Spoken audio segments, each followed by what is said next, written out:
Good afternoon, everyone. Thank you for joining us for the Medical Board of California Quarterly Board Meeting. While this meeting is being conducted with participating board members and staff at the San Diego meeting location, this meeting is being streamed interactively using WebEx to allow for remote public comment in the same manner as recent meetings. Public comments for those who wish to speak will be heard for each agenda item from individuals attending in person and remotely. To be ready for remote public comment, we ask that you please ensure your comments can be heard clearly by being connected to the audio of this meeting through the proper method. If you are having difficulty hearing the audio of this meeting, it could be because the device you're connecting with has bandwidth limitations.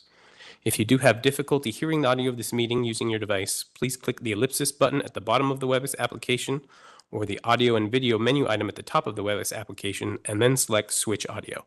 You will see an option to call in and will be provided with a telephone number, access code, and attendee ID that can be used to connect to the meeting audio via phone. Using the information provided, it will automatically disconnect your device's audio and connect your phone to the name you joined the meeting with. By using this method, if you are having audio problems with your device, this will allow you to still participate and hear the audio of the board meeting. Please see the View Additional Meeting Information link on the first page of the meeting agenda for information on connecting to the meeting and accessing meeting materials. Thank you, President Lawson. You can now start the meeting. Thank you, Sean, and good afternoon, everyone. I'd like to first ask all the board members and staff to please turn your mobile devices to silent or any other devices you have to silent. For members of the public, you may notice that board members are accessing their laptops, phones, or other devices during the meeting. They are using their devices to access board meeting materials that are in electronic format. If you are a member of the media and require assistance or information, please see Aaron Bone in the back. Aaron, thank you. This is an official business meeting of the Medical Board of California, and disruptions of the board's business will not be tolerated. Government Code Section 11126.5 allows a board to remove people who willfully interrupt a meeting and to clear the room if order cannot be restored by removing or muting the disruptive people. We will have a designated time on the agenda for public comment on items not on the agenda, and we will ask for public comment on all agenda items. The board welcomes public comment on any item on the agenda, and it is the board's intent to ask for public comments prior to the board taking action on any agenda item. If for some reason I forget to ask for public comment on an agenda item and you wish to speak on that item, please raise your hand or come forward and you will be recognized. As Sean mentioned, this meeting is also being streamed via WebEx. Individuals attending the meeting remotely via WebEx will have an opportunity to provide public comment and will be assisted by the host who is facilitating the WebEx meeting. During each agenda item, the host moderating this WebEx event will activate the hand raising and Q&A features of the WebEx and will ask anyone wishing to make a public comment to indicate so by raising their hand or entering yes in the Q&A window. The host will then call on individuals who indicated they wish to make public comments by the name provided by the individual, which may be a pseudonym. When called upon, the host will unmute the microphone of the individual and they will have 3 minutes to make their public comment, but this time period may be reduced depending on the number of people who wish to speak so that more people may be heard. The host will audibly announce when 30 seconds remain to conclude the public comment. After the individual's time for public comment has lapsed, the individual will be placed back on mute, and only one public comment per agenda item is allowed per attendee. During agenda item 2, public comments on items not on the agenda, the board has limited the total public comment period for individuals to 40 minutes. Therefore, after 40 minutes, no further comments will be accepted. During public comment on other agenda items, 20 minutes will be allowed for each comment period, and after 20 minutes, no further comments will be accepted. Again, each person will be limited to 3 minutes per agenda item. I'd like to remind speakers to please stay on topic and keep your comments to the allotted time or less. Today's meeting will be run according to the Open Meeting Act as required by law, and we do plan to end today by 5:00 p.m. I'd like to call the meeting to order now. It is 12:37 p.m. And Ms. Struther, if you could please call the roll. Dr. Ayala Rodriguez. Here. Mr. Arkatov. Here. Ms. Chung. I'm here. Dr. Mahmood. Yes. Ms. Rimke. Here. Dr. Solis. Here. Dr. Thorpe. Here. Dr. Tolbert. Ms. Torres. Dr. Sai. Here. Mr. Watkins. Yeah. Dr. Yip. Here. Ms. Lawson. Here. Thank you. A quorum is present.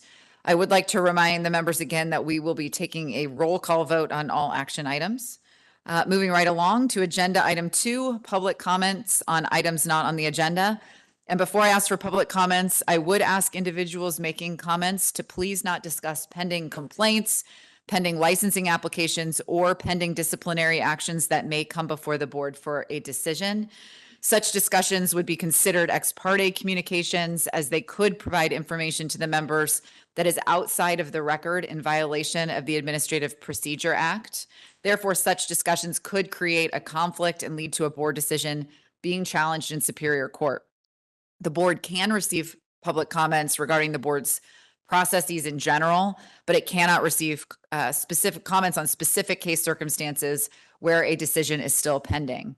In addition, the board requests the public to address the board as a whole and not individual members. Please be aware that public comment during this agenda item should provide information to the board members and is not a discussion between the board members and the public. The only action that board members can take is to listen to comments and decide whether they'd like a future agenda item on the topic. No other action can be taken on the item at this meeting. Though this may seem at times like board members are not being responsive, following these guidelines is critical to ensure that the rules of the Open Meeting Act are followed and to avoid compromising the speaker's goals or the board's mission. If you want to comment on an agenda item, please do wait until we get to that agenda item. Comments at this time are only for items not on the agenda. Please do limit your comments to 3 minutes. First, are there any comments from those present in the hearing room? Please come forward. I think if you could sit right up here, sir.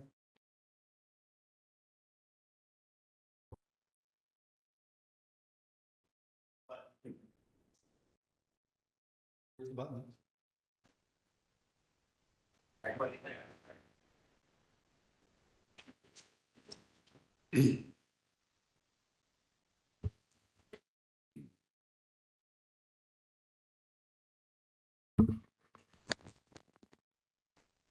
Hi, my name is Rob Gordon. I would like to start by addressing 3 groups of people. First, I'd like to address the people you call the patient's advocates. Then I would like to address the public in general. Hopefully there'll be time. I have a few things I'd like to say to the board itself. Assuming that's okay, I'm going to proceed. First, I want to say to the patient's advocates, I did not participate in that fiasco called the Physicians Health Program, but I am extraordinarily grateful for the hard work you did. And I'm sorry, I'm woefully unprepared for this meeting, but especially the woman who told her story to, I believe, the Senate, one of the Senate subcommittees. You stood up against an army of people. And I honestly don't remember if it was something a doctor did to you or if it was someone you lost. But if it was someone you lost in a place beyond space and time, that person is smiling down on you. I hope you rest. I hope you find some peace because you did well. We've got a big problem. An overwhelming majority of the California Senate voted for that initiative. And there's a huge disparity between what the public thinks, where this group is widely hated, yes, hated, and what the board says. So anyway, I am not a member of you. I do want to mention one thing, a part of your group, and I don't intend to be. I am not a patient advocate because I believe doctors get equally screwed here. But I do want to let you know that I intend to start a new initiative to abolish the Medical Board of California, not reform it. It has proven itself to be impervious to reform, and people should know that. It has structural problems that even if this entire group was filled with patient advocates, it wouldn't work. So last time, it's not ready yet, but I set up a new website. It's going to be abolishmbc.org. That should be ready by Sunday. I'm also going to set up a WhatsApp channel so we can talk. But again, the objectives will be to abolish the Medical Board of California. There is no percentage in working to reform. It simply doesn't work. It has not worked. It's never worked. It never will work. Quickly to the public, I want to give a warning, an important warning to you. There is a form on the Medical Board of California's website. Do not fill that form out, no matter what you do, unless you have already filed a lawsuit against the doctor you're complaining about. It's a trap. It's dishonest. This is not really, you probably think this is a regulatory body. It is not. It is part of the legal system. It's not part of the court system, but it is part of the legal system. And what will happen if you fill out that form is you will end up losing every right you have. You will not be able to speak. They'll silence you, and they will give information to the courts, to the physician you complained about everything you said about that physician, and they will build a case against you. They will alter your medical records. You will not have a chance. Do not fill out that form, no matter what. Is my time up already? Is that it? Do you have a concluding comment? To the board then very, very quickly. You are not a regulatory board. The closest analogy I can give to what you really are, you are the defense team for attorneys. In my case, you were the prosecutors. You prosecuted me in the worst way conceivable. And I have a lot more to say, but I'll respect the time. Thank you. Thank you very much for your comment. Are there other commenters in the room? Please come forward.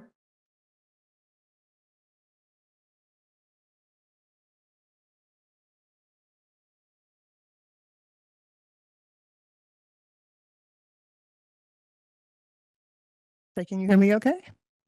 All right, thank you. Good afternoon. My name is Marian Hollingsworth, and I'm a patient safety advocate. I have followed the board since my father's death from deliberate medical harm in 2009. I work with the Patient Safety League and the Patient Safety Action Network. I've helped push several patient safety bills through, including SB 1448, which requires certain doctors on probation to tell their patients, and AB 1636, which bans doctors on probation from getting their licenses reinstated after surrender or revocation for sexual misconduct. I have read through thousands of cases, so it concerns me when I see new board members who may not have even read a decision or accusation suddenly being put in the position to make decisions that directly affect patient safety.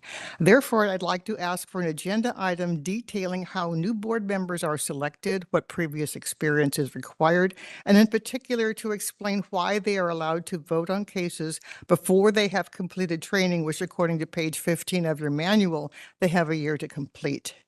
We've had some rather egregious cases in San Diego over the years, most of which favor doctors over patients.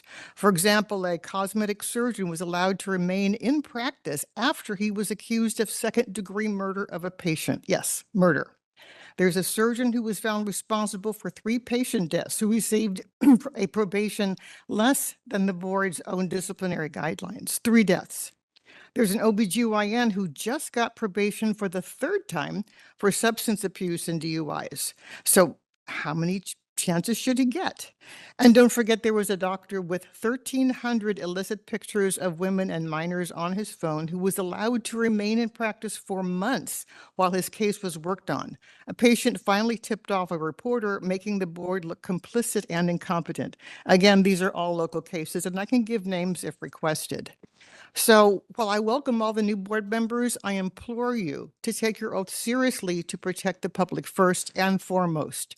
Study the board's disciplinary guidelines so you won't be coerced into a lenient decision that favors the doctor. Treat these cases as if you were the victim or if a loved one was. In closing, I would like to request another stakeholder meeting since the board has had so many professional group meetings over AB 48 recently. And I would also ask that you consider the cost and convenience for the public with the locations of these meetings. Parking at this hotel is $65 and has to be valet. Metered parking only allows for 2 hours. I took the trolley, which required planning and a lot of aggravation. Again, welcome, new board members. Remember the public in your decisions. Thank you. Thank you for your public comment. Are there any other commenters in the room? Okay, seeing none in the room, are there any public comments on WebEx? Sean?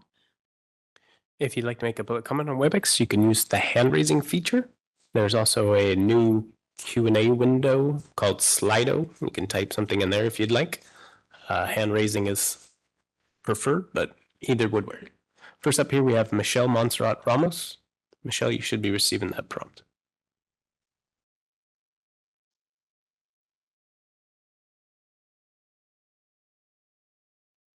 Afternoon, Good afternoon. I'm Michelle Montserrat Ramos, and I'm a consumer watchdog. Just 2 years ago, this board held a very successful meeting in Bakersfield with one day dedicated to maternal mortality crises. While watching the Senate Rules Committee hearing, where Dr. Thorpe and Dr. Mahmood were up for reappointment, I saw that the senators lauded the physician board members on this board's efforts to communicate with the public, including hosting that board meeting in Bakersfield. At that meeting, we as a team asked the board to provide the public with a maternal mortality, maternal health report. At the August 2023 meeting, this board agreed to provide the public with the report. 2 years later, board staff still has not provided this report to the public. We have done our best to request that the board follow through on their promise to the public. I've met with executive staff a number of times to discuss this, yet still no report. Again, we are requesting that the board follow through with the promise to provide the public with the maternal mortality, maternal health report. Please provide the report at the next board meeting. Thank you. Thank you for your public comment. There are additional commenters? Next up here, we have Susanna Zarayski. Should be receiving that prompt. Hi, can you hear me? We can. Please go ahead. Yeah, hi, my name is Susanna Zarayski. This is my third time speaking at this board this year. I am the citizen sponsor of AB 3119, which was passed unanimously in both the Assembly and the Senate last year and signed into law by the governor in September. This bill asks the different boards, including this board, to add a long COVID class to the continuing medical education program for doctors. And I am appalled that this board has not put this on your legislative agenda this year. We have a new surge of long COVID this summer, and that means in a couple of months, people are going to be diagnosed with long COVID. And there are very few medical providers who are trained in long COVID. When I got diagnosed with long COVID, I contacted the Stanford Clinic, and I had to wait. They told me I'd have to wait 6 months, 6 months for a first visit. I ended up finding provider elsewhere. But there are people who are desperate. They can't get out of bed. They cannot take care of their children, and their doctors don't know what to do with them. And I'm asking you to please add AB 3119 to your legislative agenda, because doctors need to be trained in long COVID. COVID is not going away. People are still going to get long COVID, especially in the winter when cases go up. And if doctors aren't mandated to learn about this, they might not study it, and then they're not going to be able to help their patients. And it's your responsibility as the California Medical Board to make sure that your doctors are trained in all sorts of new diseases that are out there. And I think it's dangerous that your board has not put this on the legislative agenda. So again, add AB 3119 to your legislative agenda to make sure that Californians can get help for long COVID. Thank you. Thank you for your public comment. Next here, we have Paloma Cerna. Should be receiving that prompt. My name is Paloma Cerna, the mother of Elisa Cerna, who died in San Diego County custody on November 11, 2019. I'm with Saving Lives in Custody, California. I'm here regarding Dr. Quoc Tran. His name is spelled Quoc, last name Tran, whose inaction directly contributed to Elisa's death. I'm sorry, is this a pending matter, ma'am? Oh, no, this is not. This is involving a closed case? Yes, it is. Okay. So my daughter was a 24-year-old pregnant woman in obvious medical crisis. She needed urgent medical care. Instead, Dr. Tran failed to evaluate her properly, failed to intervene, and failed to ensure she was transferred to a higher level of care. Elisa collapsed and died on the jail floor. You revoked the license of Dr. Frederic Valente and Dr. Carol Gilmore when they failed Elisa. If Valente and Gilmore lost their license, then Dr. Tran must lose his as well. But I ask you now, why did you stop? People in custody are patient. They cannot choose their doctor. When a physician takes that role, the standard of care does not shrink inside a jail. It becomes more urgent. Dr. Tran violated that duty. I urge this board to act. Discipline Dr. Tran for failing to provide timely and appropriate treatment. Review all records from the sheriff department and jail medical contractors to hold every responsible party accountable. Issue clear guidance that physician working in custody setting must treat patient with urgency and escalate care when lives are at risk. My daughter's death was preventable. If physician can ignore suffering behind bars without consequences, more families will live this nightmare. Protect the public, hold Dr. Tran accountable, and also he's involved in another case. Thank you. Thank you for your public comment. Next here we have Eric Andrus. Eric, you should be receiving that prompt. To the new board members, let's be clear, you are not here to protect doctors. You are here to protect patients from dangerous doctors. That's it. Let's talk some facts. California ranks near the bottom nationally for disciplining dangerous doctors. Out of the thousands of complaints, only 3 to 4% result in discipline. That means the majority of harmed patients are told, too bad.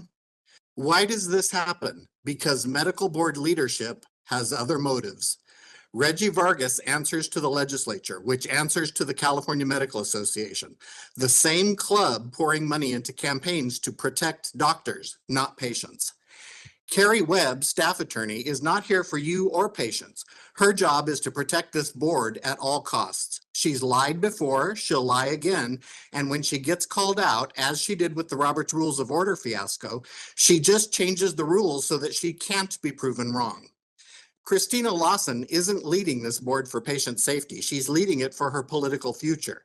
She runs it like the movie Mean Girls, picking favorites, rallying allies, and alienating anyone who won't fall in line. The only difference is this isn't high school. The stakes are patients' lives. Christina Lawson is worse than the movie, though. She's the daughter of a respected doctor in dementia and Alzheimer's care who must be rolling over in his grave, knowing his daughter laughs in the face of patient safety to chase politics and throw fellow board members under the bus if they don't do her bidding. Mark my words, if Christina hasn't approached you yet, she will. So will Webb and Vargas. If you've already been warned about me, do your homework. Watch old meetings, listen to all the patient advocates' voices leadership has tried to stifle for speaking the truth. Look at TJ Watkins' data and watch the news reports. Read deeply Kathleen Nichols' reports. And don't expect the Attorney General's office to be your ally for patients. Their unwritten directive is to cut deals and protect doctors because this board can't afford to discipline more than a fraction of the cases. That might make sense in business, but this isn't a business. It's a regulatory body with a clear directive, patient safety, a mission statement that's been violated for decades. The truth is out there. So when you hear victims cry their stories, when you see a dangerous doctor getting a recommendation for only a public reprimand, remember who you really work for. And when career climbers whisper weighted suggestions in your ear, remember why they don't want you listening to us, because the real truth threatens their power. Remember, the truth is out there and karma is waiting for you all. At the end of the day, you've got a choice. Play politics or do your job. You can be a mean girl like Christina or turn this board into what it is meant to be, a shield for patients against bad doctors. The choice is yours and the advocates are always watching and documenting. Thank you for your public comment. Next up here we have MG. Should be receiving that prompt.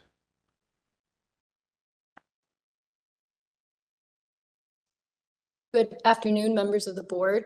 My name is Em, and I'm here speaking as a concerned community member of the state of California and resident of Los Angeles County. I have a few questions to ask regarding transparency and accountability with the California Medical Board. When the public looks up and locates as licensed provider on your website, at the bottom of the page, there are 12 different options of public record actions to report, like felony convictions and malpractice settlements.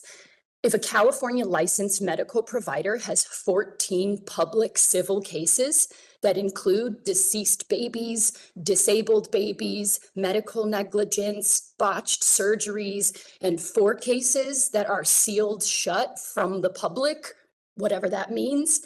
When do those get added to this list of public actions to report? Because reading deeper into your quote, criteria for posting on these 12 public record actions, it takes the public into a circle loop of absolutely nothing. For example, under medical malpractice judgment, it reads that, quote, the medical board is prohibited by law from releasing a copy of the judgment report or any other information concerning the judgment. For more information, contact the court of jurisdiction listed below. That tells the public that if they want to learn if their provider has been found guilty of malpractice, that they have to go to a courthouse to locate that information. Why would the medical board in California want to gatekeep this information? Considering the Medical Practice Act, which is what this board quotes as reason to not report it, tells us examples of unprofessional conduct includes abusing patients.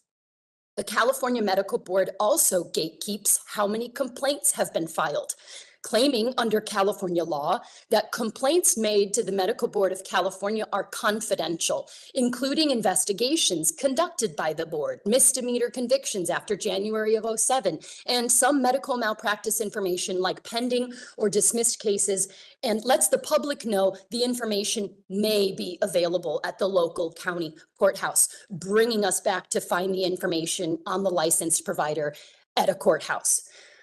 When a California medical provider has 18 civil cases, how many other complaints have been filed in other places in the world, do you think? Are all of those complaints investigated as well? The complaints to the hospitals, to the private practices, to the public forums like DocZoc or Yelp or Google? Does the medical board consider all of these complaints, or do they solely focus on what comes officially through the California Medical Board? And if so, why? The California Medical Board holds sole responsibility for their licensed professionals. Why would the California Medical Board knowingly allow an abusive provider continued access to the public while claiming to protect the public? It appears you're protecting your licensed providers.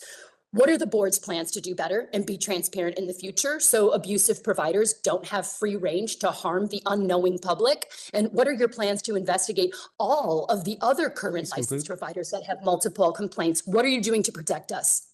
Thank you for your time. I'm new to this, but I expect to see this on the agenda soon. Thank you for your public comment. Next here we have Pat. Pat, you should be receiving that prompt. Can you hear me all right? We can, Pat. Please go ahead. Okay, that's right. My name is Pat Irving, and as many of you know, I'm an RN and a chronic pain patient advocate. I know that the board is actively working on supporting chronic pain patients, but I'm here to tell you that it is falling short. I will briefly present a closed case of a very dear friend of mine who, like myself, was forced tapered by her healthcare plan and left in agony with untreated pain. For both of us, we were lied to when given the reason for our forced taper, and it was not for our safety. I specifically would like to raise awareness of what happened to her complaint when it was taken through the investigatory process. Despite her lengthy interview and all her medical records, her case was closed because the board was unable to meet the burden of proof. I have read her closure letter, and I have studied in detail the Business and Profession Code, Section 2234. I understand the high bar that must be reached to show unprofessional conduct, including that unless it's gross negligent or not one, but at least 2 simple departures, administrative action cannot be pursued. I am not a physician, but it doesn't take a rocket science to see where this case went wrong. Here are some possible simple departures. The patient was lied to. The physician did not review the risk-benefit of tapering with the patient. The patient did not give consent to be forced tapered. Omission. There was no treatment given for the return of her extreme agonizing pain.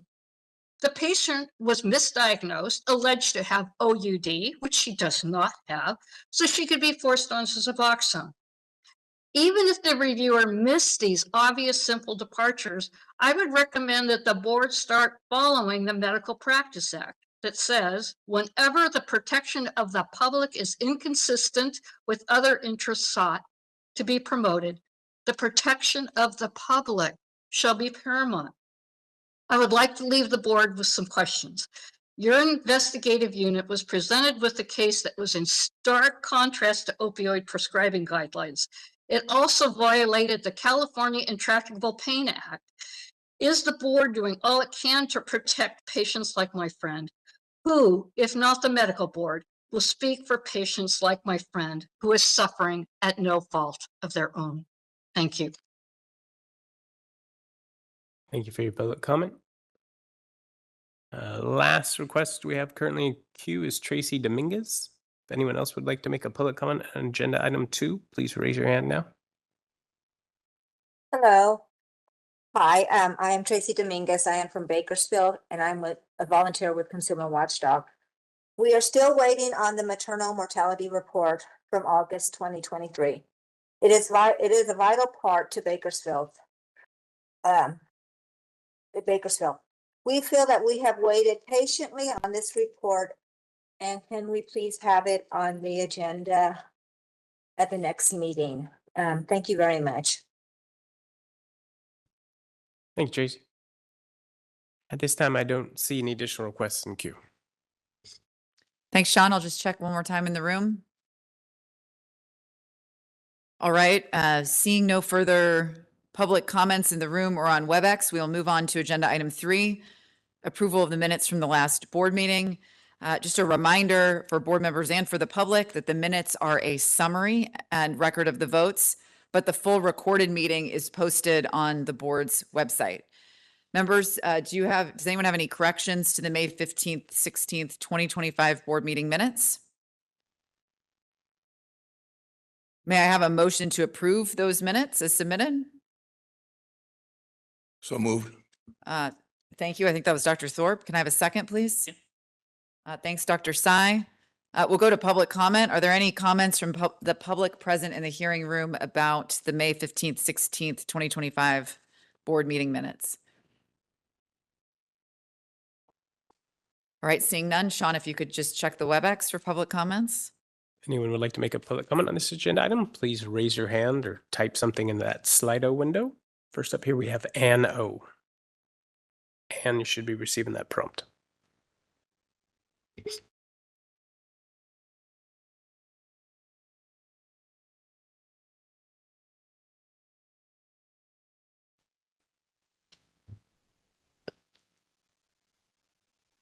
And I'm going to send the request one more time. I'm sorry, yes. I was having trouble finding the hand raising button when the general comments were being made. May I still make a general comment? Sure, I'll allow it. Thank you. Hello, I'm a relative of a survivor of a predatory OBGYN that has had complaints made about him for at least 3 decades. He has had 18 malpractice suits against him and over a dozen negative reviews on Yelp, which also indicated sexual assault. We are aware of complaints made to the medical board, yet it seems no appropriate disciplinary actions were taken against the doctor, and the public was not warned against him in any way. I would like to know what your process is for handling complaints of sexual assault and malpractice. The public has depended on the Medical Board of California for over 150 years to keep them safe from doctors who are incompetent, predatory, or both. The public in general assumes that the medical board takes complaints from patients and takes them seriously. We assume that the medical board then investigates the complaints and takes appropriate actions to discipline or revoke license of said doctors if necessary. It doesn't seem that any of these types of actions are taken enough or in a timely manner. Therefore, the board is continually responsible for harm and even death of countless patients over the 150 years it has been in operation. This board continually misleads the public that it is protecting the public, but it truly protects mostly the incompetent and even malicious practitioners. Thank you. Thank you for your public comment. At this time, there are no additional requests in queue. Thanks, Sean. Seeing no other public comments on WebEx or in the room here, we'll bring it back to the board. Are there any comments regarding the minutes? All right, seeing none, Ms. Struther, if you could please perform a roll call vote. Dr. Ayala Rodriguez, Yes. Mr. Arkatov, Yes. Ms. Chung, Yes. Dr. Mahmood, Yes. Ms. Rimke, Abstain. Dr. Solis, Yes. Dr. Thorpe, Yes. Dr. Sy, Yes. Mr. Watkins, Abstain. Dr. Yip, Yes. Ms. Lawson. Yes. The May 15th through 16th, 2025 board meeting minutes are approved. We'll move on to agenda item 4, the president's report. I first want to note that Dr. Balat and Dr. Helzer's appointments to the board have expired, and I want to express deep gratitude for their service to the board and to the people of California. Dr. Balat and Dr. Helzer, we appreciate your service very much. I also want to report that the governor has appointed 3 new board members, Jacob Arkatov, Dr. Trinidad Solis, and Dr. Gerald Tolbert. Mr. Arkatov and Dr. Solis are here with us today, and I'd like to invite them to briefly introduce themselves. We'll start with Mr. Arkatov. Thank you, Christina. It's great to be here. I'm honored to serve on the medical board, and I want to thank everybody in the crowd today for coming out and expressing your opinion and helping inform how we proceed. Thank you. Thank you. Dr. Solis? Hello, I'm also honored to be here and am grateful for this opportunity to serve. Thank you. Thank you very much. We are glad to have you both join us on the medical board for this tremendously important work. Again, moving right along next, please mark your calendars for the 2026 meeting dates. Those meeting dates, and I think they've perhaps been provided or we'll email them separately to make sure everyone has them. But for the benefit of the board and for the public, the 2026 meeting dates are February 25th through 27th, May 20th through 22nd, August 19th through 21st, and November 18th through the 20th. These dates do include a hold on the Wednesdays before the full board meetings in case they're needed for panel meetings. The meeting locations will be announced at a later date, but we will continue our practice of traveling around the state to make sure we can reach as many Californians as possible. At this meeting, I don't have any contacts with interested parties to report, but are there any members who have communications with interested parties to report? As a reminder, we do ask the members to report on communications with interested parties that are relevant to any matter that is on today's agenda. Dr. Mahmood? I have been contacted, Mr. President, with many people. I got calls, and most of the calls from physicians, and they are concerned. I'm just going to give a little bit more detail. Maybe we can discuss later on, but many people are concerned because of these ICE raids in health centers, in offices, and in hospitals, where physicians are trying to protect their patients and their staff. And they are concerned that some cases there might be felony charges, and those charges will be considered against them in the board for discipline, or what we can do and what board can do. So I had so many calls that I was compelled to bring this openly, not as a political thing, as a real feature where some healthcare providers, physicians are trying to protect their patients and their staff is in harm's way providing the care. And this is going to be really a compelling issue in coming days. That's why I wanted to bring it over here in detail. And I think we can discuss in more detail at some point. Great. But it's a really very important thing. Thank Great. you. Thank you very much, Dr. Mahmood. Any other communications with interested parties? Dr. Thorpe? I met with the executive committee of the California Society of Addiction Medicine last week, talking about the our physician health program, 408. Great. Thank you, Dr. Thorpe. Any other communications with interested parties to report? Do any board members separately have questions or comments on the president's report? Okay, we'll open it up for public comment. Are there any comments from those in the room? Seeing none, Sean, if you could open up the WebEx. If you'd like to make a public comment on agenda item 4, please raise your hand or type anything into that Slido window. First up here, we have Eric Andrist.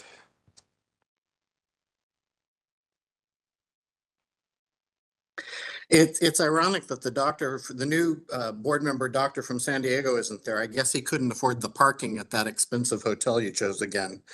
Also, apparently Dr. Bolat was not asked to return, even though she could have been, and she wanted to. I guess she got too close to pushing for patient safety and was booted out. Interesting that Christina has no reports of communications with interested parties. She's clearly not interested in meetings with us and has put the kibosh on all the interested parties' meetings. Thank you. Thank you for your public comment. At this time, there are additional requests in queue. Thanks, Sean. I will just double check in the room, but seeing no comments, we will move on to agenda item 5, which is updates from external stakeholders. Just a note, I'm sorry. Mr. Yeah, Watkins? I just had a comment about what Dr. Mahmood was talking about. It didn't strike me until it struck me that if there's ice raids and the doctors are trying to protect patients, that's concerning. I just wanted to understand that that's what's happening, because it sounds so unbelievable. And it took me a minute to understand, is that really happening? So I'm just clarifying. I don't want to put too much time. There was a raid in Ontario 2 days ago, and they actually manhandled physicians and nurses and people working there. A couple of them were arrested, and I think there are charges filed against one doctor. I cannot name the doctor. And there could be that charge could be particularly felony charge. And we know any felony charge comes to board against healthcare provider. So it's a very serious situation. And I think it's a different issue than patient care and thing. So board has to come up with some strategy. So this is a really concern. Thank you. All right. We will move on to agenda item 5, updates from external stakeholders. We will be taking questions and comments after we hear from both DCA and HQIU. So first, I'd like to introduce Judy Bucciarelli, and I hope I pronounced your name correctly, from the Department of Consumer Affairs. You did. Thank you. Great. Well, good afternoon, board members. My name, again, is Judy Bucciarelli of the California Department of Consumer Affairs Board and Bureau Relations. And I'd like to thank you for the opportunity to present the DCA update today. Before I begin, I'd like to welcome members Arkatov, Solis, and Tolbert to the Medical Board of California. Welcome. Okay, to begin my report, I'll start with an update on the governor's reorganization plan. In January, Governor Newsom released his proposed 2025-26 state budget, which included a proposal to split DCA's oversight agency, the Business, Consumer Services, and Housing Agency, into 2 state agencies, the California Housing and Homelessness Agency and the Business and Consumer Services Agency. After public hearings and review by the Little Hoover Commission and the legislature, I am pleased to share that the governor's reorganization plan was enacted on July 5th of this year. Again, the new Business and Consumer Services Agency will be responsible for consumer affairs, licensing, and enforcement, and the Department of Consumer Affairs would be among 8 departments in this new agency. The 2 new agencies will officially become operative on July 1st, 2026. DCA is participating in multiple agency work groups on logistics required to transition to the new agency, and will continue to keep board and bureau leadership apprised throughout the year ahead. Next, I have an update on hybrid telework transition, return to work. On March 3rd, 2025, Governor Newsom issued an executive order requiring all state agencies and departments to update their hybrid telework policies for employees and increase from 2 to 4 days in the office per week beginning on July 1st, 2025. At the end of June, agreements with several labor unions representing employees within the Department of Consumer Affairs were released, delaying the 4-day in-office requirement by 1 year for most employees. We appreciate staff's flexibility as the situation evolved. Next, I have a travel update. On June 9th, the Department of Finance issued guidance for out-of-state travel in the upcoming fiscal year. Travel outside of California will be limited to essential travel that is required to conduct state business, meaning requests should only be made for mission-critical needs. DCA distributed a memo to all boards and bureaus on June 16th, detailing the criteria for mission-critical travel, including but not limited to enforcement actions, revenue collection, statutory requirements, auditing, and litigation. Additionally, all requests must be provided to DCA's budget office 8 weeks in advance to allow for review by DCA, agency, and the governor's office. If there are any questions, please contact your assigned budget analyst at DCA. We would also like to remind board members and staff of our collective responsibility to always work to minimize the costs to the state through responsible travel planning and scheduling. To best serve the public, it is incumbent upon all of us to ensure that we are being fiscally prudent in our decisions, especially when traveling for board business. DCA is reminding members and staff to evaluate if a rental car is always necessary versus ride-sharing services. Carpooling is also highly encouraged when renting vehicles. We know that there may be new travel costs board members are experiencing as well, such as baggage charges. So please keep receipts to ensure that you can be reimbursed. If you have any questions related to travel, please reach out to Board and Bureau Relations at memberrelations@dca.ca.gov so we may assist you. And my final update is regarding DCA's annual report. The annual report is one of DCA's biggest projects. Staff work on this report throughout the year, gathering information and statistical data in order to compile a comprehensive report about the department's actions to submit to the legislature. On behalf of the director, thank you to board staff for your efforts and contributions. The annual report will be published to the DCA website this summer, and it will be a wealth of information and memorializes all the great work done by so many throughout the department. DCA encourages board members to take time to review it and use it as a resource. In closing, thank you for the opportunity to join your meeting today. This concludes my report, and at this time, I will turn the floor back to President Lawson, and I am happy to answer any questions from the members. Thank you, Ms. Bucciarelli, for your presentation. Now we'll hear from Ms. Nichols and Ms. Whitley from the Health Quality Investigation Unit. Welcome. Good afternoon. I am Chief Kathleen Nichols with the Division of Investigation. Also with me is Stephanie Whitley, Deputy Chief for the Division of Investigation's Health Quality Investigation Unit. It is our pleasure to provide the board an update on the Health Quality Investigation Unit, also known as HQIU. HQIU currently has 11 investigator vacancies, equaling a 13% vacancy rate. There are 9 candidates in background for those 11 vacancies, one of which is in the final psychological and medical portion of the process.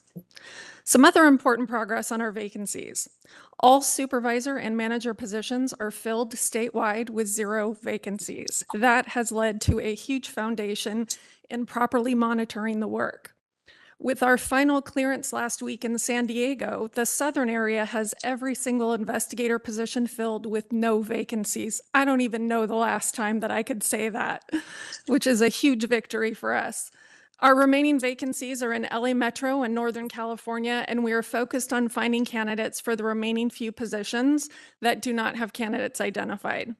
Our investigator retention has been very good, and we have been able to maintain staff as we fill those remaining positions. Today is my last board meeting, as I will be retiring in the next couple months. I'd like to express my sincere gratitude for the 30+ years I have spent working for the medical board and the Division of Investigation. Staying in one place for 30 years is rare nowadays, but I attribute it to the importance of our mission to protect consumers and how each person really can make a difference in this goal. I remember one of my first cases as an investigator involving allegations of a physician making false statements in a medical record in a negligence case, and what a challenge it was to prove that that had occurred. After the case was investigated, proven, filed, and discipline was achieved, I received a letter from the patient where she expressed so much gratitude and appreciation that someone was there to listen, to fight for those who have been wronged by the profession, and provide support through the process. That has really stayed with me my entire career, and I've always tried to go above and beyond to be there for those who have unfortunately become part of our enforcement process. As I was explaining to our new investigators a couple weeks ago in our mini academy, if we make it our mission to treat every case as if someone in our own family submitted the complaint and treat those under investigation as we would want to be treated if we were being investigated, we will achieve great professionalism and outcomes that will protect others. I would like to thank the board, all the board staff I worked with over so many years, the patient advocates that are so important to this process, and all Division of Investigation staff that have been part of my journey and made such a great impact on me and the safety of California consumers. That concludes our update, and we'd be happy to answer any questions you have. I just want to make a comment because I don't get this opportunity very often to brag about our chief, but I can say on behalf of all division staff that we are so grateful to have the leadership of Kathleen Nichols for the time we had, and the impact she has left on us is great. And I think Kathleen is really kind of the special unicorn as a chief. Kathleen has worked every level of our division, including an investigator assistant to an investigator, to a supervising investigator, to a commander, to a deputy chief, to a chief. There's nothing getting by Kathleen. And the quality that Kathleen expects from our staff is high, just as what she said. And you investigate a matter just as you would if it was your family member. And so she calls for it, and our staff have reached that, and we continue to grow. So I just want to congratulate Kathleen in a public setting, because I won't get this opportunity again, that we thank you. We appreciate everything you have done for us, and we're so excited for your next journey in retirement land. So thank you. Thank you. Ms. Nichols, congratulations on your upcoming retirement, and thank you for your service, not only to the Medical Board of California, but to the people of California. Thank you. Any comments or questions from board members for any of the presenters? Dr. Thorpe? I would just like to add my my thanks to Kathleen and to the entire staff for the investigative service that you guys have done. And Kathleen, you always have brought, integrity and professionalism to us as members of the board. And even though I haven't been here anywhere close to the time you've been here, but I have been able to observe that. And so I would just add my thanks and my congratulations. Other comments, Mr. Watkins? Yeah, I think I have to drop in my 2 cents too in thanking Ms. Nichols for the level of integrity, and also for me personally, a level of education around enforcement for me, and understanding the system and what they face on a daily basis and the challenges that they face. And I think she's got a good team that will take over from her. And I'm just wishing you all the best in your next part of your adventure. Dr. Mahmood? Yeah. Excuse me. Obviously, we all admire you and really appreciate your service. But I have one ask for you. In last few years, you have had success in retaining the investigators. I want you to pass that skill and knowledge to coming people, because that is the biggest challenge we have had on the medical board.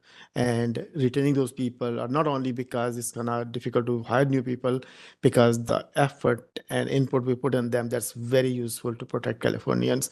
So please, in last month or so, if you concentrate on that and pass this skill to your next predecessor, that'd be great. And thank you again. Thank you so much. Dr. Yip. Whenever I do open remark for the expert training, I always emphasize that you and your unit is one of the major pillar of the whole process. And thank you, your leadership and the whole team. We're looking forward to your good work, your spirit passed on to the next chief and next team of investigator. I appreciate that. Thank you. Additional comments from board members? Are there any comments from the public present in the hearing room? Please come forward.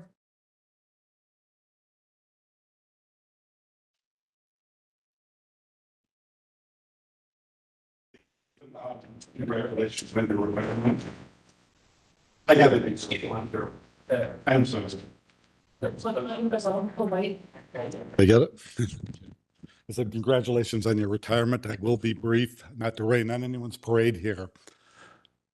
Your investigations program has failed.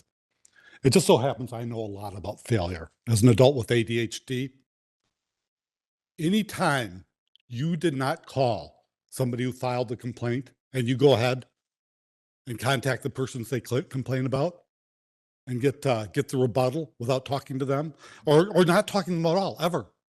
That is a failed investigation. Period. Full stop. Failure. That's what failure looks like. We don't know the numbers, and it's absolutely shameful that these people keep calling about that Bakersfield maternal health. That sounds like damn important data. If you don't have it, tell the people you don't bleeping have it. Don't keep making them come up and beg. That is important data, and we'll have to figure out a way to get it another way if they can't get it. But the investigation program, as far as I'm concerned, has failed. They never called me. That is what failure looks like. Thank you. Thank you for your public comment. Are there additional commenters in the room? Please come forward.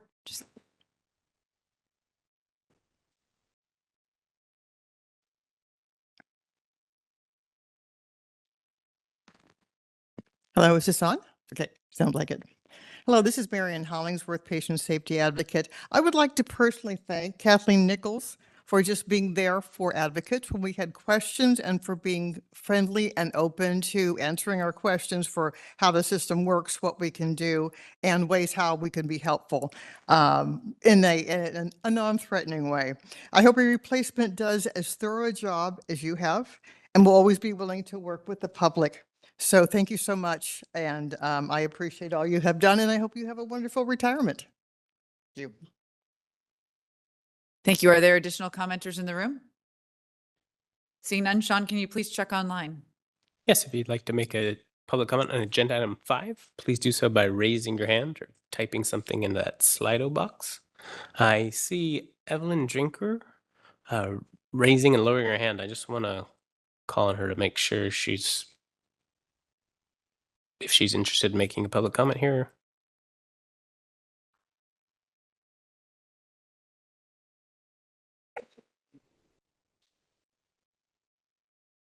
Okay, Evelyn, if you're having any problems, you can raise your hand again, I guess.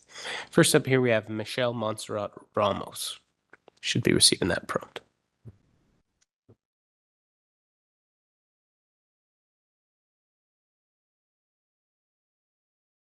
Good afternoon, Michelle. Looks like your line's open. I am Michelle Montserrat Ramos, and I'm with Consumer Watchdog.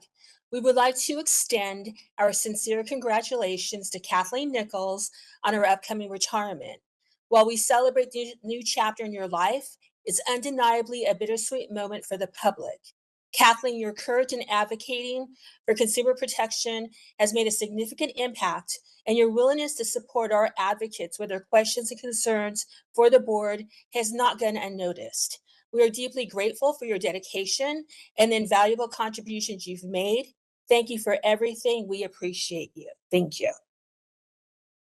Thank you very much for your public comment.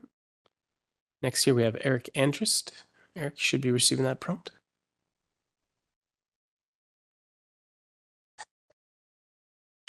I hope I can get through this. I am very sad to hear that Kathleen Nichols is leaving.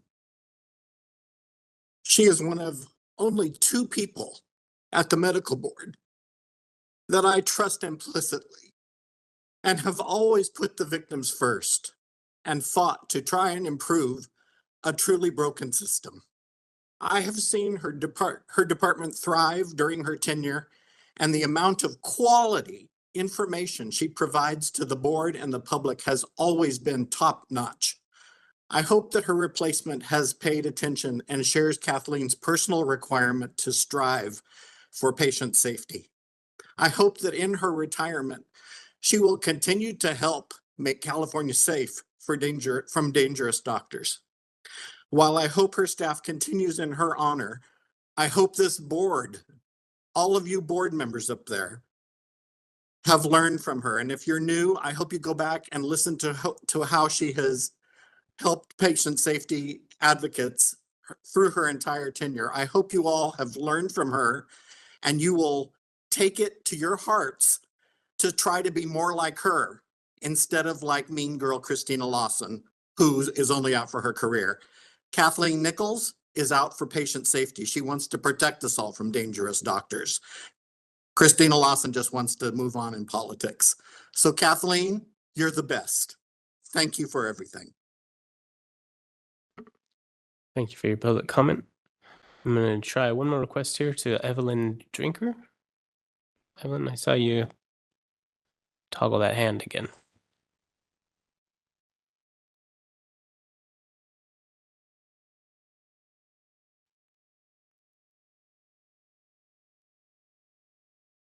Okay, I'm not seeing Evelyn come off of mute, so I don't see any additional requests in queue. Thanks, Sean. We'll bring it back to the room. Any last minute comments? Any last comments from board members?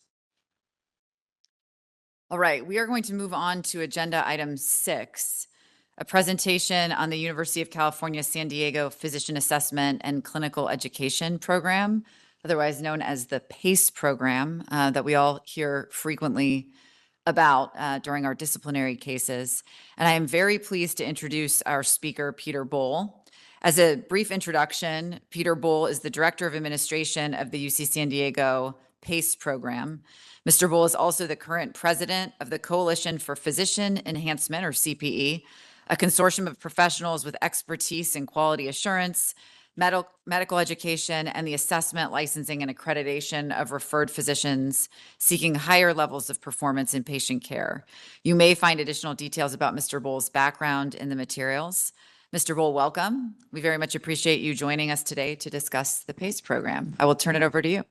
Thank you very much. It's a pleasure to be here, and I'm grateful for the opportunity. So thank you very much to the medical board and its executive staff. I'm going to go ahead and jump right in and have a couple of specific items that I wanted to discuss during this presentation. First, we're going to look a little bit at how PACE assesses clinical competence and how it uses the ACGME ABMS 6 core competencies in doing that. We're going to look at some of the kind of recommendations that come out of our clinical competence assessments. I'm also going to spend a little time differentiating competence versus fitness for duty. And I'm also going to talk about how and when we might reassess a doctor's clinical competence or fitness for duty. And then finally, I'm going to touch briefly just on some of PACE's other services. So let's see. Okay, did that work? Okay, perfect. Okay, so who are we? PACE is a diverse team with deep expertise in professional standards and assessment and education, and we focus exclusively on healthcare.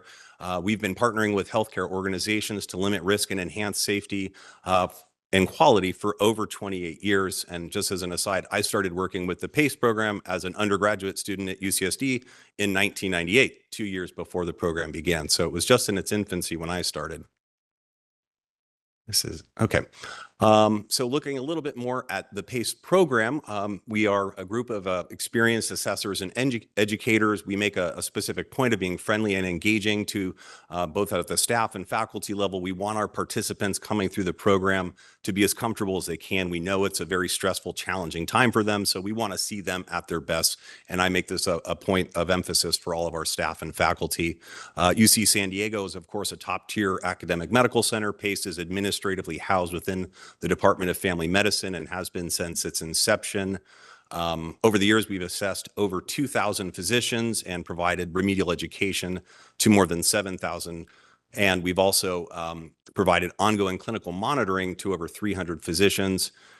In terms of the range of places that we've worked with, we've provided services to physicians in all 50 states, Canada, U.S. Virgin Islands, and American Samoa.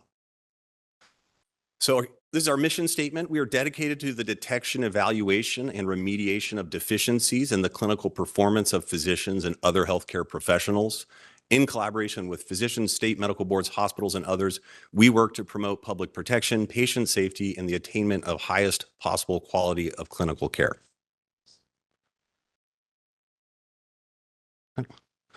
Sorry, this clicker's giving me some fits here. Okay. All right, here we go. Finally. Okay, so first we're going to talk here about the clinical competence assessment. So the purpose of a clinical competence assessment is to determine if a physician is competent to safe to continue practicing or perhaps to return to practice after a period of prolonged absence. And it's also intended to identify areas in further need of remediation or oversight. As I mentioned previously, we've done more than 2,000 of these over the years. Currently, most assessments have a hybrid format. Some elements will be done remotely, and then the rest will be completed in San Diego, usually over 1 to 2 days, but it sometimes can stretch out a little longer depending on the assessment itself. So why would you refer someone to a competency assessment? Well, one of the top issues is performance concerns, high rates of poor outcomes compared to peers, chronic documentation problems, complaints from patients and staff, or a history perhaps of minor issues that were not resolved with typical interventions. And then anytime a physician is trying to re-enter the practice of medicine after an extended absence, usually anytime it's over 24 months. And as I mentioned on my earlier slide, we do look at all of our assessments along the continuum of the 6 core competencies that were created by the ACGME and ABMS. These are patient care and procedural skills, medical knowledge, practice-based learning and improvement, interpersonal and communication skills, professionalism, and systems-based practice. So we take pride in what we do, and we also understand how important the work that we do and the stakes of it. And so we've thought about what are the qualities that make a physician competence assessment. Well, first and foremost, it has to be a fair, independent, and unbiased program. Though we've worked alongside the Medical Board of California for many years and other state boards, we are entirely independent. We use large samples of data when we're doing assessments because no one format can assess all aspects of competence, so a variety of formats is needed. We want to focus on outcomes, and we also believe that a good assessment would include a judicious blend of structure and objectivity and subjective methods. And so talking about gathering many points of data, we like to compare the assessment to a pointillist painting. This is from Surratt Sunday Afternoon. And so we think about each piece of data from an assessment just being a little point on the painting. And if you're standing right in front of the painting, you might just see a bunch of dots. But when you back up, you see a full picture of the assessment. And that's what we're trying to understand. We want to look at the full picture of what's going on with this physician to try to understand what their deficits might be and how to perhaps remediate those. Additional qualities for a competency assessment: using many qualified judges, using a multidisciplinary case conference with multiple specialties involved in deciding how the physician performed and what their final grades would be. And then also a program that's willing to defend its findings. So PACE has, since its inception, gone to court many times to defend its own findings. We always have and we always will. And so we try to measure both competence and performance. Performance is harder to do, and I'll get into that a little bit later. But we do, like I said, measure the ABMS, ACGME core competencies, and we're constantly looking for ways to improve, seeking feedback from participating physicians or faculty or staff, those from the medical board and others that we work with.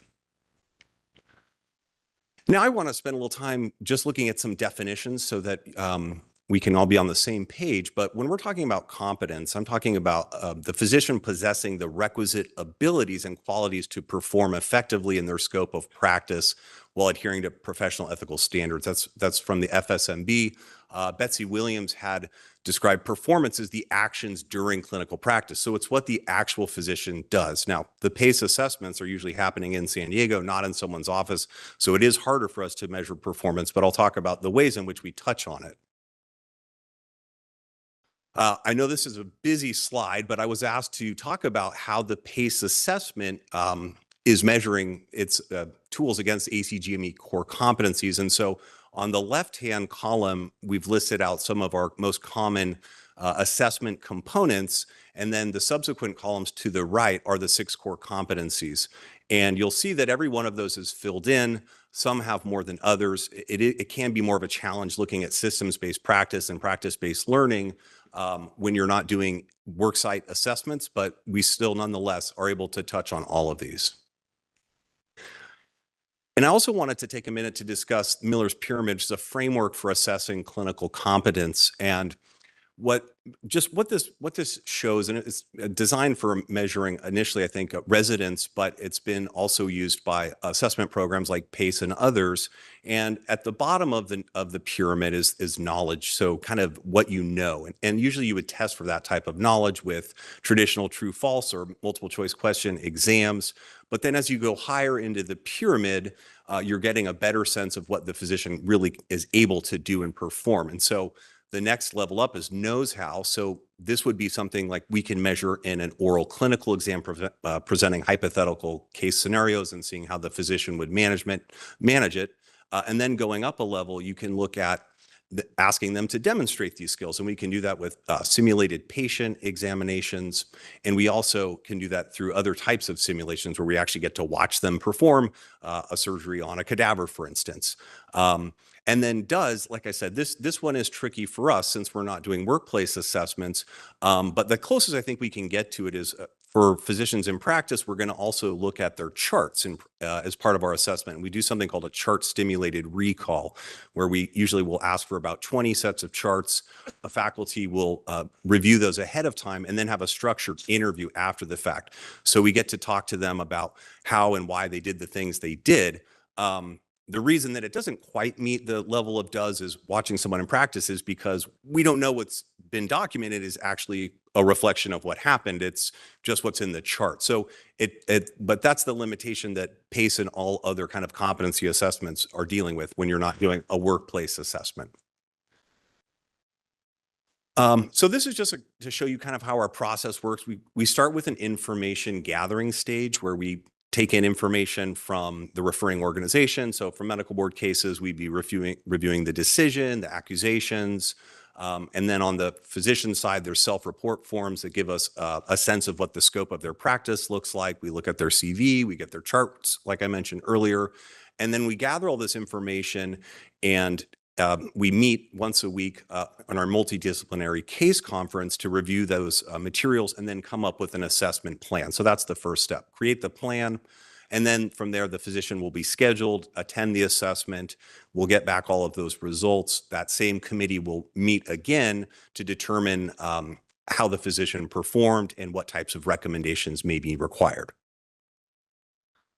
Again, sorry for another busy slide, but I think it would be helpful to kind of break this down for you guys. So, so when we issue a final report, it will have a categorization of the performance of the physician 1 through 4. Category 1, consistent with safe practice, no significant deficits. Usually there are no recommendations in that category. A category 2, very much similar to category 1 in that we don't have any significant patient safety concerns, but we may have found a couple of isolated deficits. So an example of that might be they had poor medical record keeping. So we might recommend that they take a documentation course, or they may be required to do some self-study or professional coaching. But usually these are groups, just to make clear, we do not have significant concern about safety to practice. Then moving on to category 3, typically for these physicians, significant deficiencies will have been noted, and they're often broad-based and covering multiple domains. And so we find that these are doctors who are capable of practicing safely, but not reaching their full potential, and also there's a concern that they could backslide and then become unsafe. So this is a group that we're typically most concerned about because they will be continuing to practice and we know of the deficits. So for this group, there will usually be significant recommendations, often including a rigorous updating of knowledge through something like a board update course. There may be clinical skills practicums recommended, and there may also be recommendations for some level of additional supervision or oversight. So that could take in the form of proctoring, whether it be direct proctoring or retrospective proctoring, or even prospective proctoring in cases where you might have a surgeon where you were concerned they're being overly aggressive with their case selection and you wanted someone else to review that with them to make sure that those were appropriate to go to surgery. And then finally, there may be recommendations for practice restrictions. So that could take the form of reducing the scope of practice, reduce patient load, et cetera. And then finally, we have category 4, and this is the failure group. So these are physicians that we found not safe at the time that we evaluated them. And some physicians that fail will ultimately be reassessed or may be reassessed and may eventually be able to pass the assessment. The truth is that whether or not a reassessment will take place really depends on the reason for their failure and the degree to which they failed. But for those that we saw as being close to perhaps that line of safety, close to a category 3, we can outline a lot of the same type of recommendations, but it's usually going to involve significant time in self-study and perhaps shadowing with some other physicians to try to brush up on their skills. But there are also times that doctors will fail where we don't think it's appropriate for reassessment. And oftentimes that happens because there's some health concerns that would impair their ability to learn and encode new information. And it just doesn't look like there's a real viable pathway for returning successfully. Sorry. Oh, I got it to okay. So I just thought I would share with you, this is some historical data to look at how physicians have performed over the years. I know I said that we've done over 2,000 assessments, but in the early days, we didn't have a database and we also didn't have the same categorization system. So not all of those assessments are represented here, but 1,509 I think gives you a pretty good sense of how doctors are performing.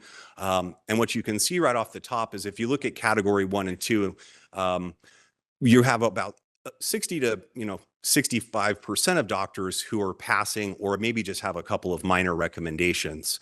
And then you have about 20% or maybe, sorry, close to 22% who are falling into this category 3, and then around 10% who fall into category 4. So really it's about, close to 2/3 of physicians who are pretty safe, we don't have any real concerns with, and then we have 30% who we have some significant concerns about or find unsafe.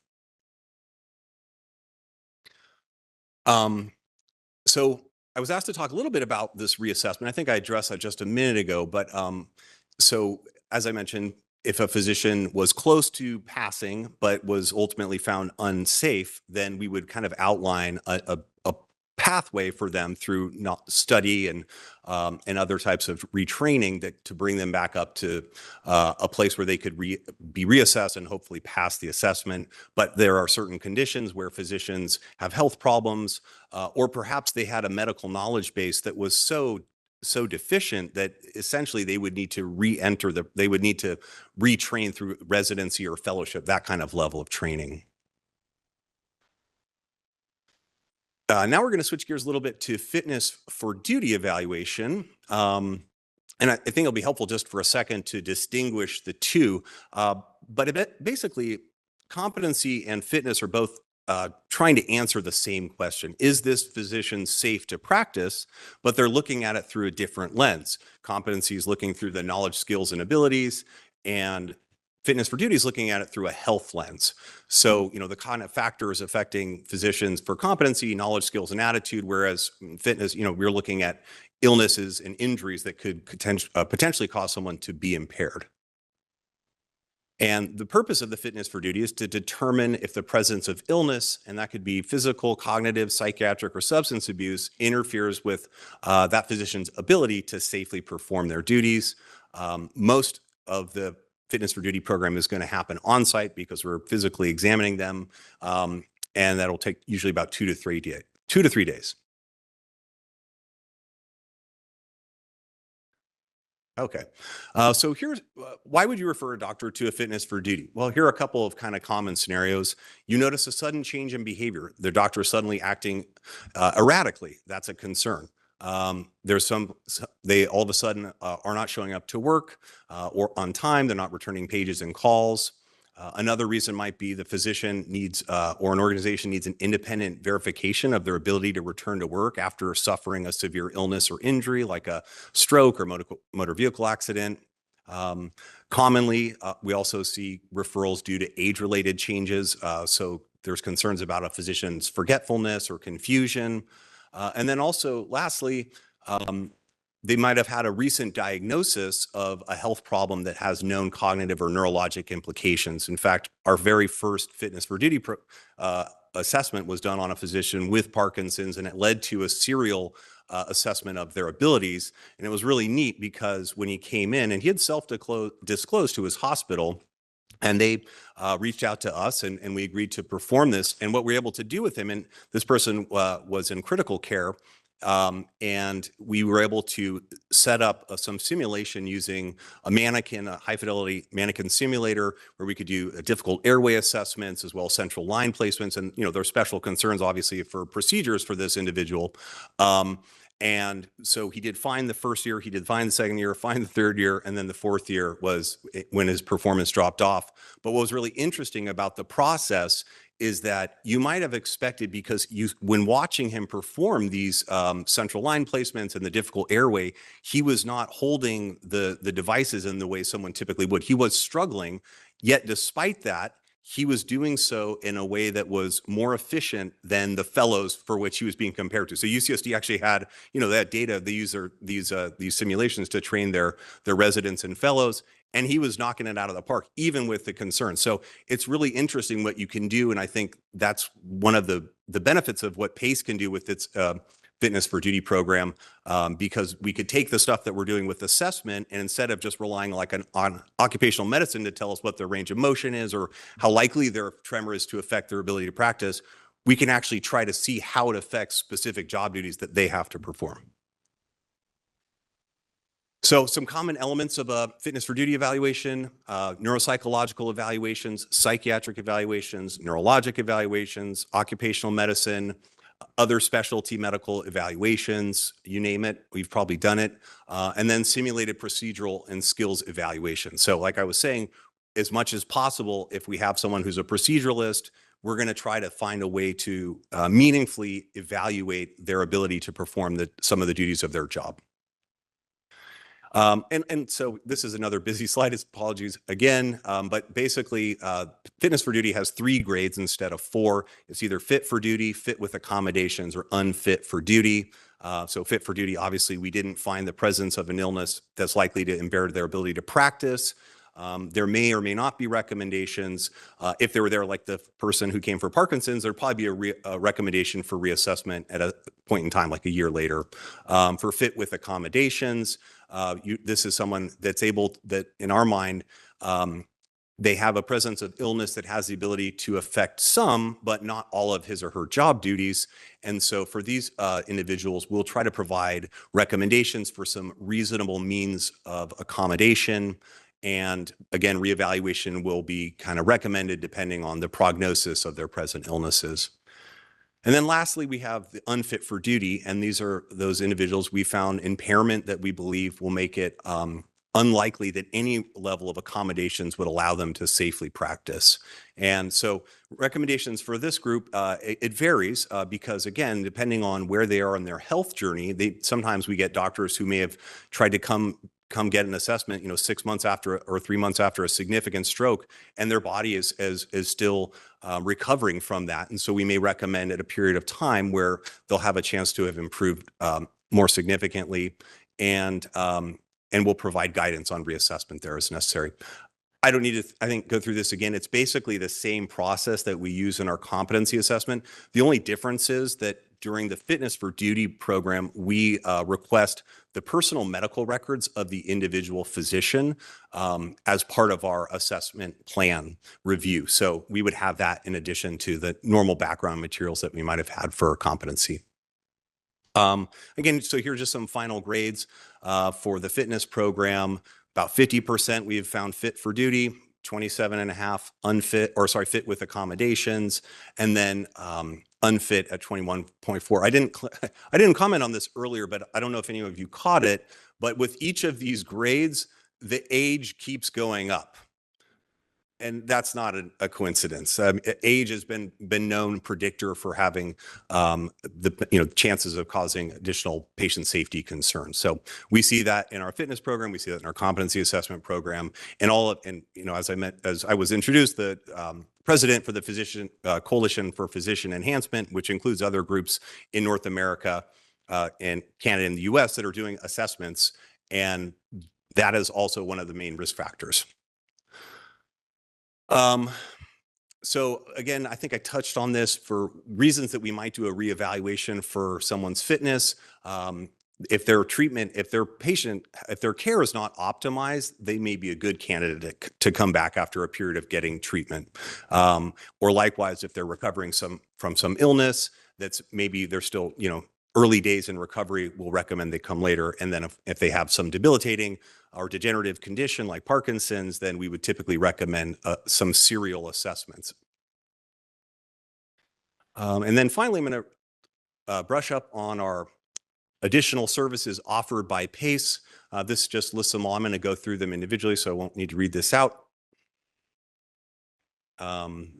So the first is our Physician Enhancement Program, and this is a longitudinal monitoring and mentoring program. It's approved by the Medical Board of California as an alternative to having a practice monitor. We've also worked in a number of other states to provide Physician Enhancement Program services. The kind of three pillars that we use are standard of care, scope of practice, and clinical safety.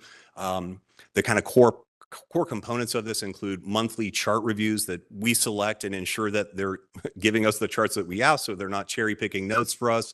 Those get reviewed by a faculty mentor who then will have either a Zoom meeting or a telephone meeting to discuss those results and talk about ways for improvement.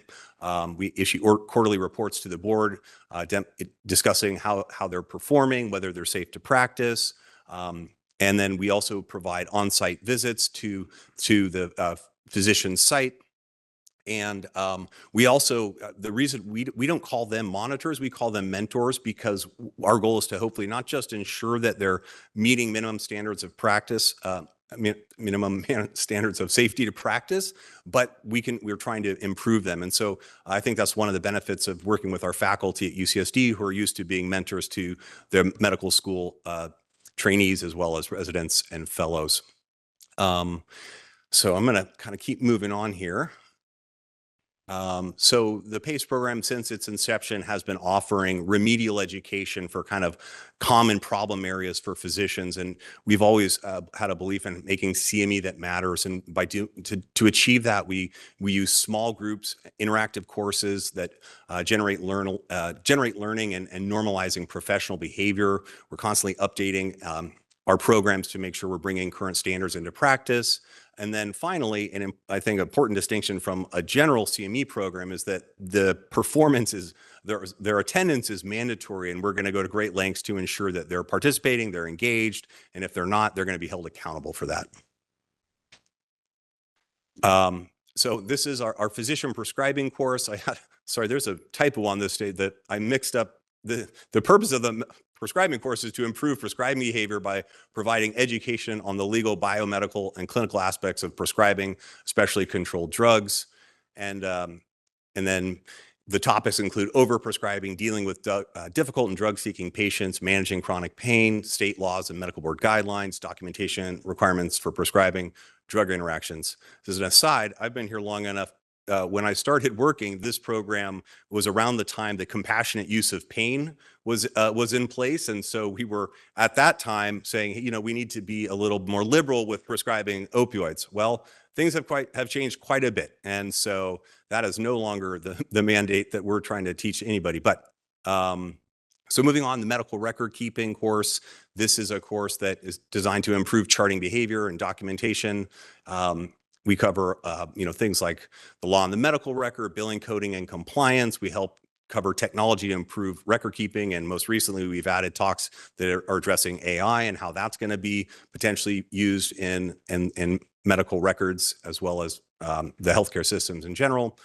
We cover HIPAA significantly. And then we also have a chart review workshop. So one of the neat things about this program is that we provide individualized feedback to physicians. They'll send us 5 charts, and those get reviewed by a faculty physician for their documentation, as well as by a coding and billing expert to give them feedback on how they're coding their visits.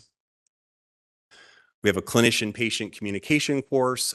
This is to teach and practice communication skills individually and in teams, helping identify triggers in the workplace that lead to disruptive behavior. The topics include patient involvement in decision-making, use the 4 E's model. I think that's empathize, educate, something in enlist. I'm forgetting it. Sorry about that. I don't teach the course. I should say that. Okay. So, and then lastly, we also use videotape interactions for what examples of ineffective as well as effective techniques, so that they can kind of learn from that and role play a little bit too. Managing high impact emotions. This is by far now our most common program, and probably one of the ones that we receive the least amount of referrals from state medical boards. And that's, I think, makes sense, because this happens to kind of fall in a gray area in medicine when someone is being difficult to work with. And this managing high impact emotions, it used to be called anger management. We changed the name for 2 reasons. One is it's a little pejorative, but the other reason is that it is disruptive behavior takes many flavors. And so it's not always the angry doctor. It could be someone who's passive aggressive and they're not responding to calls. And so we thought it would be more inclusive to change the name. But essentially, it's a course for doctors that are displaying some type of disruptive behavior. This has been a significant, over the last 5 years, has shot up significantly, with most of those referrals coming in from hospitals who are on the ground working with these physicians and seeing what's happening. And I think a lot of it has to do with a change in the workforce culture, the kind of old guard of physicians coming in and being replaced by younger physicians who aren't willing to tolerate some of the types of behaviors that were displayed in the workplace previously.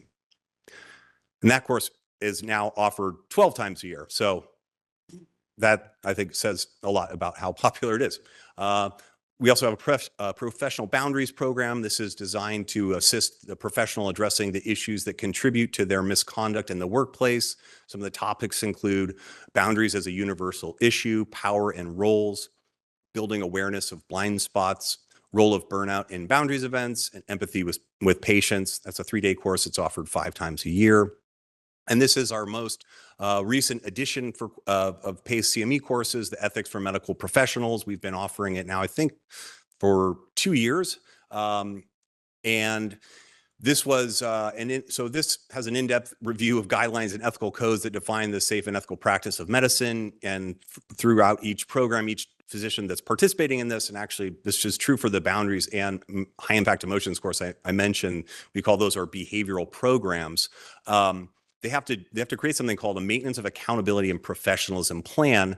And this is something that they design during the course and get feedback from other participants as well as the course director. But really, it's their roadmap to how are they going to take what they've learned from this program and implement that in their practice to avoid making the same kinds of mistakes that they were before.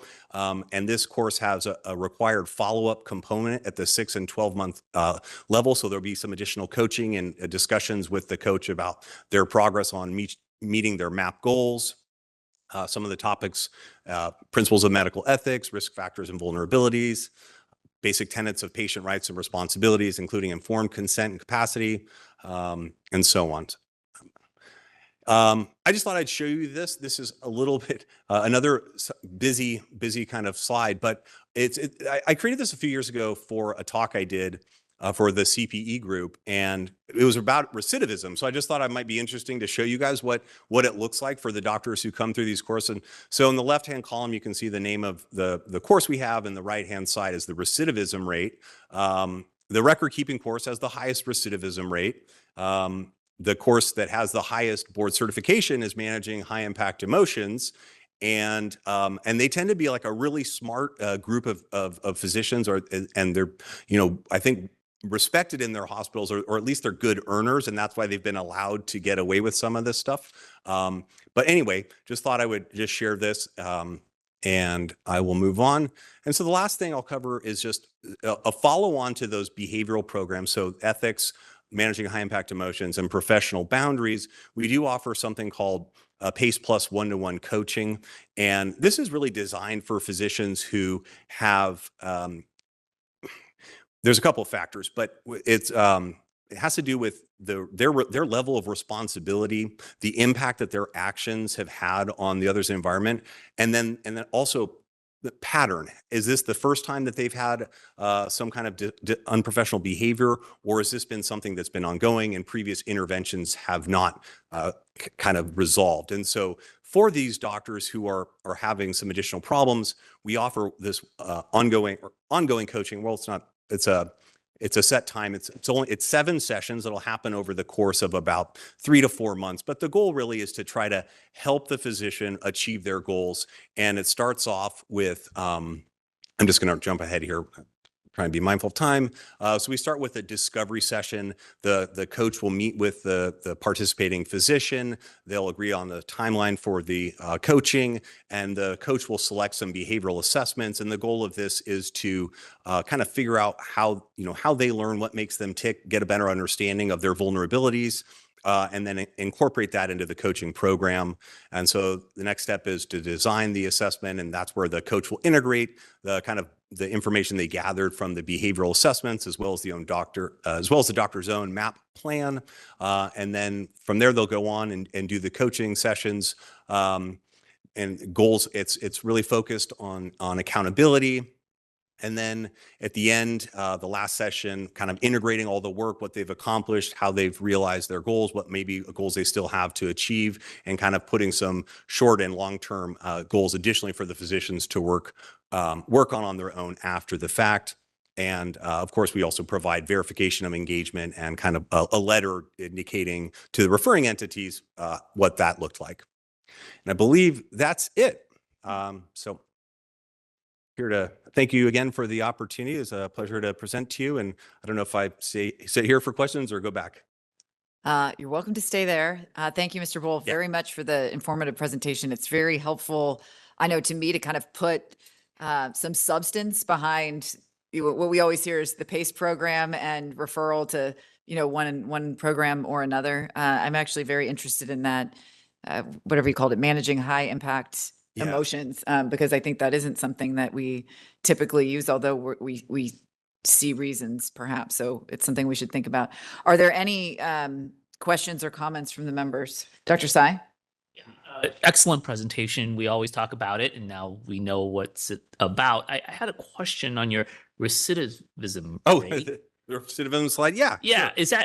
Is that rate calculated on how many people had to retake the course, or what does that mean? Yeah, so I should have described the methodology was, and it's not perfect because we don't know what we don't know. So it's literally a measure of how many doctors completed those courses of ours more than once. So if they came for our course more than once, then they would be considered a recidivist.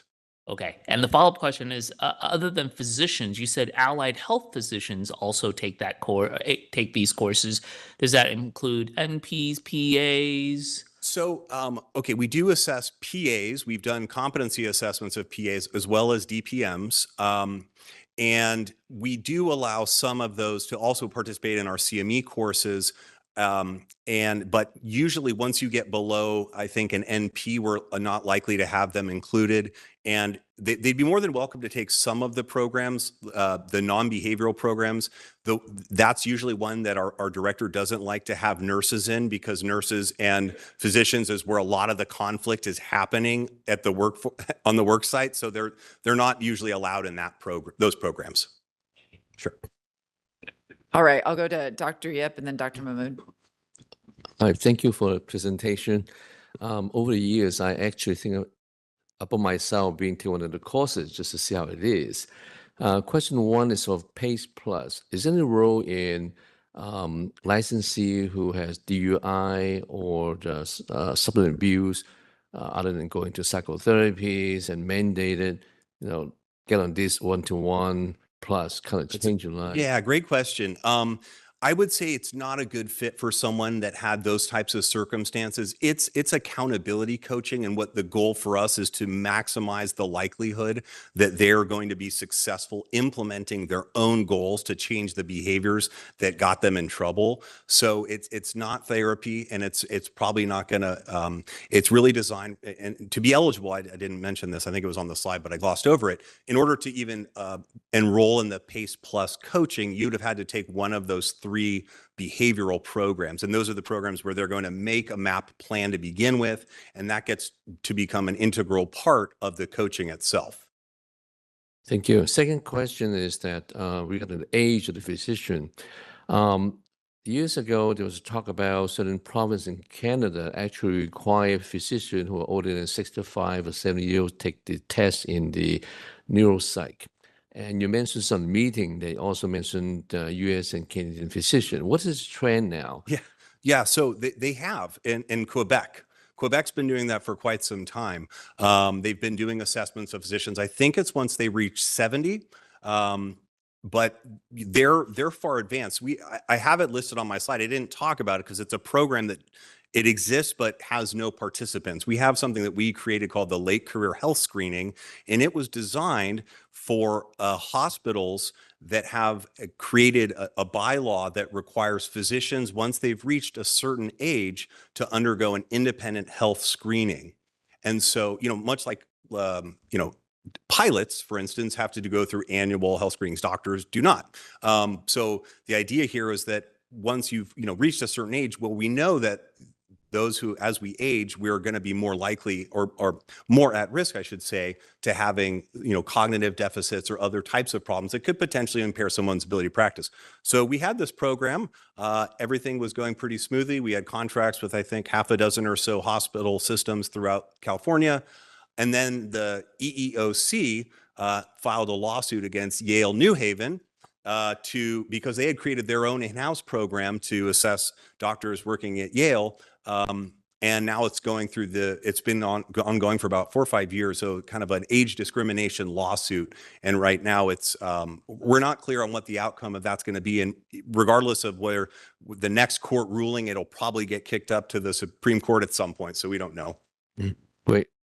Actually, that was my last question, is that what do you see like big institutions like Kaiser, Sutter, academic, to me, for public protection, I think there's a role in evaluating physicians as they age. Yeah. Including myself. And our goal when creating it is the impetus is looking at the fact that over the next 10 to 15 years, the largest group of physicians in practice are baby boomers, and that they're all going to be coming into this like older time of their careers and ages, and that we also knew that this was going to coincide with a physician workforce shortage. So the idea here was to create a pathway to allow more physicians to practice safely longer. That was the idea. But of course, the other side of this, people saying, well, that's age discrimination. Why are you only looking at doctors once they've reached a certain age? And that's why it's a totally distinct program from our competency or fitness for duty. It's not a for-cause assessment. If they hadn't had a birthday and worked at a hospital with that language in their bylaws, they wouldn't be coming to us. Thank you. Dr. Mahmood? Thank you so much. We send so many people over there. My question is there any other institution offering this kind of program in the country? I'm not aware of any. And if there is one, where is that? Yeah. I'm with, again, the president of the Coalition for Physician Enhancement, and that group has organizational members as well as individual members. So in order to be an organizational member, which PACE is, you have to be doing assessment and remediation work. So I can tell you the other groups that are that are also organizational members includes CPEP in Colorado, K-STAR in Texas, and Lifeguard, and they're in Pennsylvania. And so all of us do similar, but not all of the same services. Like all of us, I think, offer competency. K-STAR has hands down the best reentry program in the nation. They've partnered with the University of Texas, and they get them spots in mini residencies, and that's pretty neat. We don't even, but Texas created a license that would allow for that. That doesn't actually exist in California at the moment. So we wouldn't be able to even offer that. Whether or not our university would want us to do that if we could, I don't know at this moment, but yeah. Yeah, you kind of partly answered my second part of question is if other programs are there specializing in a certain part, and the question is if there is somebody has certain kind of problem, should everybody come here? Because I think 99% of our people go to your program because of proximity close to in California, and other people come over here.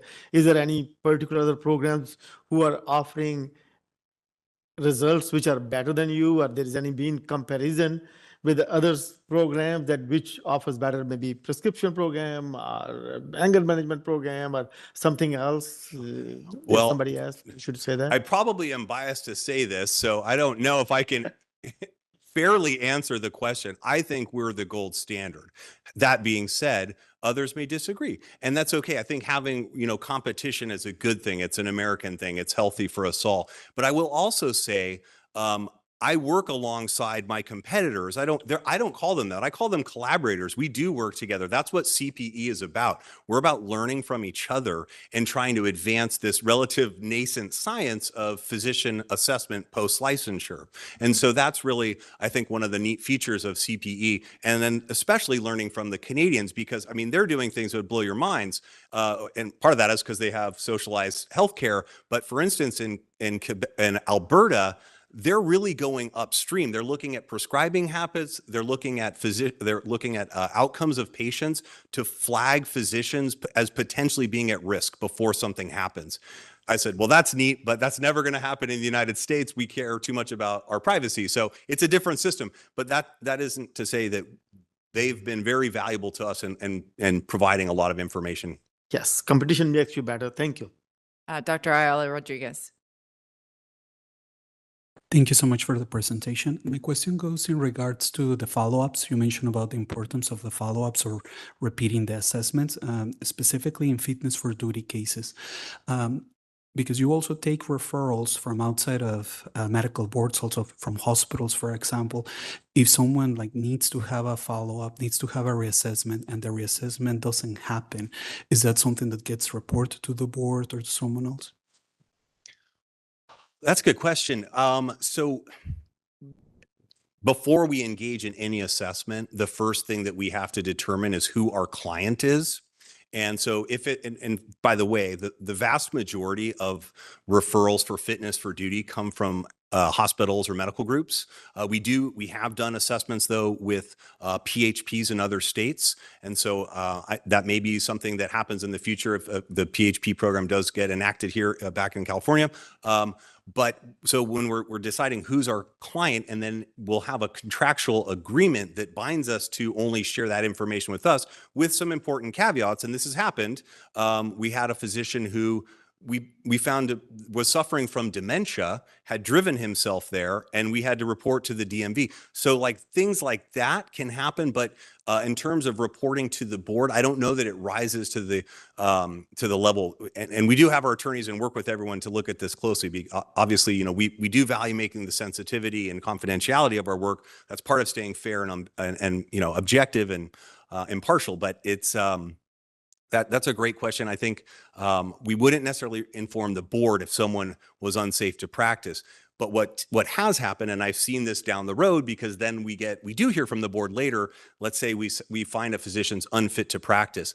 It's now in the hands of the hospital. They're going to say, you can no longer practice. They're going to terminate their privileges. An 805 report is going to get issued, and that's how the board will find out about it. And that would be our preference. So we're not, if we go around and don't let the hospitals do that, then I don't think we would get a lot of business in the future. Mr. Watkins. Wow, thank you. I wish I had this a few years ago. So my question is, and this is all just clarifying, there's new board members, and I feel like I just got an education as well and learning things. So my first question is, so the PACE program itself is 1 or 2 days, the assessment? No, it typically takes more than that. It's just the in-person component is going to happen over a couple days.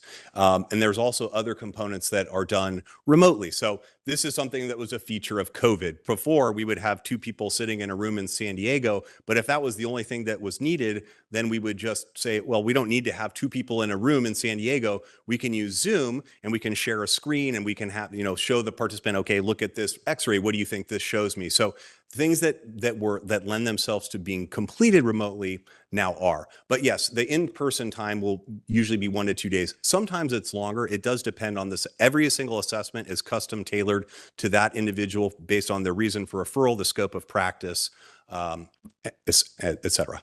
And my second question, this is just to clarify for myself, is so when the board send somebody to your organization for PACE, they mostly come for competence, and I would imagine sometimes for fitness for duty.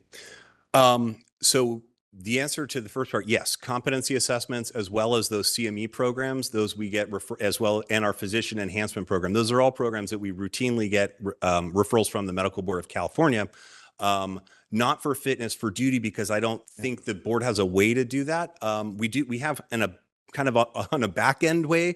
My understanding is the board will often, when they're concerned about impairment of somebody, what is the specific type of impairment concern? So if it's neuropsychological functioning, then we're going to go identify a neuropsychologist who's approved by the board to do this. And by the way, Dr. Perry, who works for us and has since the beginning of PACE and probably done more neuropsych tests on a physician than any other human in history, he's also an approved provider. So in a way, yes, that could be PACE being involved in a fitness for duty, but it's really not, because they're looking for Bill Perry as the kind of approved provider. And so my last few questions is all from the green graph, because we have a practice that we provide PACE and then we do a public reprimand. So we don't do oversight after the public reprimand. We then send them to PACE, right? In a category 1, a clear pass, after that person passes PACE, after the board writes the discipline, sends him to PACE, and my understanding from what you say now, at that first category, basically you're done with the discipline. PACE has found that you are clear pass, public reprimand goes on the record, you're good to go. Mm-hmm. In the second case, where there's minor recommendations, in that specific, and I'm going to put it category 2 and 3 together. Sure. Where there's minor recommendations and big recommendations. We issue a public reprimand, so now we're not overseeing it. It's all on you to establish what it is. If that person in the PACE program decides, okay, I'm going to do specific CME, self-study, professional coaching, or all is well. They've completed, they satisfy you, they walk. But what if they don't? Do you report that to the medical board? Yeah, great question, actually. So couple things. First of all, the vast majority of doctors who get sent for a competency assessment were not through a public letter of reprimand. They were put on, either administrative law judge, right, or settlement agreement for probation. And so then the expectation, and one of the requirements, if you read under the clinical competence assessment, it says, and the physician agrees to follow all recommendations from PACE. And the board has, since we've started working with them, always taken the position of the oversight on ensuring that the physician is completing those recommendations that we've made. And we sometimes will work together to try to help identify, okay, this is the highest quality program, and give them guidance on things like that. But essentially they're doing it, and including on the relatively rare few who do get sent with a public letter of reprimand. But that has kind of gone back and forth over time, because it's created impossible situations when someone's on a public letter of reprimand and they fail the assessment. Yes. It didn't, in the old days, it didn't have language. This has been rectified so that, because probably a singular individual, I won't mention any names, of course, but over a course of like 4 or 5 years, he took the assessment 4 or 5 times and was unable to practice during that time, and also unable to pass the assessment. But the board didn't have a way to to move forward in one direction or another. So I think ultimately they opened a new accusation and then changed the you know, and made it a probationary order that gave the teeth that says, okay, if he doesn't pass, here's what's going to happen. So that's what will happen in a category 4 scenario where somebody is like, they're failing the process. Yeah. We issue the public reprimand. Now we go back into the process with a new accusation or filing that, you know, you didn't meet the standards or you didn't follow through or Pay said that. Yeah, I'll defer to your colleagues on No, this no, because, no. oh yeah, that's your, yeah. I just want to understand from your side where this handover, because I want to understand what our responsibility is. Because our responsibility is to discipline doctors and oversee them until they are, you know, competent. Right. Yeah. Right? That's our responsibility. But Yeah. however, what I'm trying to assess in that category 2, 3, and even 4, if we pass that on to you, if there's sufficient, you know, from yours end, you just pass it back to the medical board and you're back in the process, essentially. Yeah. Is what I'm understanding. You're correct. And I think it's a great question, actually, because I think I think there's room for additional working together, or I think part of the recommendations that we make may be the perfect thing for the medical board inspectors and case workers to kind of take care of. And there may be other pieces where our guidance and our assistance might be of help, but that's not how we've been working. But I think that it opens a nice opportunity for reflection and saying whether there might be a way that we can work together even better, because I think there's a space there where PACE and the medical board, or, you know, whether it's this medical board or another state or a hospital, like, how do we work with you after the fact? So it's not just, hey, here's all the problems the doctor has, here are some courses they can take, here's some recommendations. But then other parts, and I think where the real challenge is for a medical board, when we have someone who we're going to recommend restrictions in practice. Well, you guys can affect restrictions during probation, but if they're, you know, if it's a public letter of reprimand, that's probably going to be a challenge. And what about after they go off probation? Then they can just go back to doing whatever we said they couldn't do, right? So there are challenges, and I think these are great questions and good opportunities for us to perhaps, you know, sit down and talk about ways that we could be more helpful. No, thank you. Thank you. I'm clear now. Okay. Thank you. Additional questions or comments from board members? All right, let's open it up for the public. Any comments from those in the room? All right, please come forward. Thanks. Yeah, hi. After my successful mental health treatment program was criminalized at Family Health Care Centers of San Diego, and I was booted out without any medical care or anything, without medications, low levels of stimulants that really helped me function, I made the enormous mistake of trying to go to UC San Diego Health. Apparently, you should never tell another psychiatrist that you had a dispute with a psychiatrist, because they will retaliate. The guy that did it at your Sir, let's please address the board, please. Mr. Bull, you can actually return to the audience. Well, I've got some papers for him, but yeah, okay. Could I have that time put back on, please? After I was thrown out in the streets, I made the mistake of going to UC San Diego Health.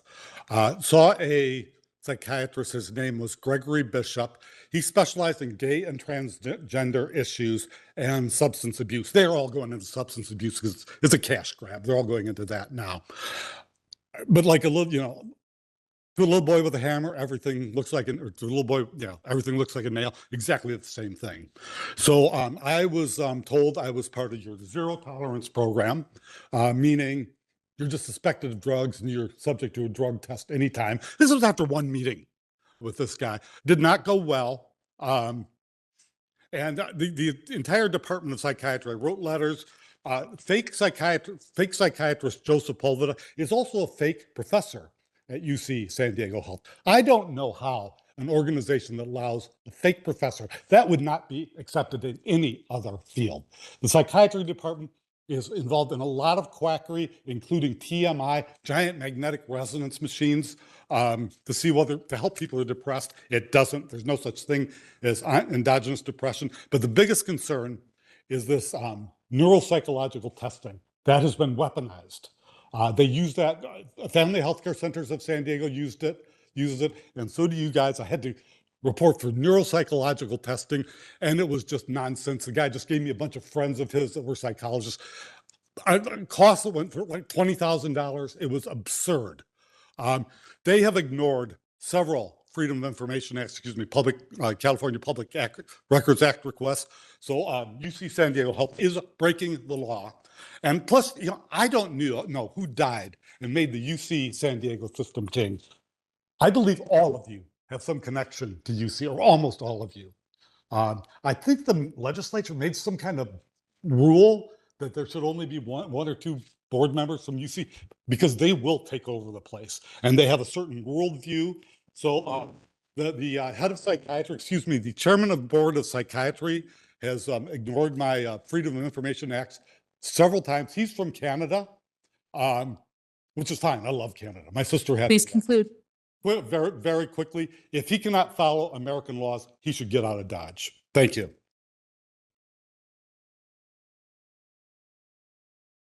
Additional commenters in the room?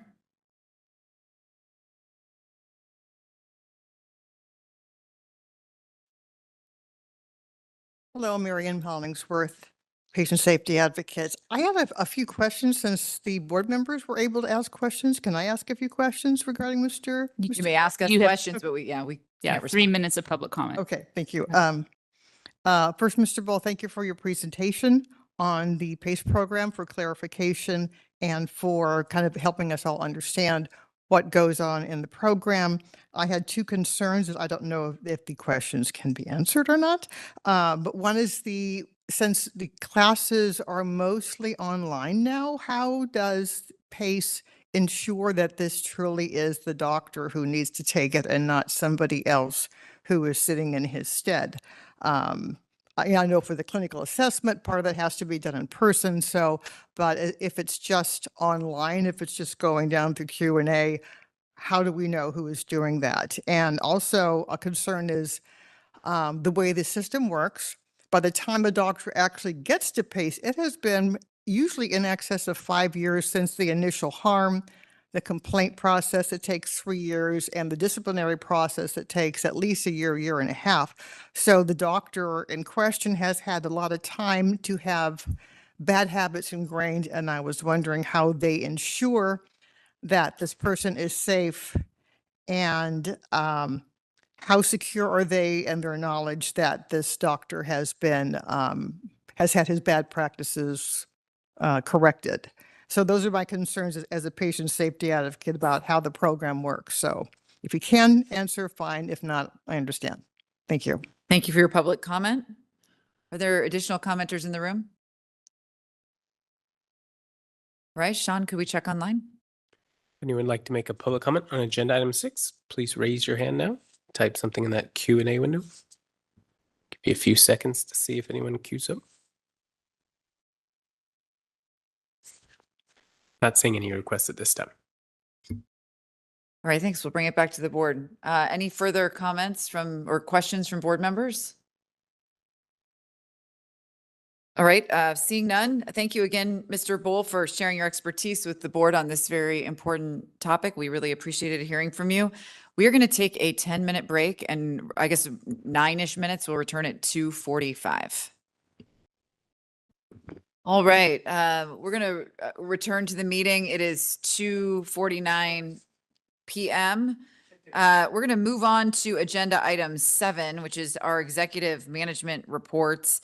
And again, as with prior items, we will take questions and comments at the conclusion of all of the reports. And Sean, I think you're going to take off your headset and start us off.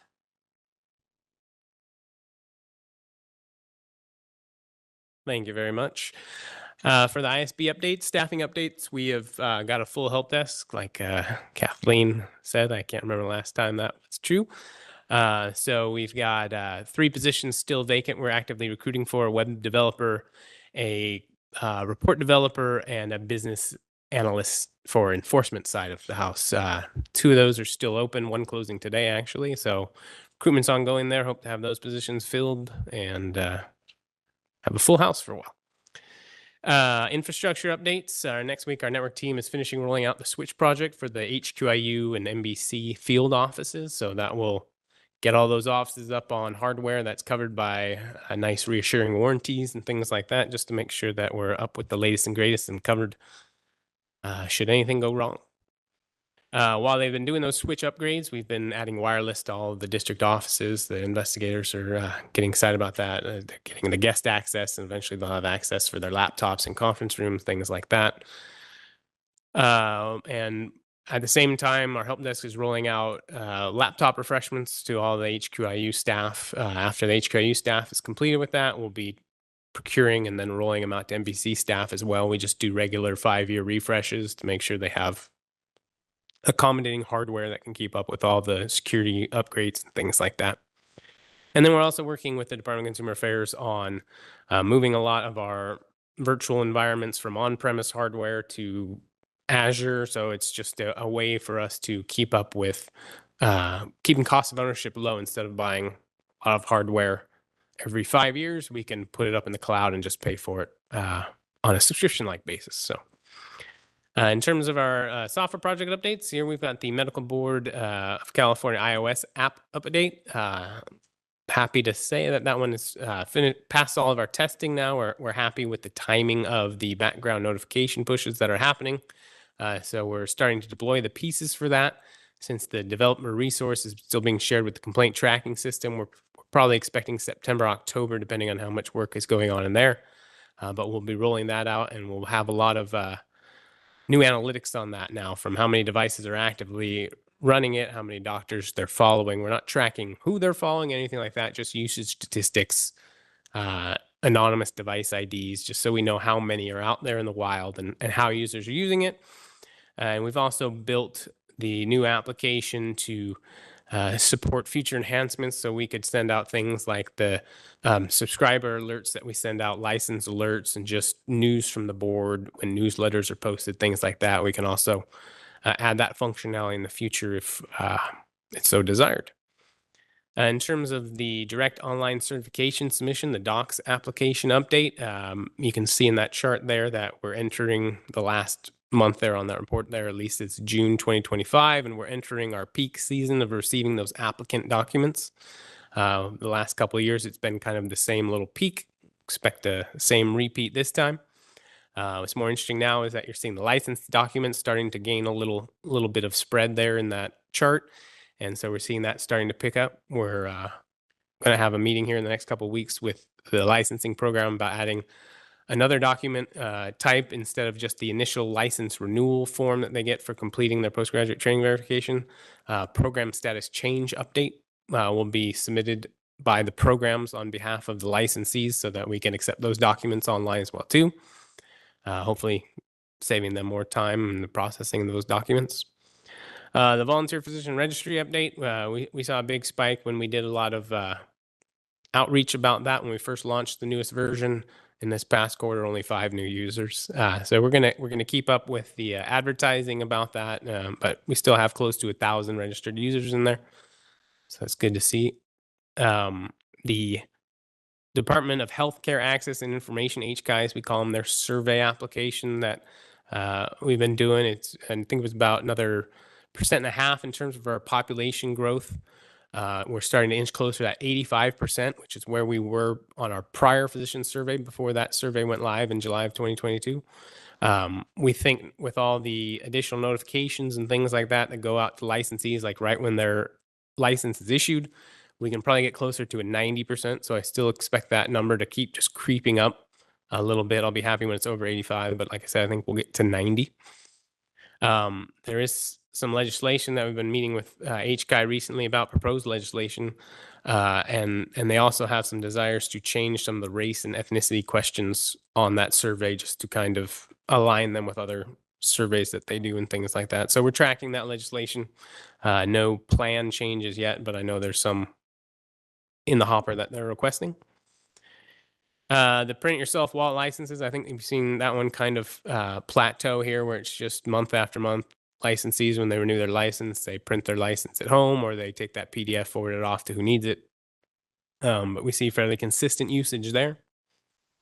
The Breeze online complaint form redesign, some encouraging news that after some issues with the original deployment that didn't passed the first quality assurance testing. Some enhancements have been made, and it's being configured so that on the September 16th release in Breeze, the involved party information where you put in witness information and other things in the complaint form, that information will be entered differently in the online complaint system, and it will save a lot of time for our intake staff who takes that information and basically transcribes it into a different place in our online system. And so it'll reduce the amount of time there that it takes for them to set that up because it's entered by the complainant themselves. It'll be of better quality because there's less chance when moving it for things to get dropped or missed and things like that. And then that will allow us to streamline the questions on the very long page of supplemental questions when you're filling out your online complaint. So initially, just those fields will be removed and add to a different screen, but then we'll be going through all of the questions after that September release to fine tune all those questions there. And that should hopefully close that project out. In terms of the Breeze electronic only renewal notice, we're up to 95% of the licensees renewing online now, which since we're only sending them online renewals, that was to be expected, a little jump there. But we did see in this last quarter was a large number of licensees not renewing what I call early. We send them a first renewal notice at 180 days right now, and we like people to be proactive and go and renew those licenses right away. Some of them wait into the last 40 days, and there seemed to be kind of a high spike there in April, and it started trending downward. So we think people are getting used to the new process. We'll be keeping an eye on that. And we have additional notifications now going on, not just when you're 180 days, but then at 120 days. And as you progress closer and closer to your expiration, you get more and more emails till you do renew. So, and then the complaint tracking system update. I have a full agenda item for you tomorrow to give you a demo of our early test builds for that. It's been going very well. Personally, I've looked at hundreds of complaints through there, and we're getting together with the enforcement and executive and legal teams and reviewing those complaints, not just as individual activities now, but when you're looking at a whole picture, filling in the gaps and how everything plays together on there. So I'm excited to show you tomorrow, basically through the whole system, give the new board members introduction to how we got to this point in the project, and then do a little demo and answer any questions you have about that. So I'll turn it over to Doug. Thanks, John. Thank you. Mr. Hawk?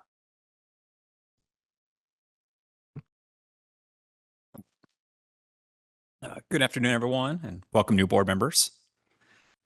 Update from our licensing program. In Q4, fiscal year 24-25, the board received 3,471 initial license applications, and we issued 1,743 licenses. We also launched a new webpage to support postgraduate training programs by providing tools to help with licensing application process. We also, big change on July 1st, 2025, Canadian medical school graduates now must obtain ECFMG certification to enter U.S. residency programs, as Canadian medical schools are no longer accredited by the Liaison Committee on Medical Education. Accreditation now rests solely with the Committee on Accreditation of Canadian Medical Schools, reclassifying these graduates as international medical graduates for the purpose of applying to U.S. residency programs. An efficiency update, we're always looking to automate, eliminate steps, be more efficient in our processes. And some of the recent updates include our application for duplicate wall certificate form, which was updated to reflect current procedures and eliminated unnecessary sections. On our deficiency phrases, applicant letters, and application checklists, we revised for clarity and consistency to help improve applicant understanding and reduce processing delays. Quick docs update. We continue to work with training programs and medical schools to update docs registration forms to allow broader acceptance of digital signatures. The more digital signatures we accept, the less that get rejected. Quick update from Webmaster. Webmaster responded to 2,763 emails from the licensing Webmaster in Q4. The most responded topics during this quarter were license updates initial renewals, and fictitious name permit questions. For licensing outreach in Q4, we conducted 14 outreach activities. During these activities, we addressed licensing inquiries and guided programs, applicants, and licensees through the licensing and renewal processes. Some of the items discussed included new ECFMG requirements for Canadian applicants, PTL requirements, and first and second renewal requirements. Update on our consumer information unit. In Q4, they received 19,202 calls with an average wait time of 6 minutes. 3 of the topics most responded to in this quarter were renewal assistance, complaint questions, and application questions. And this concludes the update from licensing. Thank you, Mr. Hawk. I think we'll move on to the enforcement summary and then we'll circle back for questions at the end. Ms. Smith.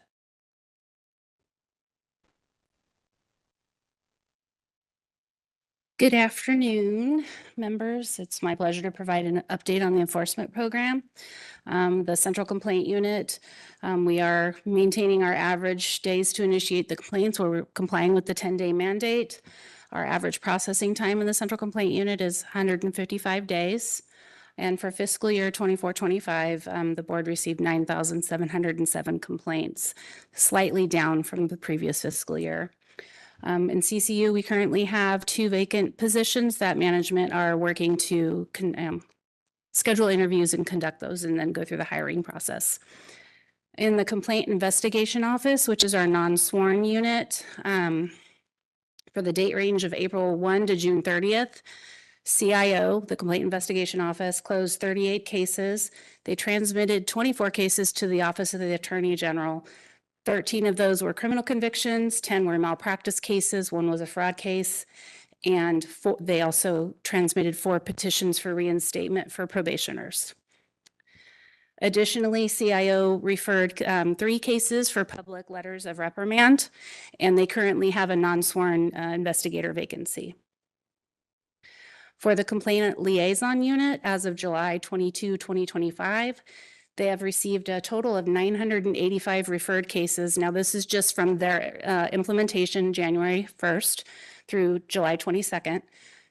Of those, the Complainant Liaison Unit staff have extended interviews to 857 complainants, and they have 128 cases that are pending interview offers.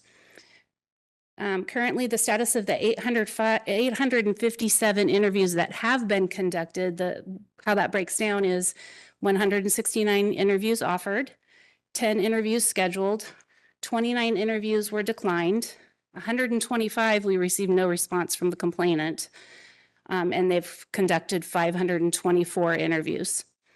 The management for the Complainant Liaison Unit participated in the board's outreach with licensing, and they're also going to be presenting at the Department of Investigation's Mini Academy. Our probation unit, during the 4th quarter, they put 32 licensees on probation, and 2 probationary licenses were issued.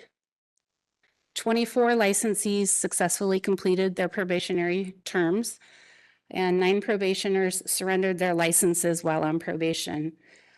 We've issued approximately 3 citations for violations of probation and 4 cease practice orders for violations of probation, and transmitted 8 petitions to revoke probation to the Office of Attorney General, and filed 2 accusations and petitions to revoke probation as of July, As of July 1st, 2025, there are 567 licensees on probation, both in California and outside. Regarding the probationers that surrendered, the reasons provided were that they could not afford the costs, they were retiring, they had health issues, they couldn't satisfy the terms and conditions of the probation that was ordered. Or they decided that they no longer wished to reside in the state of California and they wanted to retire. For the collaborative process involving the Medical Board, Health Quality Investigation Unit, and the Office of Attorney General Health Quality Enforcement Section, we're very pleased with all of the work, the meetings, the discussions. all the collaboration that we have, invested in this process. We're very hopeful to be implementing that this year. Our goals with this process are to reduce the number of cases that get returned for supplemental investigations, reduce the number of cases that might be rejected by the Attorney General's office, to enhance the disciplinary outcomes of administrative actions, increase communication between the investigators and the deputy attorney generals and have them working together throughout the investigatory process, increase alignment across investigations on the same subject or across related investigations into multiple subjects, and improve complaint processing timelines. And I think I already mentioned that we hope to have that implemented this year in 2025. So that concludes my enforcement summary, and Reggie will now provide an update on the enforcement monitor report. Great. Thank you very much. Mr. Varghese. Thank you, Ms. Smith and Madam President. So before if you want to follow along, I'm on the board's notebook. BRD 7C18 is the page. And I will start with, before I present the enforcement monitor's findings, recommendation status report. We have so many of those new board members that were not around when the enforcement monitor was ordered to audit the enforcement program of the medical board.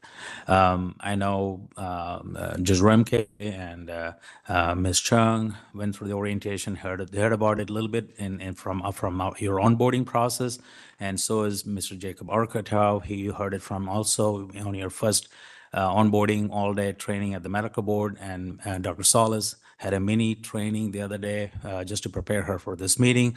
But I think I'll just mention a little bit of background about what that audit was supposed to be. So it was back in 2021, Senate Bill 806 added Business and Profession Code Section 2220.01, which mandates an independent enforcement monitor evaluation of the board's enforcement activities with specific concentration on the handling and processing of the complaints and the timely application of sections or discipline imposed on licensees and persons to protect the public. That was their mandate. So for that mandate, an entity called Alexan RPM was chosen as an enforcement monitor. They published their initial report in March of 2023, and the final report was published on August 18, 2023. These reports are available on board's website. Alexan RPM documented 18 recommendations classified into 4 different sections. This past 2 years, staff worked hard to implement their recommendations.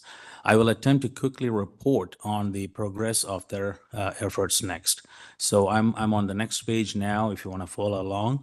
Their first 2 recommendations, 1.1.1 and 1.1.2, that were related to data retention recommendations. Board did evaluate the recommendation and determined that board is already in compliance. That's why they are marked not applicable.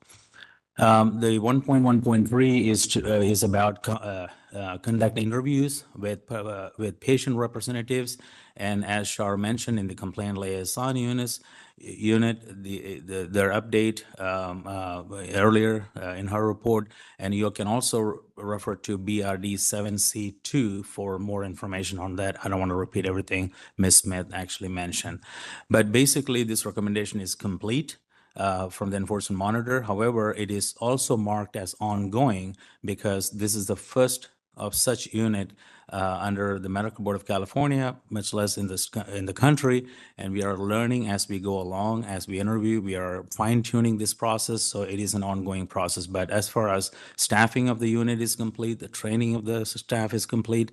They are, as you heard from the numbers, they are very busy contacting the complaining party and interviewing them and gathering more information, working with the medical consultants unit. So that's a very active unit. We're very proud of what their activities are.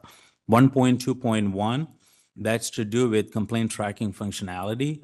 And again, you will hear more about that. It is in progress. And the project is progressing very nicely, as Sean pointed out, and the demonstration is on the agenda for tomorrow. So I don't want to take too much time on that. 2.1.1 is to establish a structured collaboration between HQIU and HQE ensuring effective communication. This is one of the pillar recommendation of the enforcement monitor to improve the outcome of our enforcement activities. This recommendation is also marked complete, and we expect this process to implement in 2025, as Ms. Smith pointed out.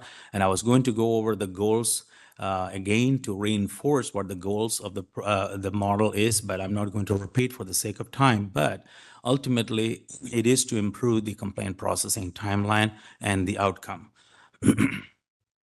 So moving on to 2.1.2, the cluster of recommendations there, and 2.1.3, they were subjective to if we cannot achieve a collaborative process, then you do this, you do that. But those are marked not applicable because we were able to meet over the last 2-year period and work with HQIU and HQE staff on a regular basis, and we were able to come up with a working model that we're very proud of, which we will be looking forward to implement soon. 2.2.1, the recruitment method for medical experts should be held in person or virtually to allow potential candidates to ask questions of the program staff. What we are doing right now is, whenever possible, in-person outreach or recruitment of expert is already very active, and every opportunity that I do have time to reach out myself personally and my staff, outreach staff, that is at the top of the priority list for us to recruit more quality experts for us. 2.2.2 require all medical experts to participate in expert training and eliminate the current 2-tier pricing structure. That is also complete, and it is marked as ongoing because it is a new online training tool, which is all experts are subject to take that training. There's not going to be 2-tier trained expert and untrained experts going forward. Every new expert that are signed into the program will have to undergo that training, and it is marked ongoing because we are still fine-tuning that online training tool to learn more from its effectiveness so we can fine-tune it going forward. 2.2.3, it is to establish a formal process for soliciting medical expert training feedbacks. Again, that is also in progress. There are surveys at the end of the training. We are also considering having quizzes in between the training to see or pre-test and post-test for the training to see what they learned, what they knew about the program before. Now, after taking the training, a post-test will tell us how much they learned going through the training. So it is a new program, so it is still ongoing, and hopefully we'll fine-tune it going forward. 2.2.4, medical expert compensation assessment. It was determined by the enforcement monitor that our compensation rate is too low, which is one factor that is not attracting experts to join the medical board expert program. But I'm happy to say that the board's budget change proposal was approved this last year, and the neurosurgeons, orthopedic surgeons, and pain medicine, they all saw an increase in their hourly rate effective July 1 of 2025, and we still continue to periodically review the market rates and increase hourly rate as necessary. Consider mandating licensees to participate in the medical expert reviewer program was one of the recommendation, and the board staff actually evaluated this recommendation, and it is, you know, the additional recruitment tool, we are going to be increasing the pool of experts as needed, so it is marked as complete. 2.3.1, a review of the guidelines and the procedures used when departing from the identified disciplinary guidelines. The board staff is reviewing currently, and later this month, a meeting is scheduled to develop initial draft of the potential updates, so that is in progress. And 3.1 was to establish a formal process by which self-identified race ethnicity information would be periodically extracted.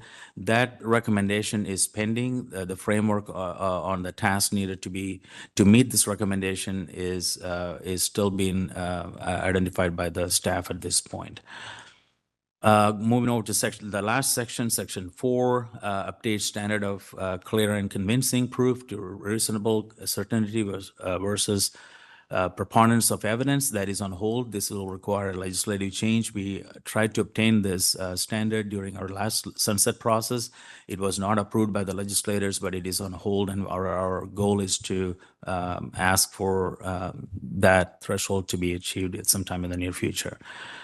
Number two, under section 4, revise the current requirements of the statute of limitations to allow sufficient time for the board to obtain necessary records and conduct interviews. This is complete as it was enacted under BPC section 2225.5. Number 3 recommendation was sign release from patients and board that the board cannot obtain medical records which may compromise the board's mission to protect the public relative to standard of care violation. It is complete and it's marked as ongoing. Again, that is achieved through BPC 2234H. Board staff will continue to seek potential options to address obtaining medical records. Where such tools are lacking, we will try to sharpen our ability to obtain more records because that is vital to our investigation. Also, the recommendation from the enforcement monitor was that our funding structure is not stable, so they recommended fee increases. And again, that is marked complete. The board's funding issue has been resolved, as I've been reporting in the previous board meetings, and the current fund condition shows the board will remain solvent without the need for additional loans. And in addition, as of June 30, 2025, the board actually repaid all of our remaining 3 loans with interest it received from other DCA entities. The board's financial position continues to improve with the control of expenditure, internal changes, and seeking options that are more suitable for the board. And I will be in my administrative report next. I'll elaborate a little bit more on that. So that actually concludes the enforcement monitor recommendation status report. Again, we plan to bring it back to the board, give you more updates in the near future. But as you can see, more than half of the recommendations been already complete and are ongoing for further development and improvements at this point. So, Madam President, do you want me to move over to the administrative summary? Please do. Thank you.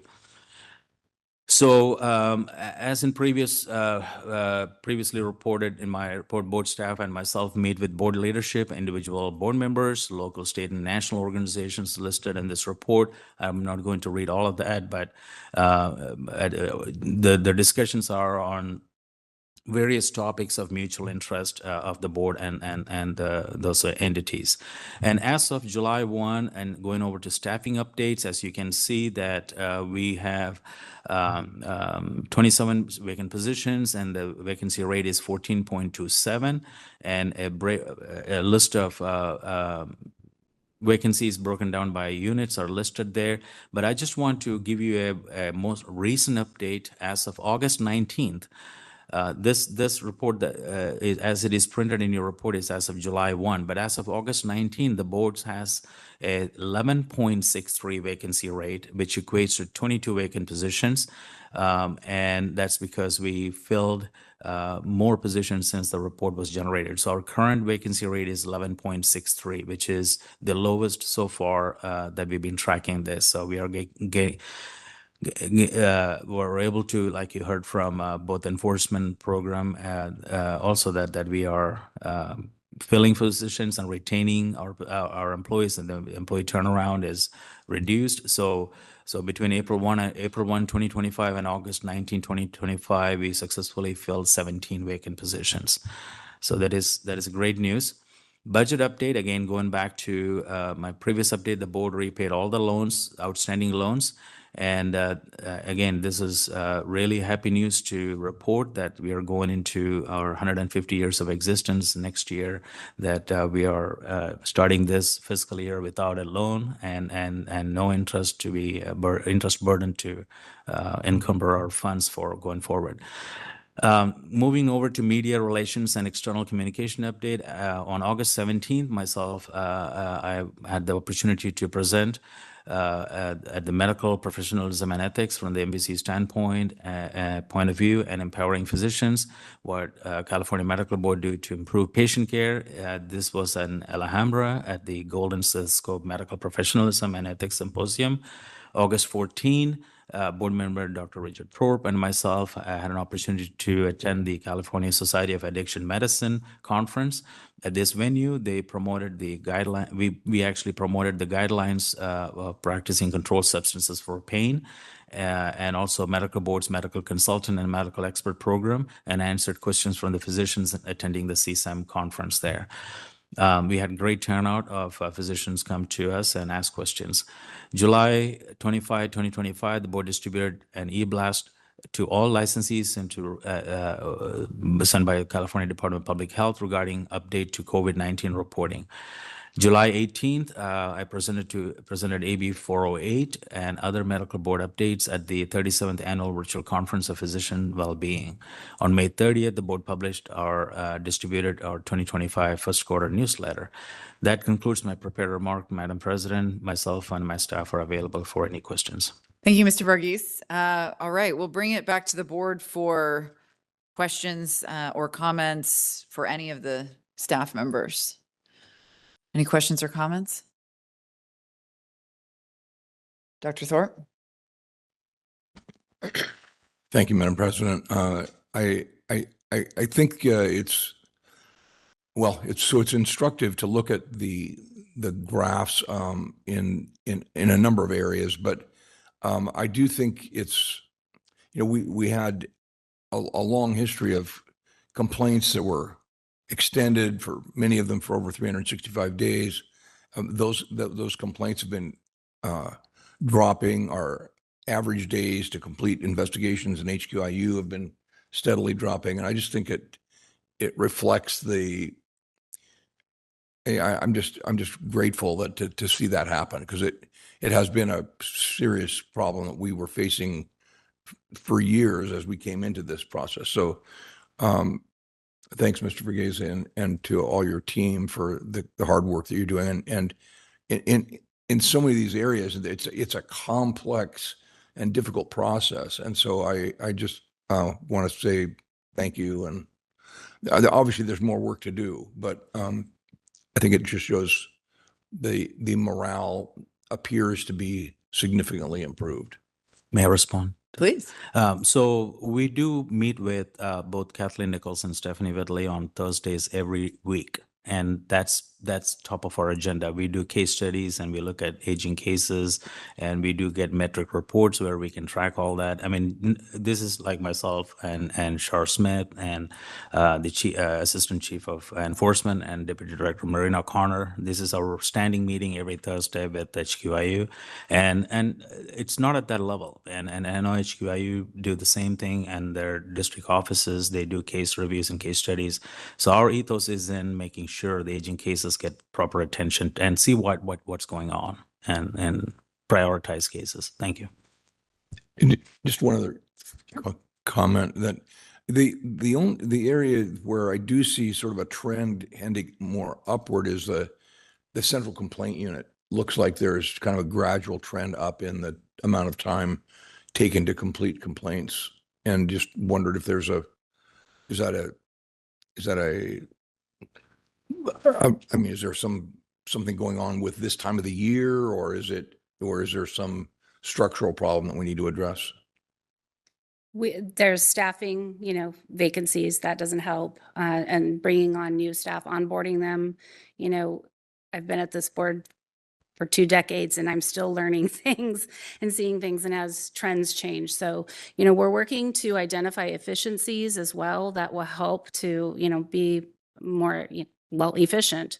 Instead of mailing, faxing, we're trying to come up with ideas and process improvements to bring that. We are aware of it, and it's important to all of us in the enforcement management to bring that down. So we're looking at it from all levels, because it's very important, not only to us, but to the families that are entrusting us to look into their concerns. So we take that very seriously. So in addition to staffing issues, Dr. Thorpe, you heard from Douglas about how licensing achieved total paperless, and they're doing all everything is off paper and scanning. Enforcement just started on it. So CCU just started embarking on it. So it's new process they have to learn. And so, pushing paper, they're used to do that. Now they have to scan. And so there are new process involved. So there's some training and a learning curve that caused them to have a little bit of a backlog. So that's also contributing. Mr. Watkins? Yeah, cool. I have a feedback on 2.2.3 on the that is the monitor report, where we establish the formal process, the medical expert training, feedback. You see, this is an interesting deal because, I've been studying this too for years. And let me use an analogy to have it better understood. If you do a sport and you want to get better, you go to a coach, and the coach is going to be probably your hardest critic. And it will point out stuff in a blatant way, and you will see the issues and you will correct them. In this case, where we look at medical experts, I think doing a tape watch, like if this case is completed, right? There's an outcome. We know this was the expert that reviewed this case, to then have at some point, like the 10 cases that they reviewed or the one case, like have a process where because in this case, the DAGs are the most harsh critics. They break them down. And then to explain to them, hey, this is some of the criticism. You don't have to you can use better language.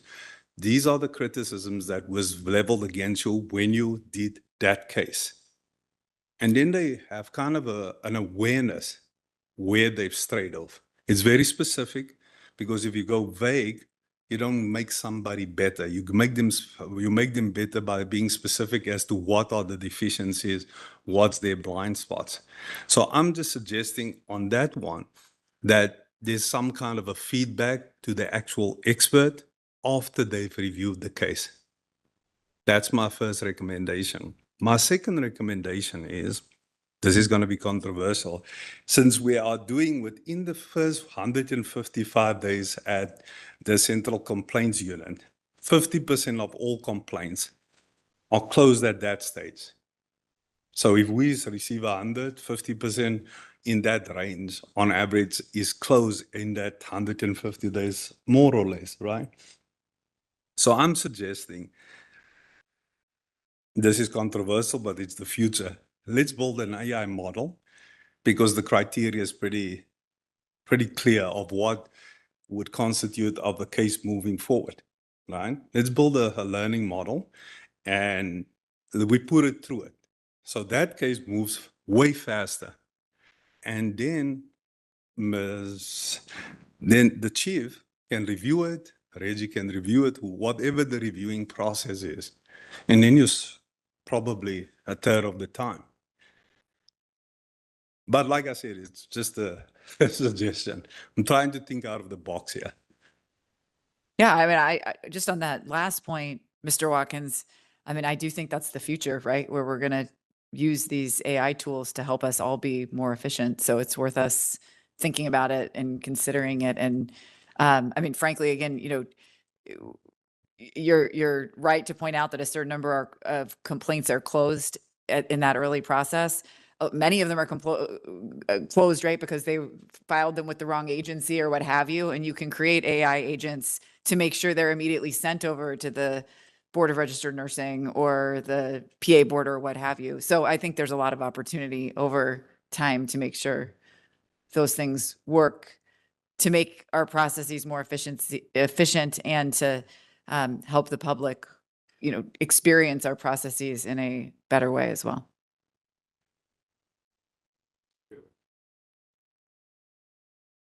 Other comments, questions from board members before we take comments from the public? All right, seeing none. Any public comments from those in the room? Please come forward.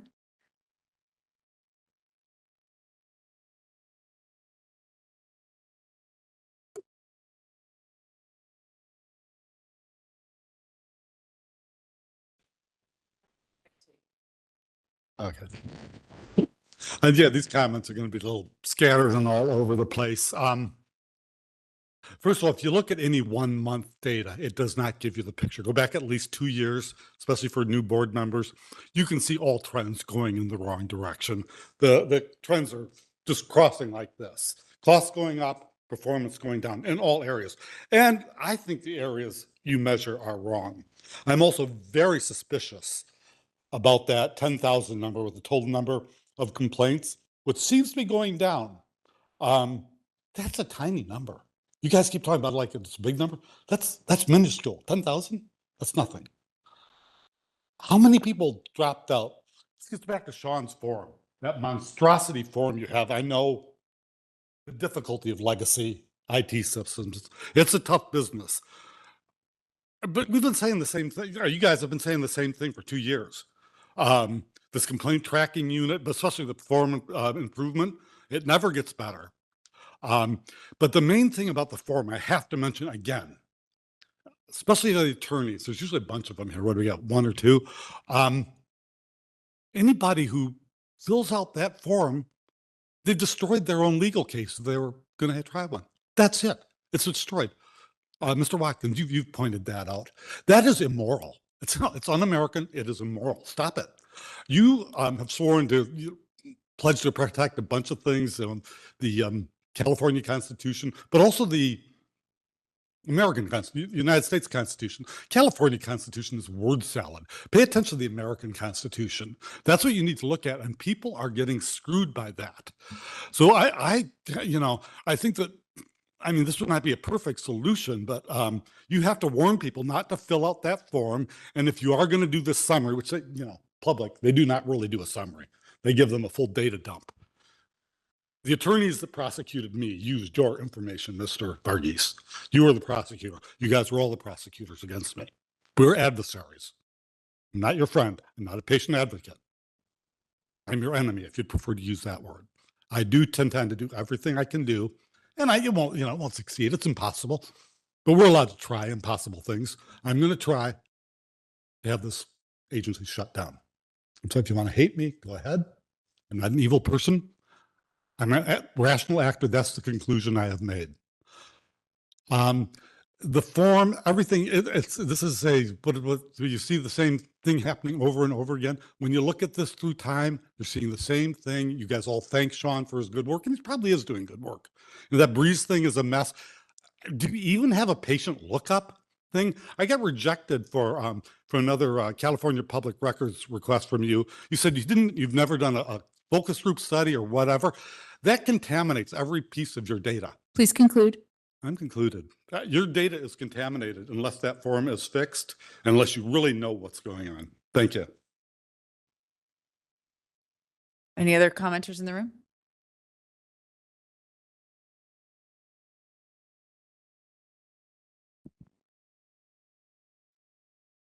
Hello, Marian Hollingsworth, patient safety advocate. I'm not sure if this comment comes under the enforcement or under Mr. Varghese's presentation.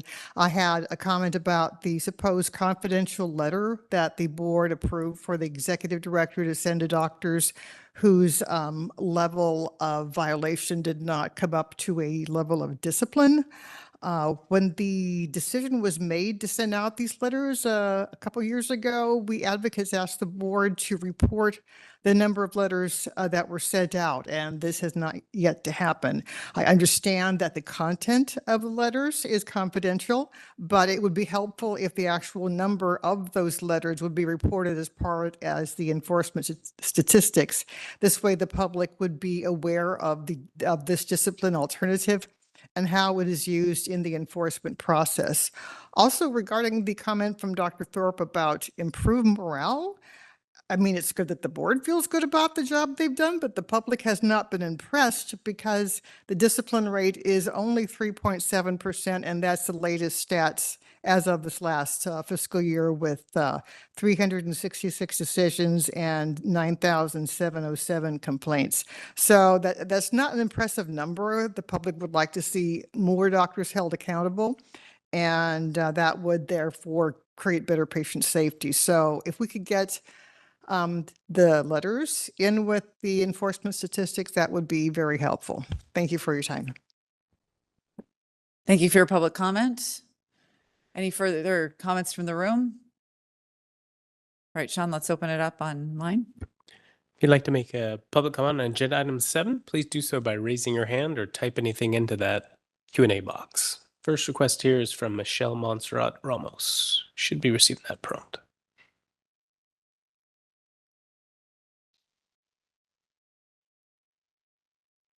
Good afternoon, Michelle. I am Michelle Montserrat Ramos, and I'm with Consumer Watchdog.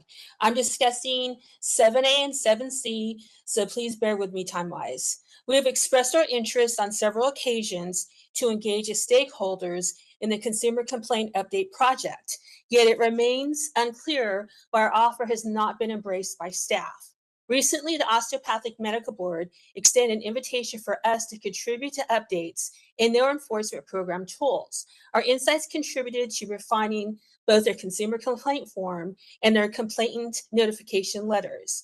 A key enhancement to their consumer complaint form is the inclusion of a checkbox that allows complainants to indicate whether they have filed a complaint with CDPH or another entity. This addition has already led to instances where complaints were submitted with this option checked, enabling staff to connect with the corresponding department or organization to retrieve crucial investigative information.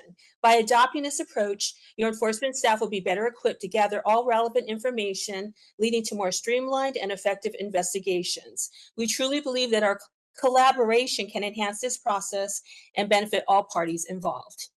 I have some questions about the workings of the complaint liaison unit, specifically which interviews are conducted by the CLU staff. Do they solely oversee the final interview before a complaint is closed, or are they involved in other interviews throughout the process as well?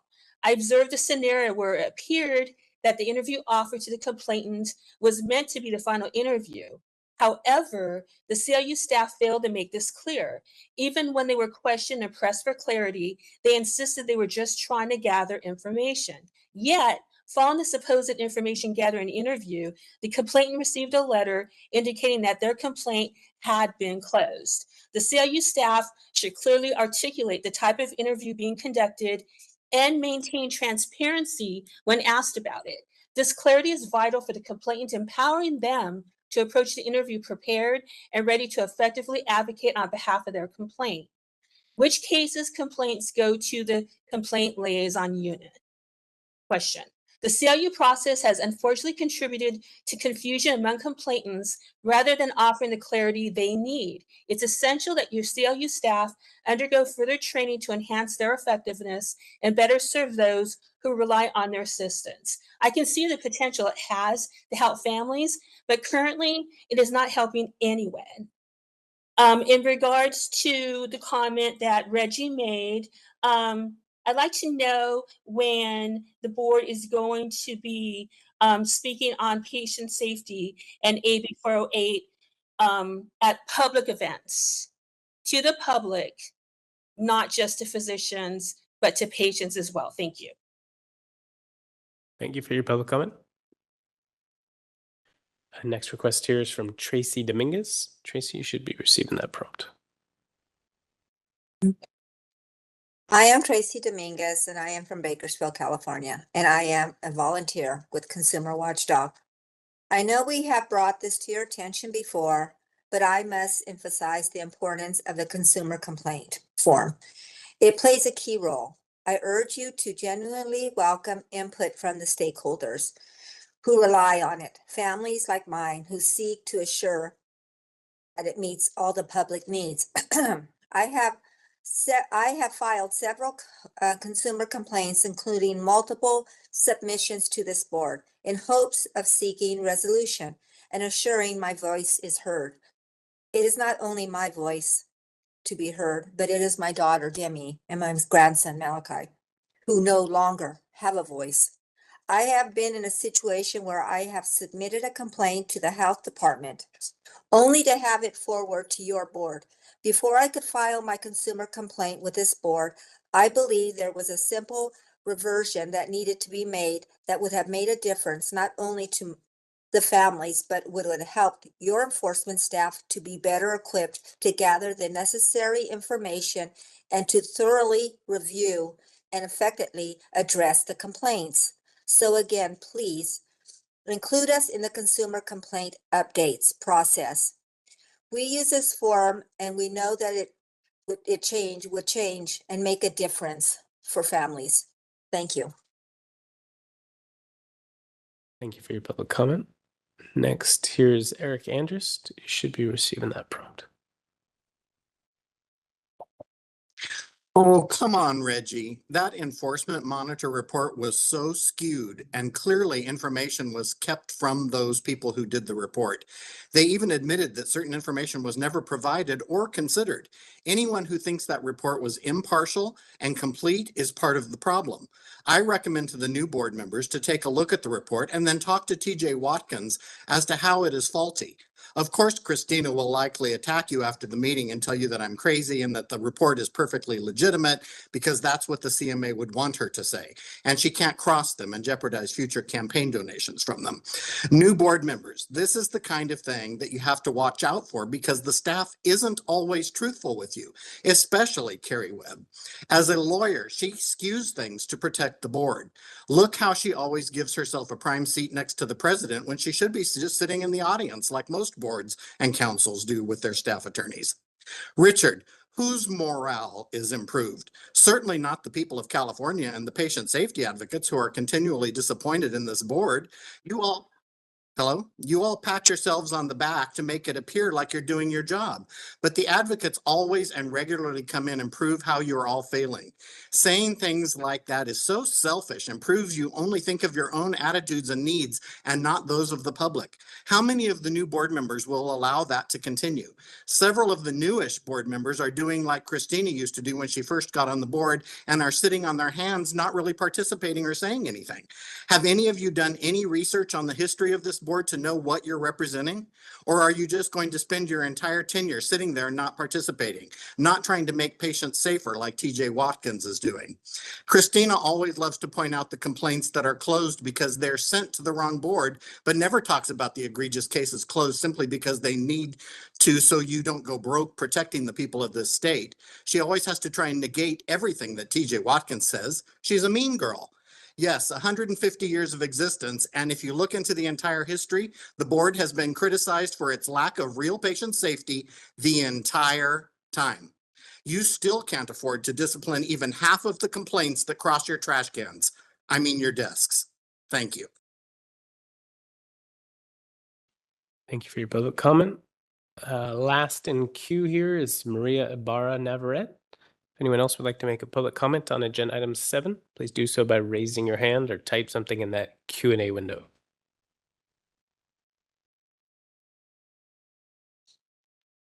Maria should be receiving a prompt on your end.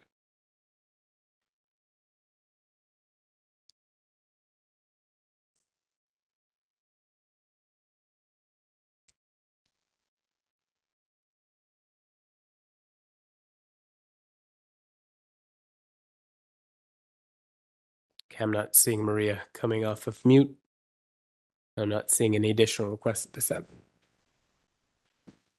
Okay, we'll bring it back to the board. Are there any further questions or comments from members before we move on? All right, seeing none, we're going to move on to agenda item 8, updates from the Physician Assistant Board. Dr. Sai, I think that's you. Thank you, Madam President. As the ex officio member of the Physician Assistant Board, we met on August 15th, 2025. During the meeting, some of the highlights were AB 1501, which is the Physician Assistant Board Sunset Review. In that pending legislation, there is changes to the licensing application for PAs, namely adding a section for criminal history. In addition, there is wording changes that previously the Physician Assistant Practice Act names the Physician Assistant Board to approve training programs, but of course that is not the role of the PA board, and therefore it defers to the accreditation body to approve and to establish a passing score for PAs applying for licensing. Of course, the other important changes were licensing and application fee changes. One of the key things that were of interest to the medical to the medical doctors are that they're proposing to change the MD or DO to PA ratio. Currently stands at 1 physician to 4 PAs. So one physician can supervise up to 4 PAs, and they're hoping to change that from 1 physician to 8 PAs. That it will be going through the legislature. The pros, of course, is to allow more access to healthcare, especially in the underserved areas. And then lastly, the PA board is undertaking the task to review the current PA practice agreements, and that will have further updates in the upcoming months. The PA practice agreement, as some of you may or may not know, any PA who is supervised by a physician should into a PA practice agreement allowing their scope of practice, what they can and cannot do under this physician. That agreement has not been reviewed for many years, and so the PA board is undertaking that task to review and update it. And that concludes my report.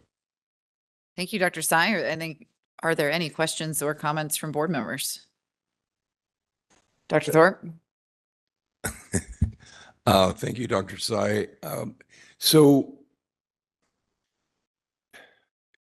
what's the process going to be then? Is it in the sunset review, or is it a separate piece of legislation to change the ratio from 1 to 4 to 1 to 8? It's a part of the sunset review. Okay. Any further questions, comments? Yep. Dr. Tsai, I'm just curious, the PA board, I think the function discipline, do they have similar entity like CMA that PA organization to promote PA meaning for the purpose, getting more in the workforce, more involved in future care? The reason I ask is because I personally have a number of PA and observed PA in this hospital that I think the growth of the PA outpaces the quality that physician can supervise them. And we act on the premise that we don't have a doctor, we need PA, we need MP, but I don't think we update on the supervising the quality, the training of the PA MP. Not all of them, but at least a significant number of that. So I'm just wondering, the PA board, do they have any relationship or collaboration with such a PA organization? And the other thing, what is the direction as a PA going to specialty, like the more orthopedic, vascular PA? Are they trained in a job? Are they have certified first program to improve the quality and safety? That's my concern. Thank you. I think the number of PAs in California are increasing. Every year, I think they're up to about 9,000 to 10,000 licensed PAs now in California. California, I think there's over 30 PA training programs in California, and 12 of them are in California.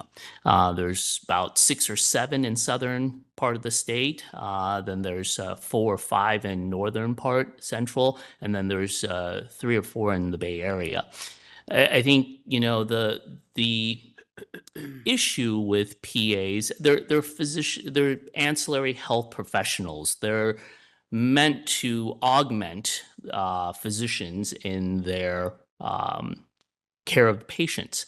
One of the key things, and that's why I said, one of the key things about physician supervision is this 1 to 4, this increase from 1 to 4 to 1 to 8 MDDO to PA ratio will be an interesting sort of debate.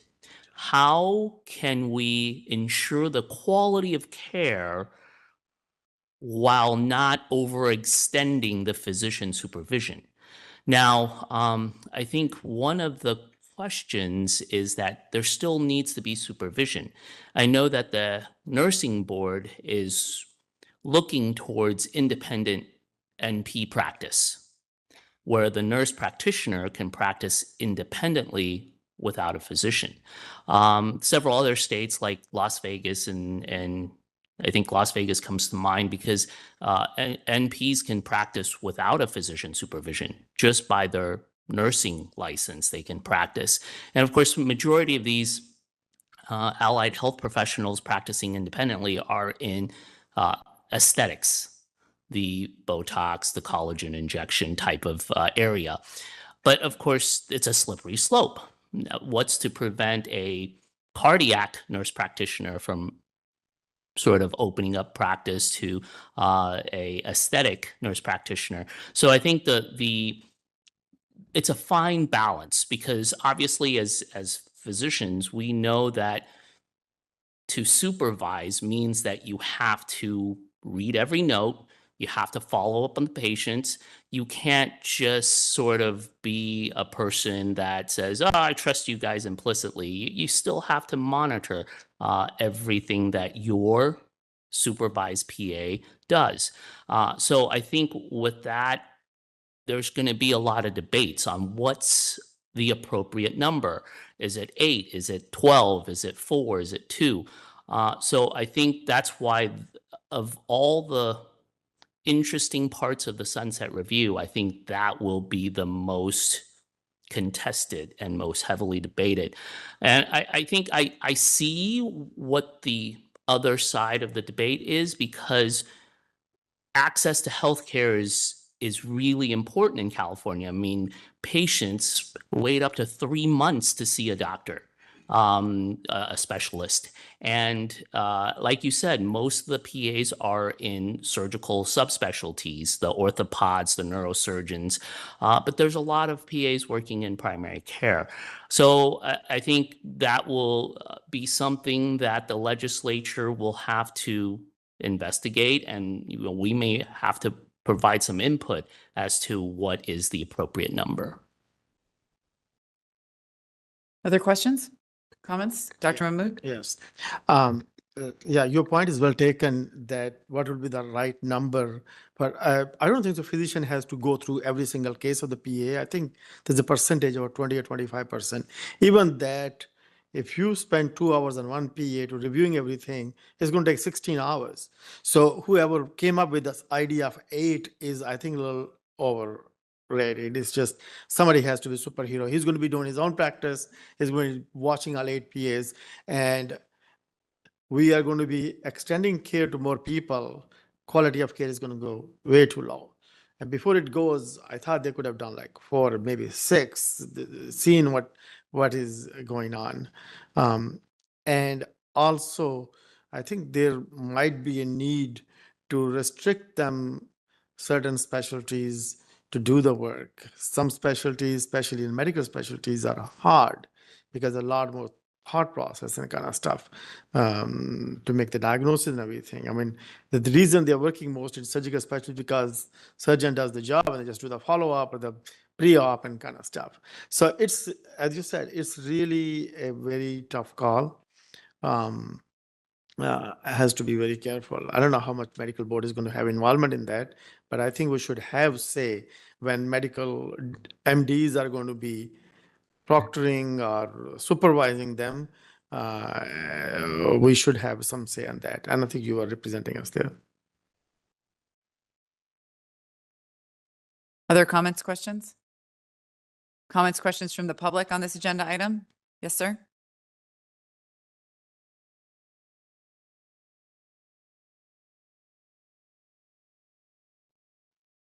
Doctor, I just want to inject a dose of reality into what you're talking about, PAs. You know, I have no medical care. I'm 71 with no medical care. When I had it, it was at Family Healthcare Centers of San Diego. I had a PA. He was a good guy. He's, you know, caring, good guy. I never saw a real doctor. The doctor that supervised him was Christopher Gordon, no relationship, who was a tweaker. Addicted to crystal methamphetamine. You guys love that when people confess it, and you know, and they take the urine test and they do all this and that. But I never saw him. I don't know if that's standard practice, and that was for several years. So no doctor. I lost. If you consider having a doctor in medical, right? No doctor. 71 years old. Maybe I'll get down to Tijuana. You heard what happened at UC Health. I made the mistake of telling them the story about the lying Joe Sepulveda, the lying con man Mr. Gordon, can you direct your comments to the update on the PA board? That's the agenda I item we're did. talking about. I did. I was talking directly about my PA. Why are you so determined to stop people from speaking freely? I'm just I trying have some things to keep say. you on That's all you guys on do the is stop subject. people from talking. Sir, Sir, ma'am, go ahead. focus your comments, please. Am I allowed to say what I want or not? Focus your comments on the physician. If I can't say what I want, I won't say anything at all. Say it in another forum. When people said you're against America and you're against free speech, I didn't believe it. I do now. And we have to reach out even to the anti-vaxxers. As I said, doctors are also getting screwed by the system, not just patients. We have to reach out to everybody and let them know what's going on here. You know, I don't have any legal rights because the Attorney General is this man's attorney, not mine. So you have no rights whatsoever, no medical, no nothing. So yes, I am declaring war on your organization. I know it's ridiculous, but I am. So thank you. Any other comments in the room? Good afternoon. My name is Ricardo Ariola from the California Department of Public Health. I would encourage you to look at that legislation that's pending, the sunset, because at the Department of Public Health, we do issue licenses to PAs for the use of fluoroscopy. And that expansion of overseeing or supervising 4 individuals now to 8, I do see supervision is necessary within that room, especially on the X-ray side when they're applying ionizing radiation to humans in a hospital setting. So I would encourage just looking at that to say we do license PAs to use X-ray. And if there are going to be more PA users on the floor and each one of them requires specific oversight or specific supervision, that'd be something that's very helpful to look into. Thank you. Thank you for your public comment. Additional commenters in the room? All right, seeing none, Sean, can we check online? Yes, if anyone would like to make a public comment on agenda item 8, please do so by raising your hand or typing something in that Q&A window. First up here, we have Lisa Armio. Lisa, you should be receiving a prompt on your side.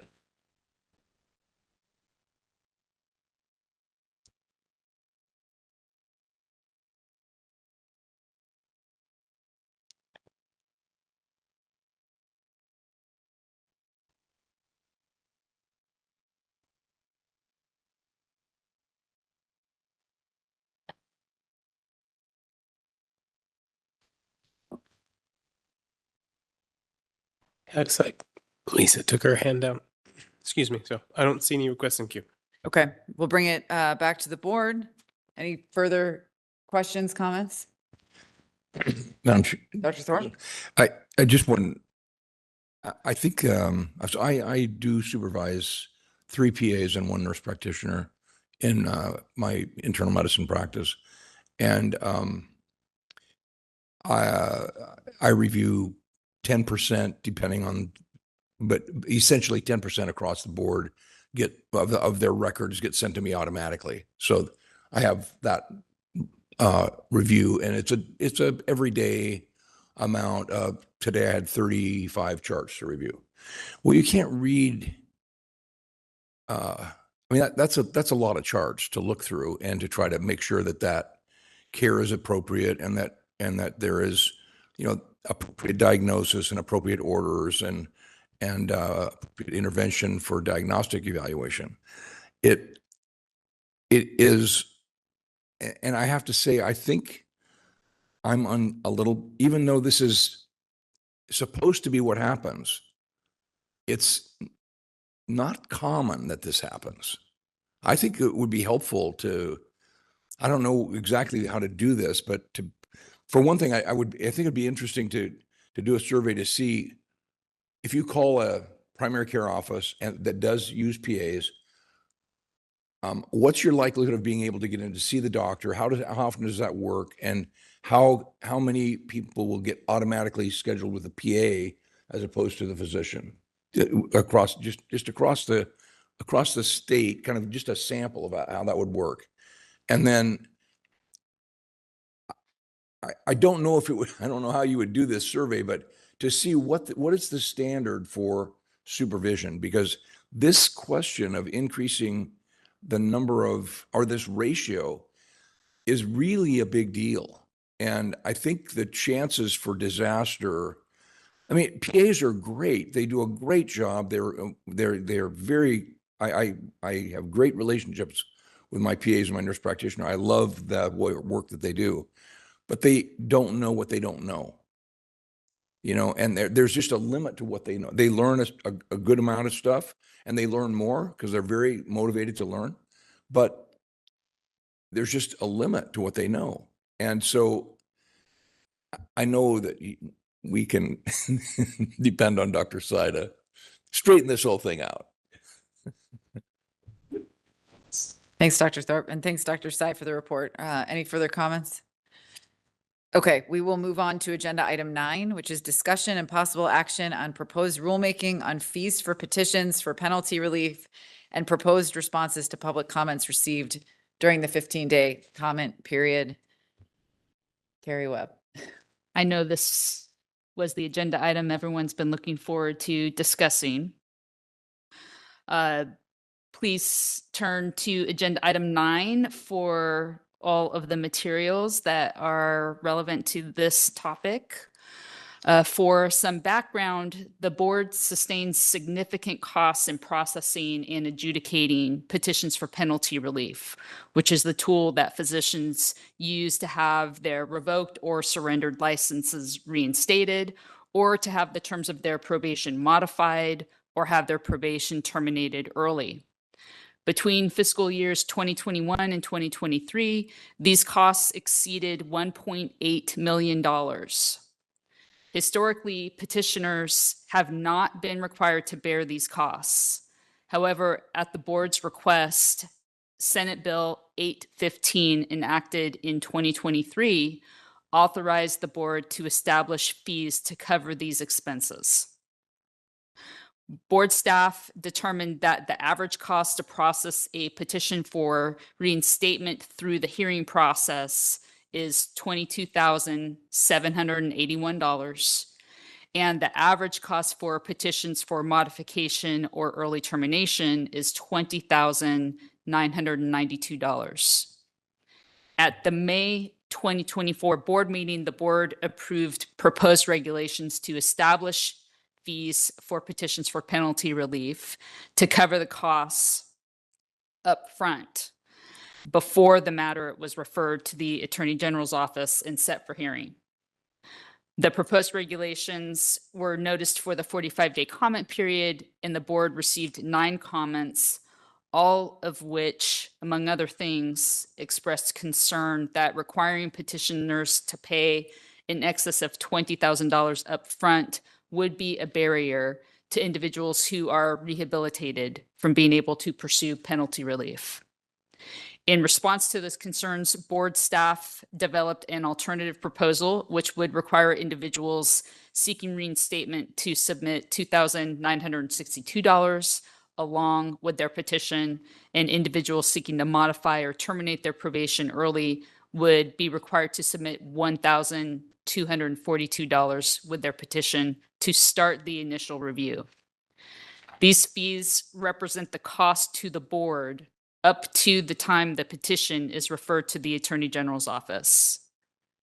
The remaining fee to pay for the services of the Attorney General's office and the Office of Administrative Hearings will be determined by the administrative law judge, who shall consider evidence of the petitioner's ability to pay the remaining fee with or without entering into a payment plan, as well as the reasonableness of the fee.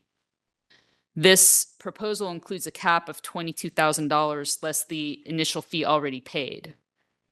Under the modified proposal, the board may approve, reduce, or eliminate the remaining fee proposed by the ALJ, and may also increase the award up to the cap, consistent with the evidence in a decision after non-adoption.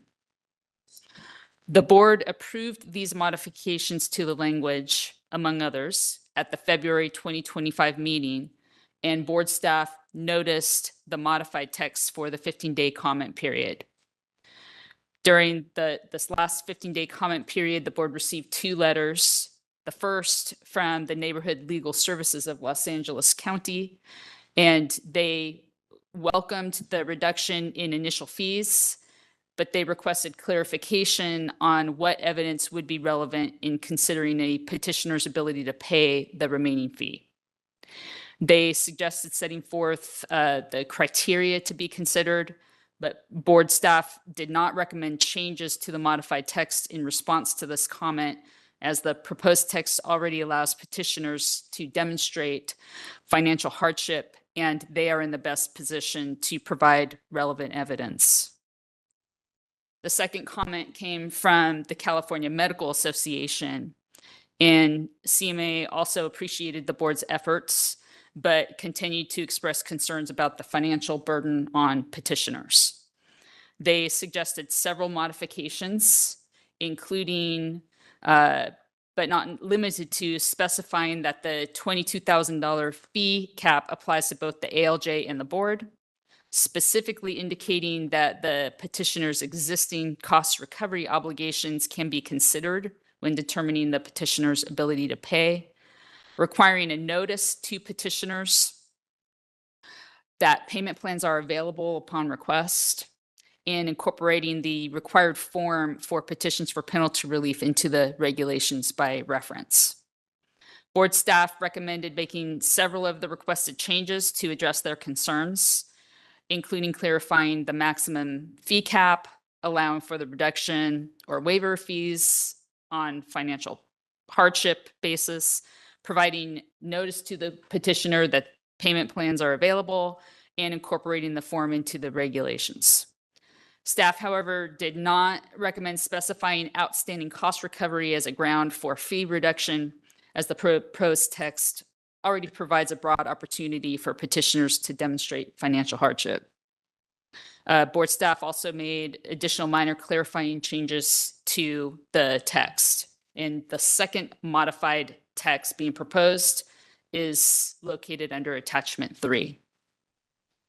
Staff recommends approving the proposed responses to the public comments on the modified text, and to approve the second modified text to be noticed for the 15-day comment period. I'm happy to answer any questions the members may have, and if the members are so inclined, I have suggested language for a motion to support the recommendation. So if we get to that point, I'll suggest language for the motion because it needs to be very specific, and then a member can say so moved. But for now, happy to answer any questions. Thank you, Carrie. Are there questions or comments from the members? Does anyone wish to hear Carrie's language for a motion? Let's hear it. Okay. So I would request that a member make a motion to, 1, approve the proposed responses to the written comments received on the modified text, and 2, approve the second modified text, as well as to direct staff to take all steps necessary to complete the rulemaking process. This includes preparing second modified text for a 15-day comment period, which incorporates amendments discussed at this meeting.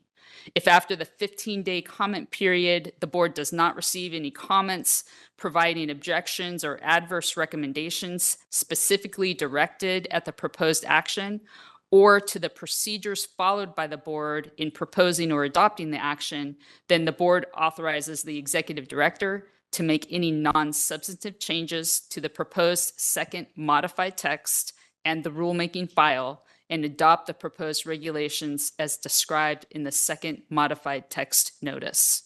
Does anyone wish to move that? Thanks. Mr. Watkins, do we have a second? Second from Ms. Remke. I guess we will go to public comments now. Are there any public comments from those in the hearing room?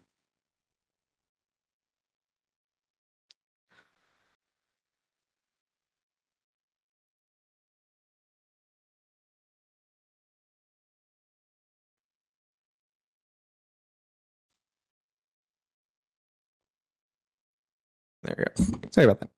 Hello, my name is Lucas Evanson, and I'm speaking on behalf of the California Medical Association. First, CMA would like to thank the board staff for their review of our public comment. While CMA remains concerned that the potential fee would still impose a severe burden and make penalty relief cost prohibitive for individuals without significant financial resources, as stated in our letter, CMA appreciates the amendments staff recommended for incorporation into the proposed regulations. If the board continues to support the establishment of this fee, CMA requests that the board adopt the staff recommended motions. Thank you. Thank you for your public comment. Other comments in the room? All right, seeing none, are there any comments online? If you'd like to make agenda item or a public comment on agenda item number 9, please do so by raising your hand or type something in that Q&A window. Give you a few seconds to see if anyone queues.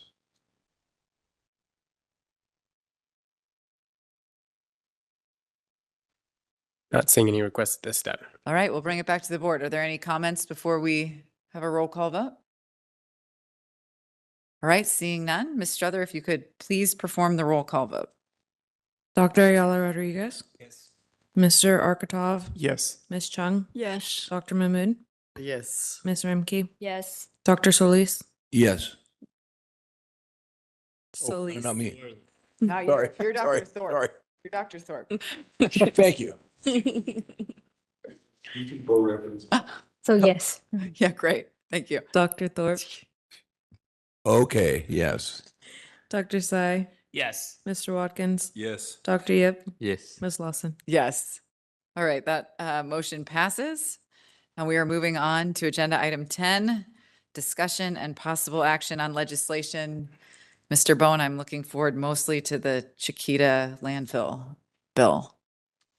I'm kidding. Anyway, the floor is yours. I applaud your enthusiasm, Madam President. Thank you. Good afternoon, members. Since the prior board meeting, the legislature's policy and committees have been working through a multitude of bills that were introduced earlier this year. And just a few days ago, they returned from their summer recess. Over the next few weeks, the legislature will continue to evaluate several hundred more bills that are still moving this year. Their session this year is scheduled to end on or about Friday, September 12th. As you can see on the color-coded tracker chart, staff suggests 3 bills for discussion today: AB 408, AB 432, and AB 876. Many of the bills discussed at the prior board meeting have not been amended, substantially amended, that is, since that meeting, or they were amended as the board requested, which is the case with Senate Bill 626. With AB 985, Madam President stole my thunder, that previously pertained to anesthesiologist assistants, and now it pertains to a certain landfill in Los Angeles County. So we're not going to be discussing that one. Unless there are any questions about landfills or other environmental issues, Madam President, happy to move on to AB 408. Please. Thank you. This is just an update on AB 408. There's no action required, and AB 408 is the board's sponsored legislation to create a physician health and wellness program, or PHWP, consistent with national best practices.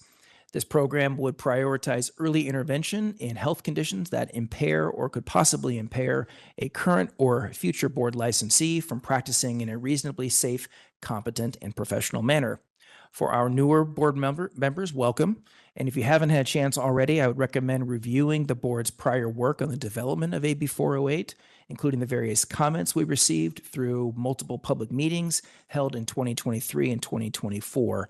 The material is available through the first link in the background section of the analysis of this bill at the bottom of page 1.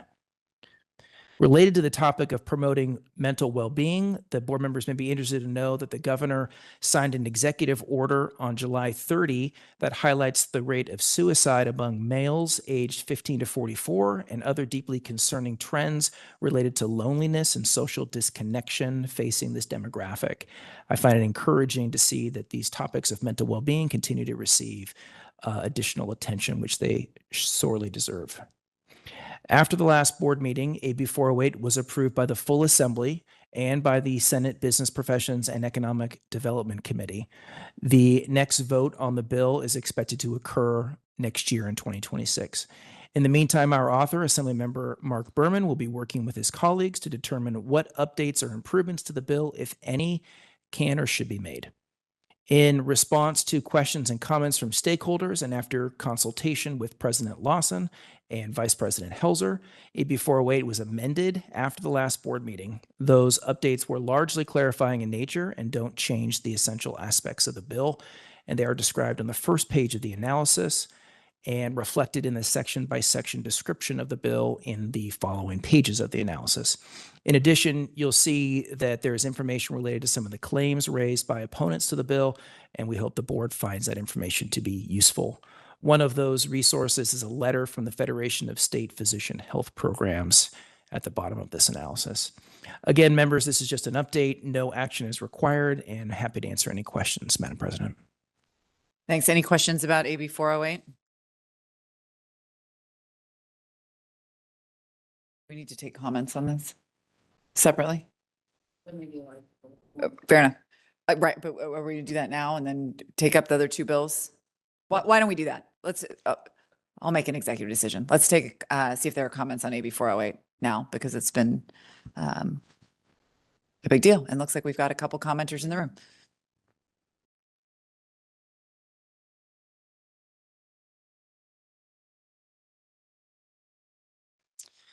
Good afternoon. My name is Katie Gonzalez. I'm the Associate Director for the Centers for Public Interest Law and the Consumer Protection Policy Center, or CPPC. CPPC is a nonprofit, nonpartisan academic and advocacy center at the University of San Diego School of Law. We have examined and critiqued California's regulatory agencies for over 45 years. CPPC has strongly opposed AB 408 and the board's proposal to amend its physician health and wellness program.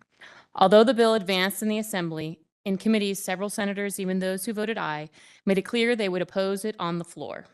In fact, Assemblymember Berman pulled the bill from this legislative year following the contentious hearing in the Senate Business Professions and Economic Development Committee. CPPC's and the legislators' concerns are well-founded. The board continues to face possible financial shortfalls and staffing shortages, and has previously failed to administer a similar program. Creating a new diversion system under these conditions risks repeating past mistakes and undermining enforcement. Instead of pursuing this bill, CPPC would urge the board to focus on its core mission, protecting the public, with timely investigations and effective enforcement. We believe a legislative effort to reduce delays in disciplinary proceedings would do far more to protect patients than reviving a flawed diversion model. Thank you. Thank you for your public comment. Next commenter.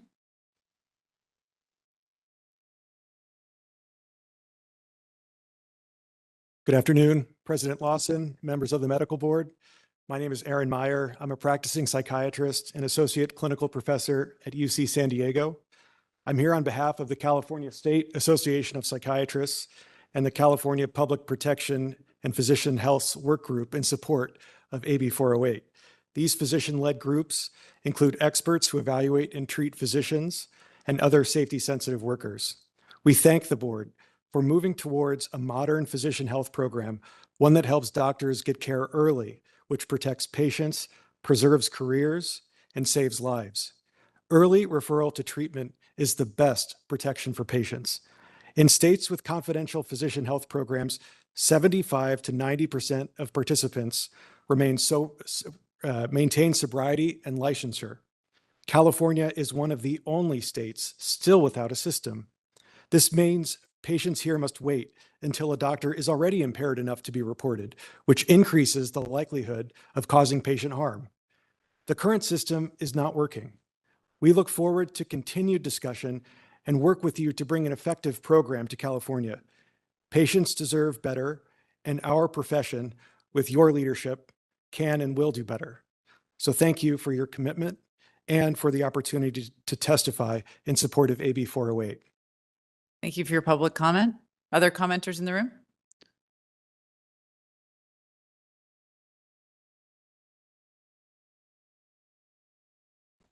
Hello, my name is Lucas Evanson, and I'm speaking on behalf of the California Medical Association. CMA would like to thank the board and board staff for their leadership in working to make this long overdue solution a reality. CMA maintains that AB 408 represents a significant step forward in prioritizing both physician well-being and patient safety because it is a proactive public health-oriented approach to address physician impairment before patient harm has occurred. This approach has already been successfully implemented in 47 other states and reflects best practices endorsed by the Federation of State Medical Boards. For these reasons, CMA looks forward to continuing to support AB 408 as it continues through the legislative process next year. Thank you. Thank you. Additional commenters in the room? All right, Sean, can you open it up online? Yes, if you'd like to make a public comment on this piece of legislation, please do so by raising your hand or typing something in that Q&A window. First up here, we have Michelle Montserrat Ramos. Should be receiving that prompt.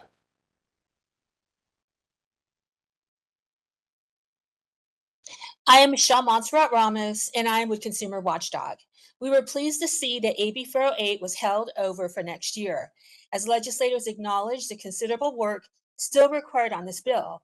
We hope to work with you to amend it so it does not adversely affect more lives as the last program did for Lloyd Montserrat, Tina Manassian, and other Californians. However, we must respond to the analysis of misrepresentation of patient advocates' concerns. They center on how AB 408 places patient safety at risk. The materials claim the program is not a risk to patients because it seeks to prevent unsafe practice. However, AB 408 poses a risk to patients because it makes no distinction between doctors who actually volunteer to go into treatment, those who are early interventions, and doctors who are referred to a program by the board due to a patient complaint, arrest, or 805 report, and the doctor faces board discipline. These doctors already pose a patient safety risk. AB 408 lumps them in with doctors who have never been reported to the board when they should not be treated the same. You claim that allowing participants to bypass uniform standards would effectively encourage doctors to seek help early. But this claim is not supported by facts. The former diversion program had no uniform standards and had the same confidentiality that AB 408 would replicate, and the participation rate was still low. It attracted only about 250 substance abusing doctors at any given time, despite estimates indicating that as many as 10,000 to 15,000 physicians in California will at some time point abuse substances. You claim the program is not secret, but AB 408 mandates secrecy in several ways. The bill leaves it to the program and doctors who enter treatment to decide what a program violation is and what gets reported to the board. The bill does not say a doctor's positive drug test, skip drug test, or other violation must be reported back to board enforcement staff for action. And the bill exempts participating doctors from the uniform standards, eliminating that transparency. The bill also creates a diversion committee charged with making decisions about participants without input or approval of board management or enforcement staff. Some individuals who withdraw or are terminated from the program may be reported to the diversion committee without revealing any identifying information. This prioritizes the confidentiality of substance abusing doctors over patients. You claim AB 408 improves on the old failed program that allowed doctors using substances to continue practicing, but in fact, it repeats its mistakes. You acknowledge that the former program failed due to underfunding and poor management, yet by identifying no funding and no viable financial plan, AB 408 sets the program up for the same staffing shortages and oversight failures that ended the last program. We notice the materials contain a letter supporting AB 408, but do not include patient comments. After the meeting, I will provide copies of our detailed concerns for distribution to all board members. Thank you. Thank you for your public comment. Next here we have Edwin Kim. Edwin, you should be receiving that prompt. Hi, yes, is my audio coming through? We can hear you, please. Please go ahead. Excellent. Good afternoon. My name is Edwin Kim, President-elect of the Federation of State Physician Health Programs, or FSPHP. Our mission is to support our 47 state PHP member programs across the country. The Federation is here to express our strongest possible support for Assembly Bill 408, which will permit the Medical Board of California to enhance patient safety through the mechanism of authorizing a physician health and wellness program. California has spent much time deliberating on the proper course of action, and we believe the bill charts a path towards a program which the public and physicians deserve. Right now, physicians who are struggling with burnout, non-psychiatric medical conditions, mental health issues, and substance misuse or use disorders are often too afraid to seek help. They fear a punitive reporting system to the medical board, the potential loss of their license, and the end of their career. This fear is made worse when all information is indiscriminately made public, which drives physicians underground. It forces dedicated healers to suffer in silence, which in many ways is a real threat to patient safety. AB 408 ensures a state-authorized, confidential, and non-disciplinary pathway for physicians to get the help they need. This is a proactive and preventative model that encourages early intervention, ideally before a physician's condition can impact the care they provide. Concurrently, to ensure public protection, there are safeguards to ensure the medical board maintains the authority for escalated intervention. Along these lines, it is important to understand that AB 408 is consistent with the protections outlined by the Americans with Disabilities Act and actively supports its spirit and goal. The ADA exists to prevent discrimination and provide reasonable accommodations for qualified individuals with disabilities. A confidential pathway to care supports a physician's ability to manage their health conditions so they can continue or return to practice safely and effectively. The program connects physicians to expert evaluations and treatment if needed. This pathway can help prevent an illness progressing to impairment. The Federation does not view physician health programs as infringing on protections afforded by the ADA. The bill outlines a program consistent with other state programs across the nation that work in accordance with federal and local laws and regulations. One final distinction on this matter is that the ADA protects a physician with a disability, but this does not supersede the responsibility to address situations of active impairment or threats to patient safety. This is a model of intervention that provides mutual assurance and verification of health and safety amongst physicians, the public, the medical board, and other major stakeholders. This proactive approach is not an experiment. It is the standard upheld across the nation. In fact, we have explicit permission from the American Medical Association to relay their support of the PHP model as supported by the bill. Thank you for your time. Thank you for your public comment. Next here we have Maria Barr-Navarrete. Maria should be receiving that prompt. Yes, my name is Maria Ibarra-Navarrete. I am from San Jose. I'm a volunteer with Consumers Watchdog. I was really pleased to hear that AB 408 has been designated as a 2-year bill and appreciate that legislators have voiced their concerns about this bill. We have similar concerns. I find it troubling that you could claim that this legislation in its current form enhances patient safety. You already had best practices in place with the current uniform standards. Whoever these experts are that informed you that making the uniform standards a requirement as mandated by law would prevent substance abusing doctors from voluntarily entering the program and getting help early is wrong. Existing statistics show that the diversion program has a history of low participation rates. Substance abusing physicians do not seek help voluntarily or on their own. You can create a diversion program that is confidential with no standards and one that allows substance abusing doctors to fail the program with no consequences, and it will still not draw substance abusing physicians into this program. You know this, and we know this.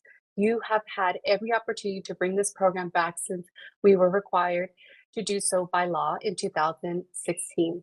It appears that you are insistent on creating a diversion program with no consequences for substance abusing doctors and putting our families' lives on the line.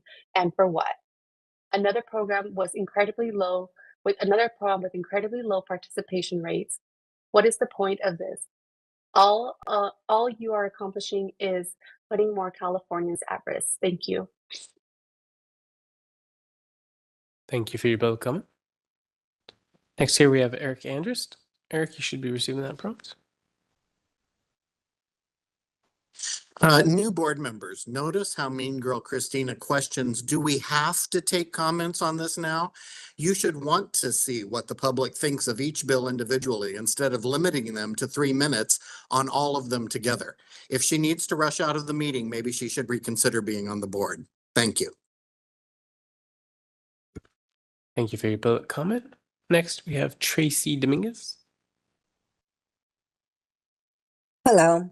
I am Tracy Dominguez and I am from Bakersfield and I am a volunteer with Consumer Watchdog. I am happy to learn that AB 408 was designated as a 2-year bill. Having listening to the hearings, I appreciate that all the legislators have voiced their concerns and shared the similar concerns about this bill as we do. The former diversion program failed for many reasons. The establishment of the uniform standard was a crucial step designed to address these shortcomings. I was surprised to see you mention that the former diversion program failed because it was underfunded. It might not be clear to our new board members, but we currently have no funding and no concrete plan to fund this program. Substance abuse doctors should be seeking help from the many private programs available to them. If substance abuse doctors want to seek help, they should have done it so already. The stark reality is that the number of substance abuse doctors volunteering engaging from a former diversion program was alarmingly low, and only 2% of those with substance abuse problems stepped forward for help, even when the program was confidential and devoid of standards. Let us remember that your paramount responsibility is to license physicians and oversees their license, all while safeguarding the interest of the public. Yes, our families' lives matter too. Thank you. Thank you for your public comment. Finally, here we have Linda Bresnahan. Linda, you should be receiving that prompt. If anyone else would like to make a public comment, please raise your hand.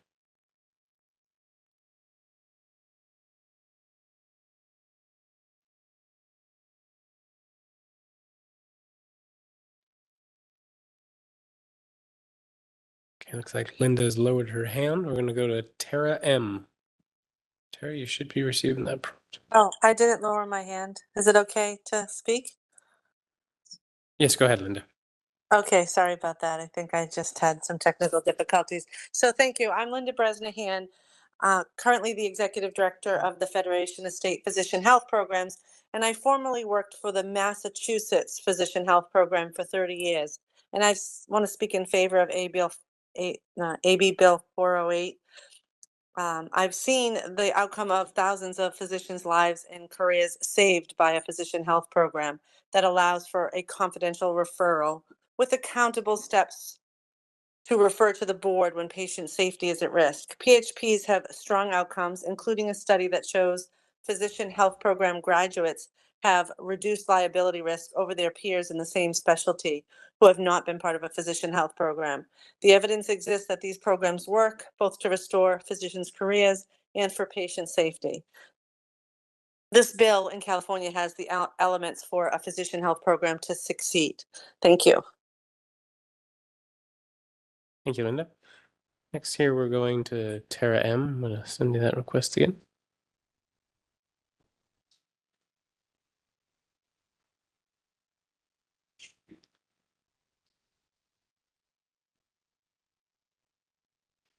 Are you able to hear me?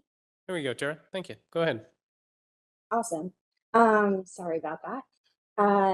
I just would like to respond to the mischaracterization of the ongoing concerns mounted by physician disability advocates. We are concerned that the homogenous leadership of the FSPHP is largely comprised of those with personal experience in addiction and recovery, although we applaud their recovery. Recovery from substance use disorder does not encompass the full scope of disability the PHPs claim expertise and capacity to manage and entrap into this diversion program. Their rigid model is incongruent with the spectrum of neurodivergence, mental health, and other physical ailments experienced by licensed physicians and medical students. The program is grossly incapable of managing or treating. None of the research provided by the FSPHP supports their efficacy beyond substance use disorder and does not employ randomized control trials to substantiate their self-prescribed standard best practices. Non-psychiatric medical conditions should not defer to a program designed for substance use disorder and recovery. The PHP is grossly ill-equipped to provide comparable care or treatment than is provided through a physician otherwise. This has not been clarified with the disability community to date, but we encourage a dialogue and for continued work on this bill. Thank you, Chair. This time I don't see any additional requests. All right, we'll bring it back to the room. Any further comments? All right, seeing none, since this is not an action item, I think we move on to AB 432. Thank you, Madam President. AB 432 encourages physicians to take continuing medical education courses in perimenopause, menopause, and postmenopausal care by offering double CME credit on those courses. The incentive offered under this bill is limited, and physicians who take courses on these topics could receive a maximum of 8 hours in relation to their 50-hour CME renewal requirement. This bill presents a novel policy approach by creating an incentive rather than a requirement for physicians to take courses on certain topics. When we discussed this bill at the May board meeting, the bill at that time required physicians in certain specialties to take 10% of their required hours in these same topics. The board opposed the language that mandated licensees take those courses, in keeping with longstanding policy positions from the board. The board staff do not have a recommended position on this bill, and the downstream impacts of it we think are unknown. As the board discusses this one, staff have noted various questions for you to consider. Those are included on page 3 of the analysis. The other provisions of the bill require health insurers to cover certain evaluation and treatment options for perimenopause and menopause. The board did not take a position on that portion of the bill at your last meeting. Happy to answer any questions, Madam President. Thank you, Mr. Bone. Does anybody have any questions, comments? Yes, please. Just for the CME part, like I am against like diluting the CME because I think that 1 hour is 1 hour, and I think that giving double credit, like it's just something that I wouldn't encourage, specifically because that also is going to open the door for possible CME credits or stipends. So I oppose that part. Thank you. Any other comments? Any comments from the public in the room?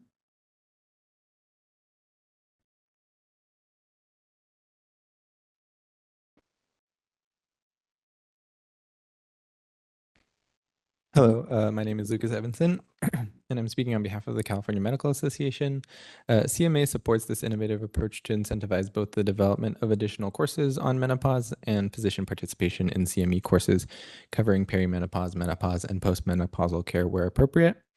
While we understand Dr. Ayala's reservations, we believe that the issue merits pursuing a creative solution to strengthen physician education in this important area. The board retains full authority to evaluate the program and address any issues through the sunset review process in the future. For these reasons, CMA respectfully urges the Medical Board of California to support AB 432. Thank you. Thank you. Any additional comments in the room? How about online, Sean? If anyone would like to make a public comment online about AB 432, please queue up now by raising your hand or typing something in that Q&A window. Give you a few seconds.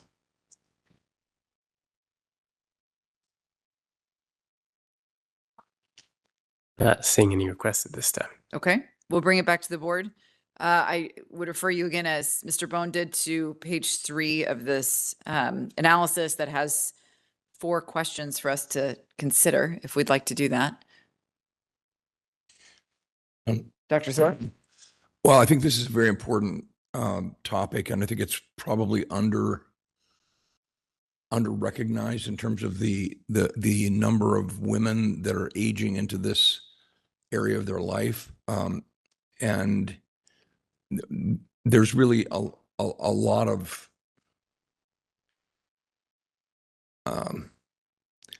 information in this area, but it's also the quality of the information is sometimes at risk. So having an actual well done continuing medical education program that would apply to all of the docs who have well, I guess the way it's reworded now would be an incentive for people to take this because it would double their CME credits for taking these courses. Potentially, you could take 4 hours and get 8 hours of CME. I understand Dr. Ayala's concern, but I do think we have to, there is a limited amount of time available for docs to get CME. So we need to figure out a way to try to incentivize them to do the things that we really do want them to do. And so this is an innovative way to do it. So I think there's a need, and I can understand the innovative approach to it. And I would say perhaps if we're going to do it, that we should put a sunset clause in there to time it out in a certain amount of time and then reevaluate it again to see, let's try it for 4 years. And then if it's not functioning well, then sunset it and we have a chance to relook at it again. Dr. Mahmood? Just for clarification, is this going to be mandatory for every licensee to take this CME credit for 4 hours? No, it's an incentive. It's just an So incentive, if not you take a course in one of those topics, then you get double credit up to a maximum of 8 hours. If you opt not to take it, it's not There's not a downside or penalty or anything like that for not taking advantage of the opportunity. It's voluntary. There's no need to put even sunset on that. If somebody wants to take it, they can take it. I think the idea of the sunset is to see if the incentive approach is working, right? To see if that makes sense or to see if it creates some sort of cascading effect of other CMEs with incentive. I'll support this in the way it is, to be Okay. honest. Other thoughts? This is an action item for us, potentially, if we decide to take a position. We could take a non-position. Yeah, the board is currently neutral. Correct. I think that's the difference, because previously presented, it was a requirement to take a CME. And instead of giving the stick, we're giving a carrot. And so I think it's very important, menopause, perimenopause health is 50% of the population. And so we want to encourage doctors to learn about this. And so I think it's a good incentive. And I completely agree with Dr. Thorpe in that if it sunsets, we can actually look at the data to see how successful it is. Is it a model we can use in the future? If there's some other topic that we want people to be aware of and be up to date on, then it's another option to move. So I second Dr. Mahmood's motion. So that would be a support if amended position. Is that what I'm hearing? I actually haven't heard a motion. I haven't heard a motion either, but I'm trying to clarify if a support if amended to include a sunset clause. I'll move to support if amended. Is that the For what length of time? How many I think years? 4 years is what Dr. Thorpe suggested. And Is then that- it's up to the board. And then just a kind of a clarifying question. If the purpose, if I understood from Dr. Thorpe, is to do some sort of a study or some sort of an analysis, then, and I might need help from some of my other peers where we've got the board, we verify, we audit about 5% of our folks. So for those who are not audited, I don't know how the board would necessarily be aware of what particular courses those individuals had been taking. So I'm just thinking out loud with you all in terms of what's the data collection and analysis opportunity that we're looking for. One of the things that when you take a CME course and you get credit for it, in these courses, you could include a waiver for notification to the board that the board, for purposes of studying this approach, would be just reviewing the efficacy of the CME or something to that effect. I don't know. Yeah, Harry but- could probably give better language, but But I don't understand. I mean, I respect your thing. What is the downside on just people keep on taking it? It's just voluntary. Whoever wants to take it, they can keep on taking it for 20 years. What is downside? It's not taking anybody away. Okay, you have to take it. So I'm saying that what's the reason to put it sunset or put it? I think limitation? my original in favor, in sort of supporting Dr. Thorpe's idea was because Dr. Ayala said we're diluting credits. What subject do we do to give preferential treatment. It will be diluting if it was mandatory, like it came before when we had the discussion. This is now, if somebody wants to take 50 hours something else, they can take it. Right. If we say, okay, you have to take 4 hours, then it's diluting. It's not diluting. I mean, you want to take, not to take, you opt not to take this, you can take it. So it's not going to affect anybody unless somebody has an interest in. Obviously, a pediatrician is not going to take it. Why? Yeah, exactly. Or an ENT like you would not need to take it. Our ophthalmologist is not going to take But it. you might take A it because family it gives medicine- you double the credit. So you have to take Yeah, half. so half as whoever many hours. wants to take it, give them the credit and things come later on. I would Dr. support. Thorpe? Yeah. Well, I think that's the way it would dilute it is that it would incentivize people by giving them double credits. So you could get 4 extra credits without spending 4 extra hours. That to me, that has some interest, you know? And this way we know if the pediatricians and the ophthalmologists are taking it, obviously this is something that, they're doing it because they're getting double credit. And I think going to the CME, all CME programs have to file paperwork to be accredited. We can take those statistics because I know CLEs, you have to file, it has to be accredited, CME. Is it possible to get those type of data on how many people, because they have to issue certificates on you completing this program. And so with that, we can do it from the back end rather than the waiver, which is easier to. But, So it that- sounds like to me that there's an interest in having some data collected, but I'm not sure that from the dais right now, we're going to figure out how to get that data. So I think we can provide that feedback to Mr. Bone to talk to the author about potentially. It sounds like there's interest in the sunset and maybe a motion being made. But I would say why we are so skeptical about doctors. That honestly, people are not going to come and cheat on this thing. Why you think the doctors are just going to do that? They are really going to be very honest. They'll take only if they need it. And I will respect 99.9% doctors. They will only take it that way. We should really not suspect people, okay, they're going to come and sneak those 4 more hours just because of that. People who's going to take 46 hours, they're going to take 50 hours, whatever is required there. And I strongly believe that should not. So because there's no second, I amend my motion to support the bill. Thank you. And I second you. All right. So we have a motion and a second for just straight up support. Thank you. That clarifies. Thank you. Any further comments? I actually have now forgotten whether I took public comment. Did I take public comment? No, not yet. I did take public comment. Yes. Oh, Yes, Yes. yes, CMH, yes, Yes. I did. Okay. yes. Just kidding. Uh, You did. Great. great. Thank you. Okay. Any further comments? I was Ms. Remke? I just think it's from a policy point of view, this isn't a good road to go down. I can imagine we start to get legislation every year on someone's most important issue. And so when do we stop doubling the credit? I just don't think this is a good approach. Okay. Other comments? Okay, well, let's take a roll call vote on the motion, which is to adopt a support position Yeah. on AB 432. Ms. Struther? Dr. Ayala Rodriguez? Mr. Arkatov? No. Ms. Chung? Yes. Dr. Mahmood? Yes. Ms. Remke? No. Dr. Solis? Yes. Dr. Thorpe? Yes. Dr. Sai? Yes. Mr. Watkins? Yes. Dr. Yip? Yes.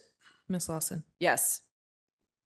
All right, that motion passes also with the support position for AB 432. And we are now moving on to AB 876. This bill establishes in statute a scope of practice for certified registered nurse anesthetists, or CRNAs, who are registered nurses that have received additional education and training that qualifies them to provide anesthesia services. These providers are regulated by the Nursing Board of California, not the Medical Board. During the prior quarterly meeting, the board discussed but did not take a position on the bill. Since then, the bill has been substantially amended, and the new version has mitigated but not fully addressed the concerns raised by the medical community. Included in the language was a link to comments provided by physician advocates at the last legislative hearing on this bill. The recent amendments removed language that would have codified specific authority for CRNAs to perform certain services in acute care facilities, outpatient settings, and dental offices. The current version of the bill is more narrowly focused. It codifies the scope of practice for CRNAs and establishes certain discretion for them to select, implement, and modify the modality of anesthesia for a patient. I understand that the physician community remains opposed to AB 876, and they are requesting further clarifying amendments to the bill.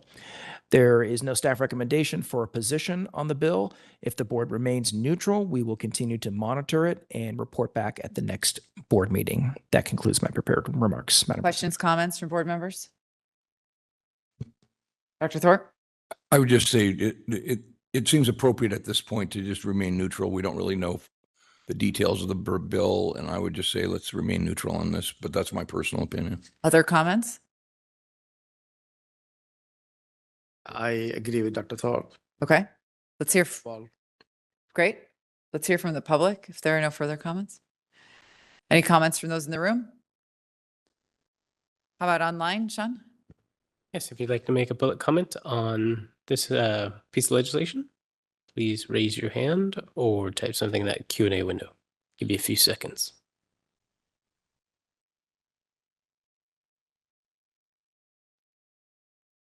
Not seeing any requests. Thanks, Sean. Bringing it back to the board, any additional comments? Any motion to support or oppose? It sounds like the board wants to hold at neutral. Thank you, members. Thank you, Mr. Bone. We are moving right along. Let me get back to my agenda. All right, we have one more item on our agenda for this evening, which is discussion and possible action on recommendations from the Special Faculty Permit Review Committee. And Ms. Chung, thank you for pinch hitting into this role. I'll turn it over to you. Thank you, Madam Chair. So I'll be making a brief presentation on 3 recommendations from our committee. And afterwards, I will be making a motion to approve these recommendations.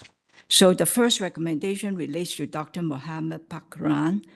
At our June 11th, 2025 meeting, the committee reviewed and discussed the application of this doctor for a special faculty appointment with the Loma Linda University School of Medicine, LLU.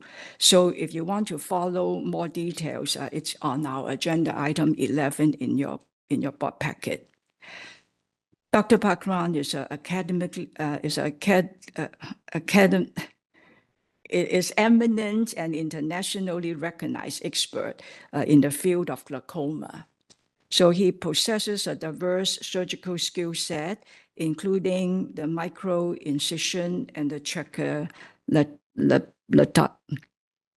some doctors could help out in this, the trabeculotomy. So I think it's a special surgical. Okay, thank you.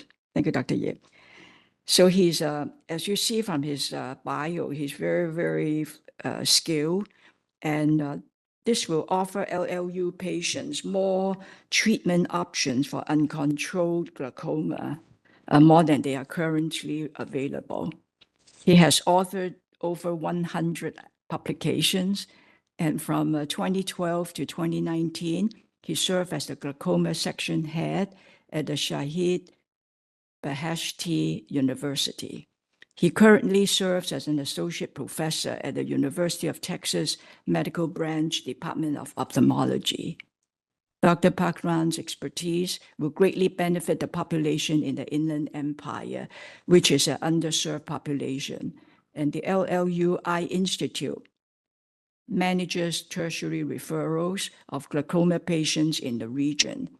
While the Eye Institute previously had 3 full-time glaucoma specialists, it now only has 1. So recruitment has been difficult, and there's a critical need for glaucoma surgeons.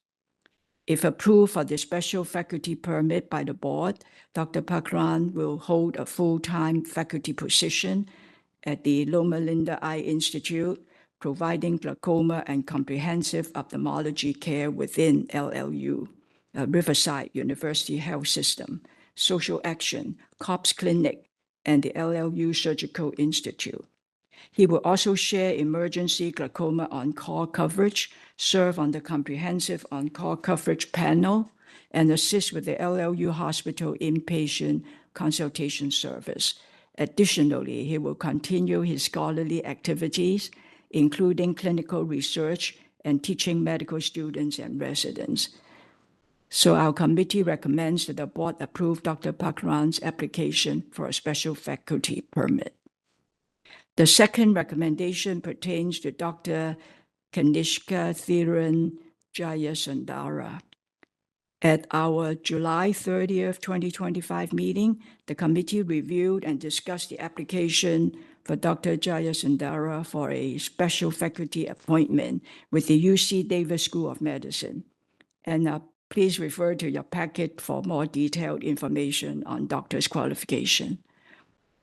Dr. Jayasundara is a nationally and internationally recognized expert in inherited retinal diseases. He is board certified by both the Royal Australian and New Zealand College of Ophthalmologists and the American Board of Ophthalmology. At the University of Michigan, he is tenured professor in the Department of Ophthalmology and Visual Science, Associate Chair of the Strategic Planning, and Director of the Inherited Retinal Diseases Program at the Kellogg Eye Institute. He specializes in retinal and vitreous diseases, particularly inherited retinal degeneration and inflammatory eye conditions. Dr. Jayasundara holds a NIH R01 grant and is an active researcher with over 100 peer-reviewed publications. And if approved for a special faculty permit by the board, Dr. Jayasundara will hold a full-time faculty position as a tenured professor.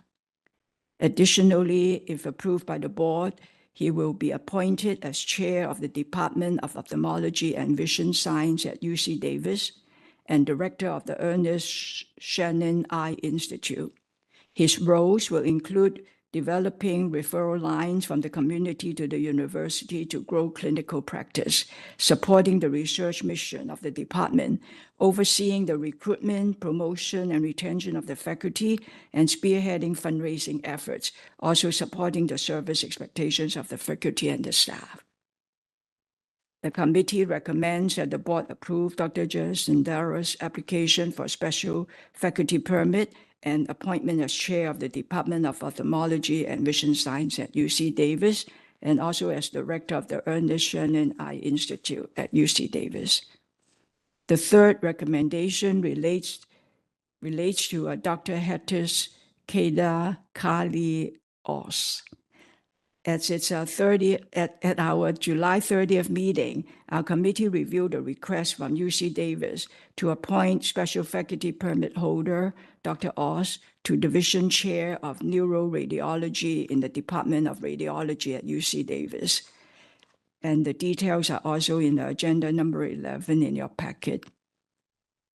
Dr. Oz is also internationally recognized for her clinical and research expertise in neuroradiology and pediatric neuroradiology. Her areas of expertise include imaging of epilepsy, autoimmune diseases, neurodegenerative and inherited metabolic diseases, also brain tumors. Elizabeth A. Morris, MD, professor and chair of the Department of Radiology at UC Davis, is recommending Dr. Oz's appointment as division chief of neuroradiology in the Department of Radiology based on her extensive body of work and outstanding clinical competence and leadership shown in her current position at UC Davis. Dr. Oz currently works at UC Davis under the Special Faculty Permit 48 as a professor in the Division of Neuroradiology and Director of Neuro-MRI, contributing to new and novel protocols introduced to UC. Dr. Oz was previously professor and chief of neuroradiology at the Hacettepe University. Additionally, she was an affiliated professor with the National Magnetic Resonance Research Center at Bilkent University in Turkey. She has engaged in many projects and multidisciplinary research endeavors and has numerous publications and citations of her work, which exemplify her distinguished academic and professional standing. The committee recommends that Dr. Oz be appointed Division Chief of Neuroradiology in the Department of Radiology at UC Davis.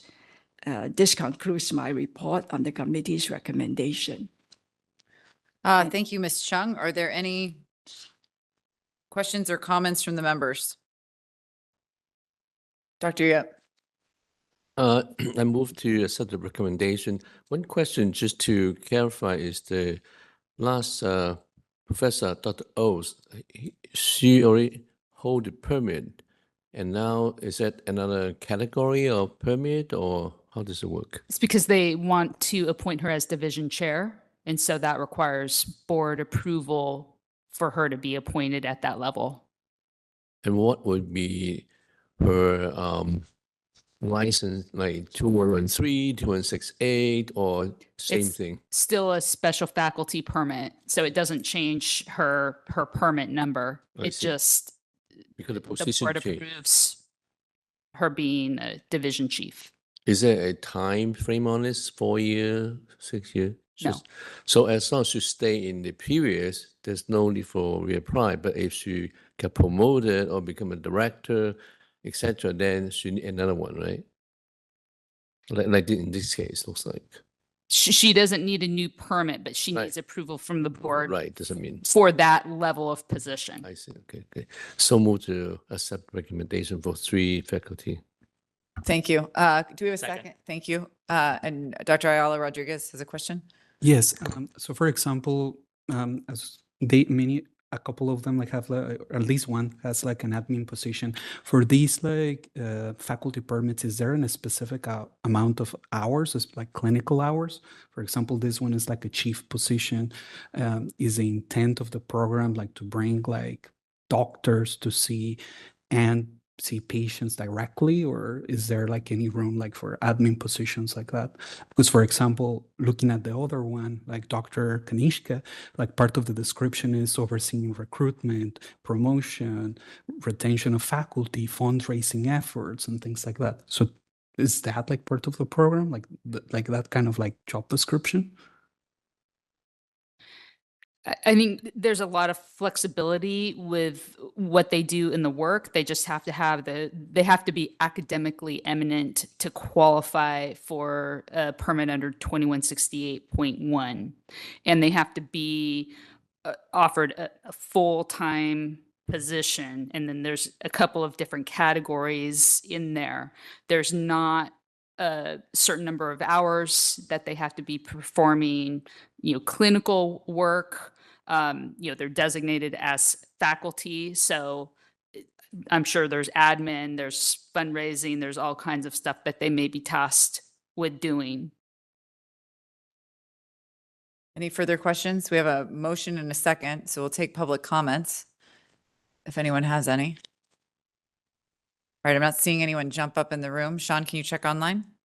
Yes, if anyone would like to make a public comment on this agenda item, please do so by raising your hand or type something in that Q&A window. Give you a few seconds.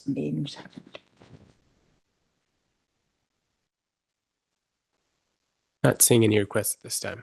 All right, we'll bring it back to the board. Any further questions or comments? All right, Ms. Struther, please perform the roll call vote. Dr. Ayala Rodriguez, Yes. Mr. Arkatov, Yes. Ms. Chung, Yes. Dr. Mahmood, Yes. Mr. Imke, Yes. Dr. Solis, Yes. Dr. Thorpe, Yes. Dr. Sai, Yes. Mr. Watkins, Yes. Dr. Yip, Yes. Ms. Lawson. Yes, that motion passes. All right, we are going to recess. Let the record reflect it's 5:04. We said we'd end at 5, so we're pretty close. We're going to recess till tomorrow at 9 a.m.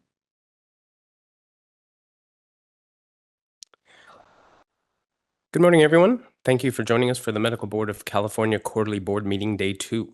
While this meeting is being conducted with participating board members and staff at the San Diego meeting location, this meeting is being streamed interactively using WebEx to allow for remote public comment in the same manner as recent meetings. Public comments for those who wish to speak will be heard for each agenda item. For those attending in person and remotely. To be ready for remote public comment, we ask that you please ensure your comments can be heard clearly by being connected to the audio of this meeting through the proper method. If you are having difficulty hearing the audio of this meeting, it could be because the device you're connecting with has bandwidth limitations. If you do have difficulty hearing the audio of this meeting using your device, please click the ellipsis button at the bottom of the WebEx application or the audio and video menu item at the top of the WebEx application and then select Switch Audio. You will see an option to call in and will be provided with a telephone number, access code, and attendee ID that can be used to connect to the meeting audio via phone. Using the information provided, it will automatically disconnect your device's audio and connect your phone to the name you joined the meeting with. By using this method, if you are having audio problems with your device, this will still allow you to participate and hear the audio of the board meeting. Please see the View Additional Meeting Information link on the first page of the meeting agenda for more information on connecting to the meeting and accessing meeting materials. Thank you, President Lawson. You can now start the meeting. Thank you, Sean. Good morning, everyone. I'd like to ask all the board members and our staff to please turn your mobile devices to silent so we can reduce some interruptions. For the members of the public, you may notice that board members are accessing their laptops, their phones, or other devices during the meeting. They are using these devices to access board meeting materials that are in electronic format. If you are a member of the media and you require assistance or information, please see Aaron Bone in the back, waving his hand. This is an official business meeting of the Medical Board of California, and disruptions of the board's business will not be tolerated. Government Code Section 11126.5 allows a board to remove people who willfully interrupt a meeting and to clear the room if order cannot be restored by removing or muting the disruptive people. The board welcomes public comments on any item on the agenda, and it is the board's intent to ask for public comments prior to the board taking action on any agenda item. If for some reason I forget to ask for public comment on an agenda item and you wish to speak on that item, please just raise your hand or come forward and you will be recognized. As Sean mentioned, this meeting is also being streamed via WebEx. Individuals attending the meeting remotely via WebEx will have an opportunity to provide public comment and will be assisted by the host, who will be facilitating the WebEx meeting. During each agenda item, the host moderating this WebEx event will activate the hand raising and Q&A features of the WebEx and will ask anyone wishing to make a public comment to indicate so by raising their hand or entering yes in the Q&A window. The host will then call on individuals who indicated they wish to make public comments by the name provided by the individual, which may be a pseudonym. When called upon, the host will unmute the microphone of the individual and they will have 3 minutes to make public comment, but this time period may be reduced depending on the number of people who wish to speak so that more people may be heard. The host will audibly announce when 30 seconds remain to conclude the public comment.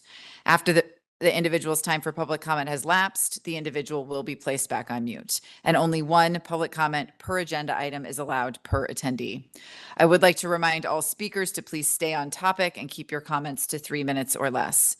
Today's meeting will be run according to the Open Meeting Act as required by law, and we do plan to end today by 3 p.m. I would like to officially call the meeting to order at 9:05 a.m. And Ms. Struther, if you could please call the roll. Dr. Ayala Rodriguez, Here. Mr. Arkatov, Here. Ms. Chung, I'm here.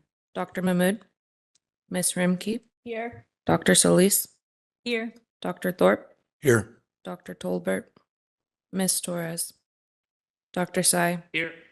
Mr. Watkins, Yeah. Dr. Yip, Here. Ms. Lawson. Here. Thank you. A quorum is present. I would like to remind members again, we'll be taking a roll call vote on all action items.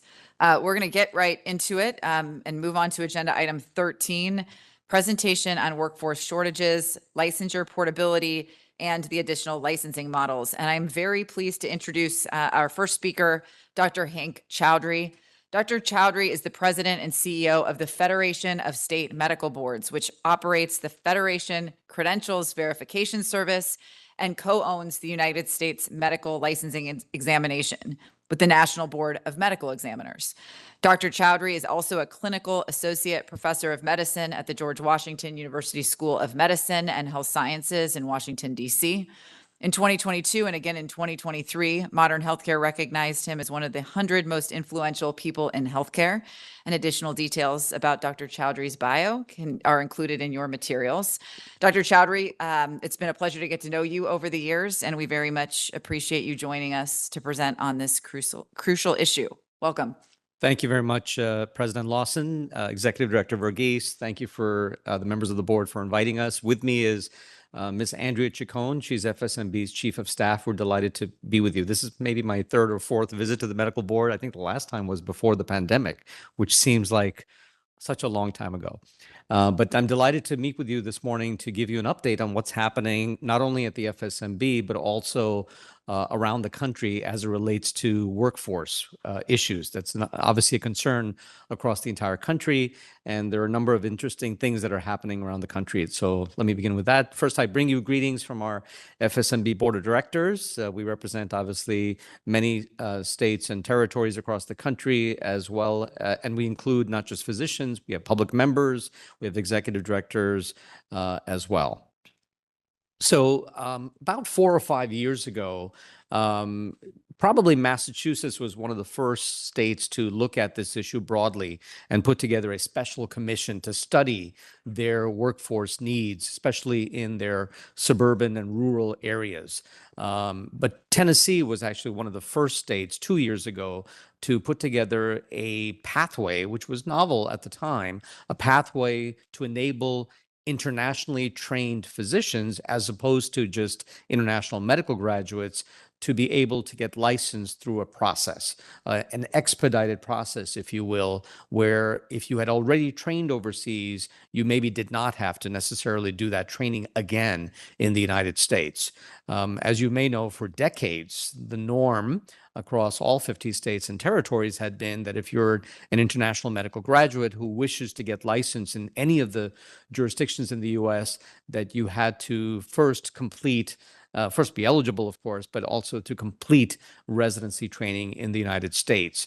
And again, it was cited as something that needed to be done to maybe avoid redundancy and so forth, but it caught on, and a number of states liked the idea.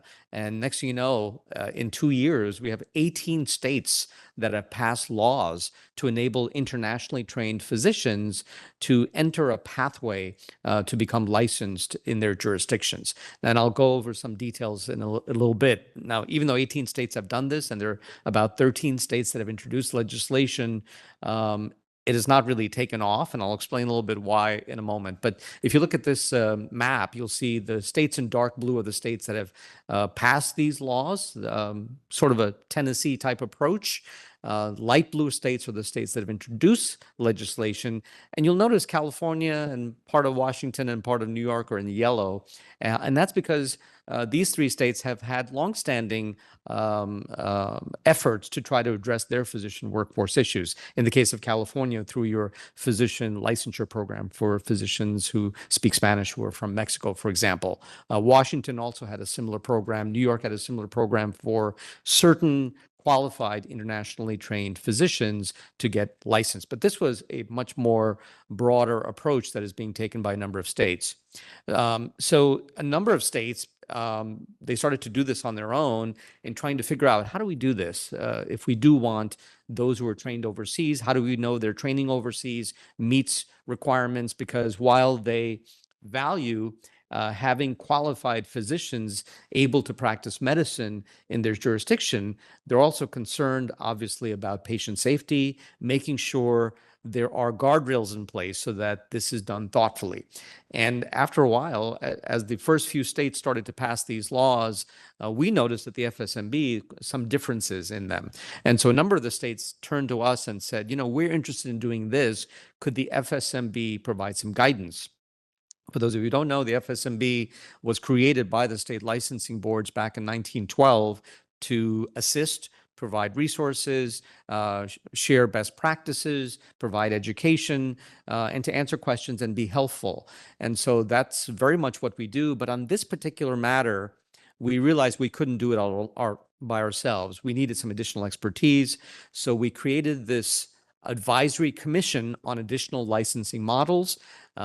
Three main organizations were a part of this: the FSMB, the ACGME, the Accreditation Council for Graduate Medical Education, which oversees all residency and fellowship training in the United States for both MDs and DOs, as well as our colleagues at INTELF, which is the umbrella organization that oversees ECFMG, the Educational Commission for Foreign Medical Graduates, and their foundation.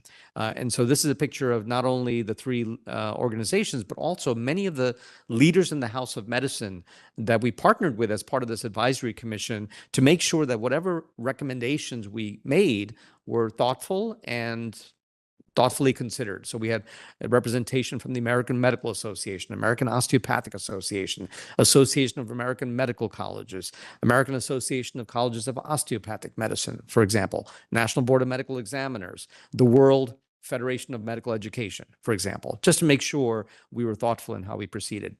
And so we wrote about this not too long ago in Annals of Internal Medicine, July 1st, as a matter of fact, is when this article came out, where we shared sort of the story of how our advisory commission sought to present this information and to give guidance to our state licensing boards. And I'll go over the first set of recommendations we made back in February of this year, and then Andrea will go over sort of, we're very close to finalizing a second and final set of recommendations. So our recommendations, and I won't read every word on this slide, but just to give you a flavor for how we think eligibility criteria make sense for those states who want to go down this road.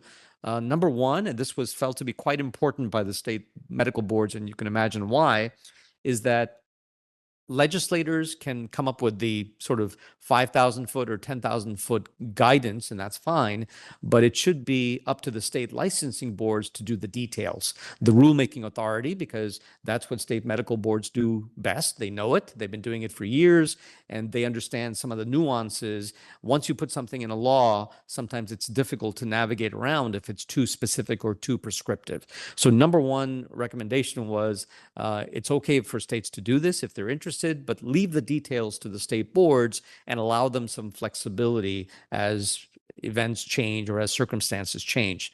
Number two, any international physician who's trained overseas who wishes to enter these pathways should identify an employer. And we define in our detailed recommendations, this is just an overview, that the employer should be, for example, it could be a hospital that has an existing training program that has some experience in oversight and supervision of other physicians, for example. It could be a federally qualified health center. Again, a structure. What the commission wanted to avoid was solo doctors saying, well, I need another doctor, maybe I could be the employer. The thinking was there's too many conflicts of interest if that were to be the case. If we're going to do this, let's do this with employers that have experience in doing this. Number three, the individuals should obviously have graduated from a recognized medical school around the world. There are more than 171 medical schools from which graduates have come to the United States, but there are more than 2,300 medical schools in the world. How will that be figured out? Well, ECFMG plays an important role in certifying and making sure those individuals come from recognized schools. There is a world listing of medical schools that are recognized that is traditionally used by most medical schools. Fourth, there should be completion of postgraduate training outside the U.S. Now, the tricky part there is, how do you know it's equivalent to the training in the U.S.? You don't. There is no universal recognized system, although the World Federation of Medical Education is embarking on a process by which they will put together some framework, but it's really up to the state boards to figure out if someone who's trained overseas, if that training meets needs of that jurisdiction. I say, now, why is this even a criteria? Because there are 2 or 3 states that are so desperate, you might say, to get physicians to come in. They've said that even if they haven't had training, they would accept practice experience as a requirement for this pathway. The commission thought about this, and we felt that on a case-by-case basis, I'm sure there are physicians who are brilliant in what they do, just based upon practice experience. Maybe they've worked as an apprentice under another doctor, but the preference is that they've completed some sort of formalized postgraduate training, and that any other scenarios should really be taken on a case-by-case basis.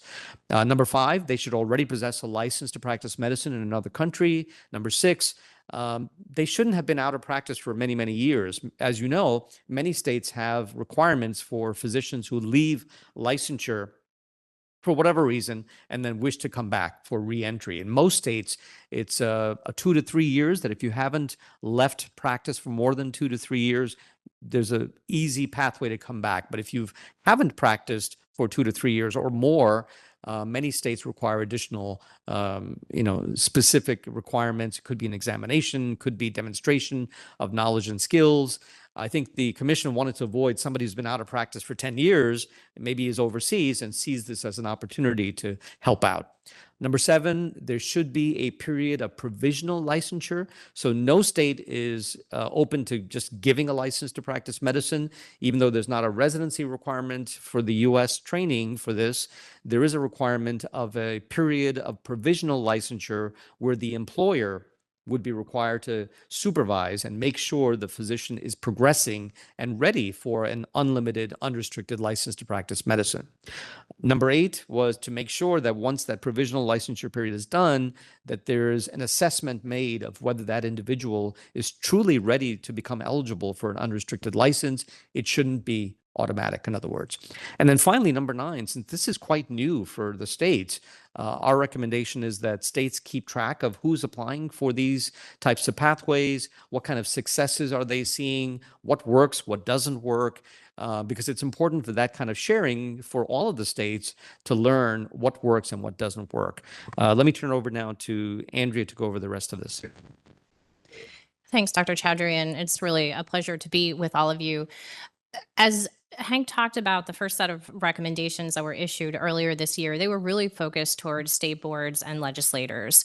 As you thought about the eligibility requirements that would be built into statutes or would be considered as part of your rulemaking process. The second set of recommendations are really focused in on that recommendation 7 that Hank talked about, what happens during that provisional period of licensure.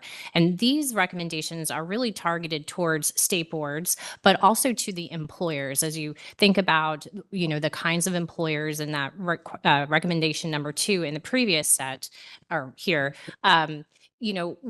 they should be the type of employer that has the structure and experience to provide oversight and supervision of these physicians within these pathways.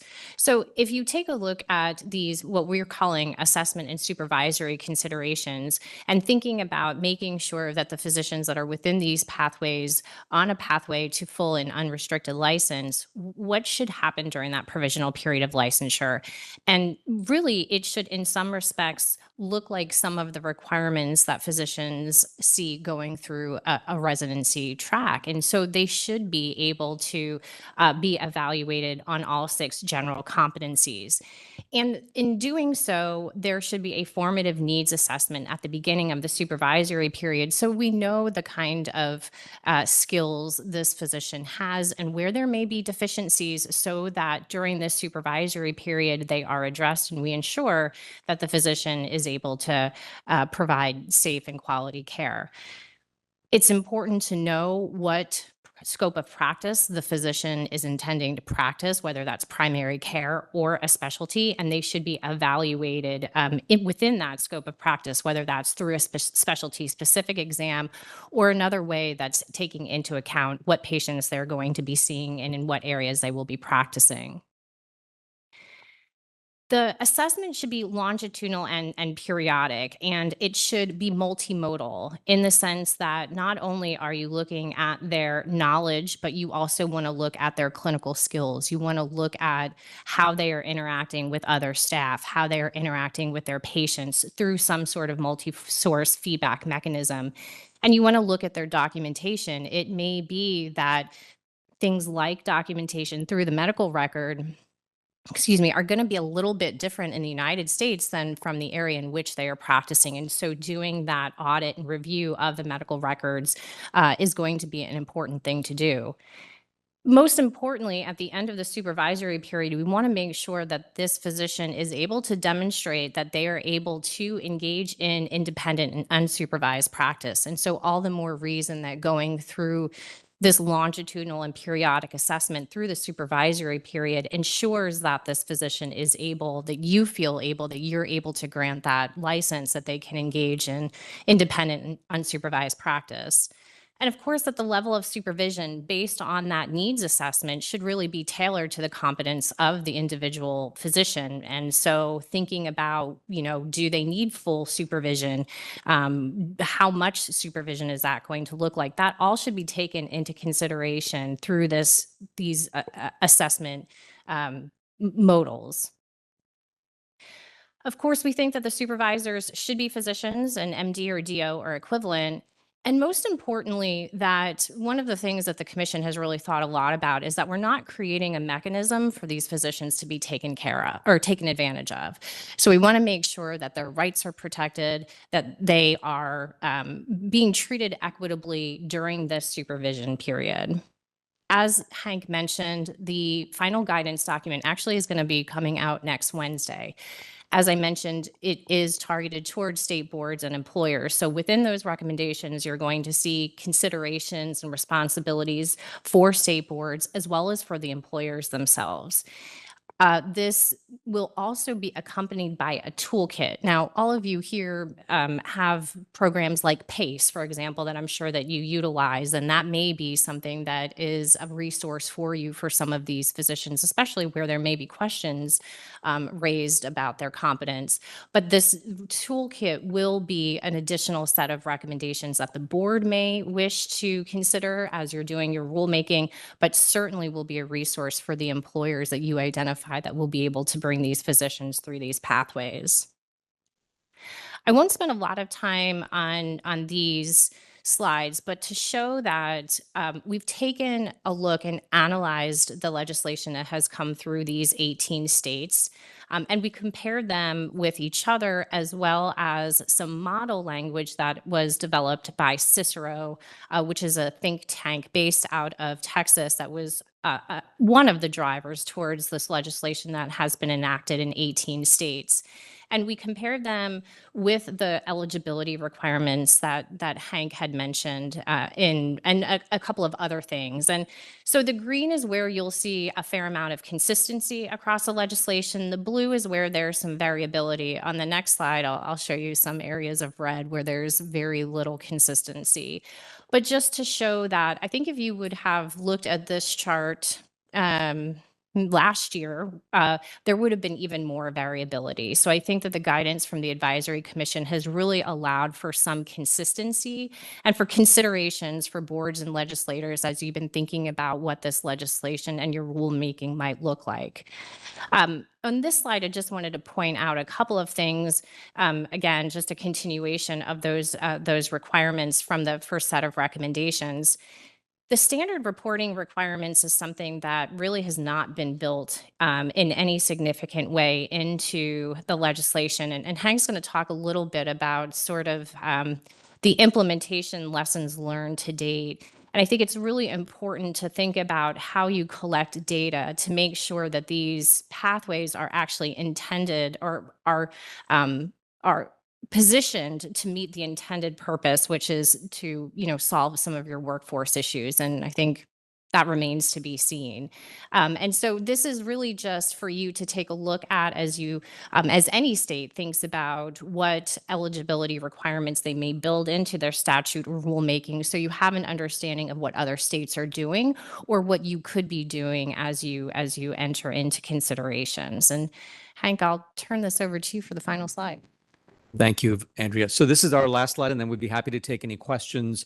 I should mention that the Advisory Commission is not, and us here, we're not here to endorse necessarily this pathway. We're not sure if this is the best way to address workforce needs, but since a number of states are interested in it, we're happy to partner with our colleagues to figure out how to do this if you're interested in going down this pathway. There are some considerations. One is the pipeline has been minimal to date. There's been a lot of interest with 18 states doing this, but there's really right now only 2 physicians who are actually in the pathway. And part of that is because there's a little uncertainty on the part of the state boards who have to implement these laws about how to do this right. They have to create an application. They have to make sure it's thoughtful. They have to make sure ECFMG certification, USMLE, all those things are in place. And they have to help the physicians, in some cases, find employers who are willing to do this. It's not clear where the funding for these kinds of things will come from. Only one state proposed some funding mechanism, and that legislation has not yet passed. So there are some real questions about whether this is, A, the best way to do this, and B, whether it's going to be able to succeed. Determinations of substantially similar training, it may be easier in some countries, it may be very difficult in others where it's not a clear-cut similarity in terms of even the number of years, for example. And then there are, of course, federal immigration uncertainties.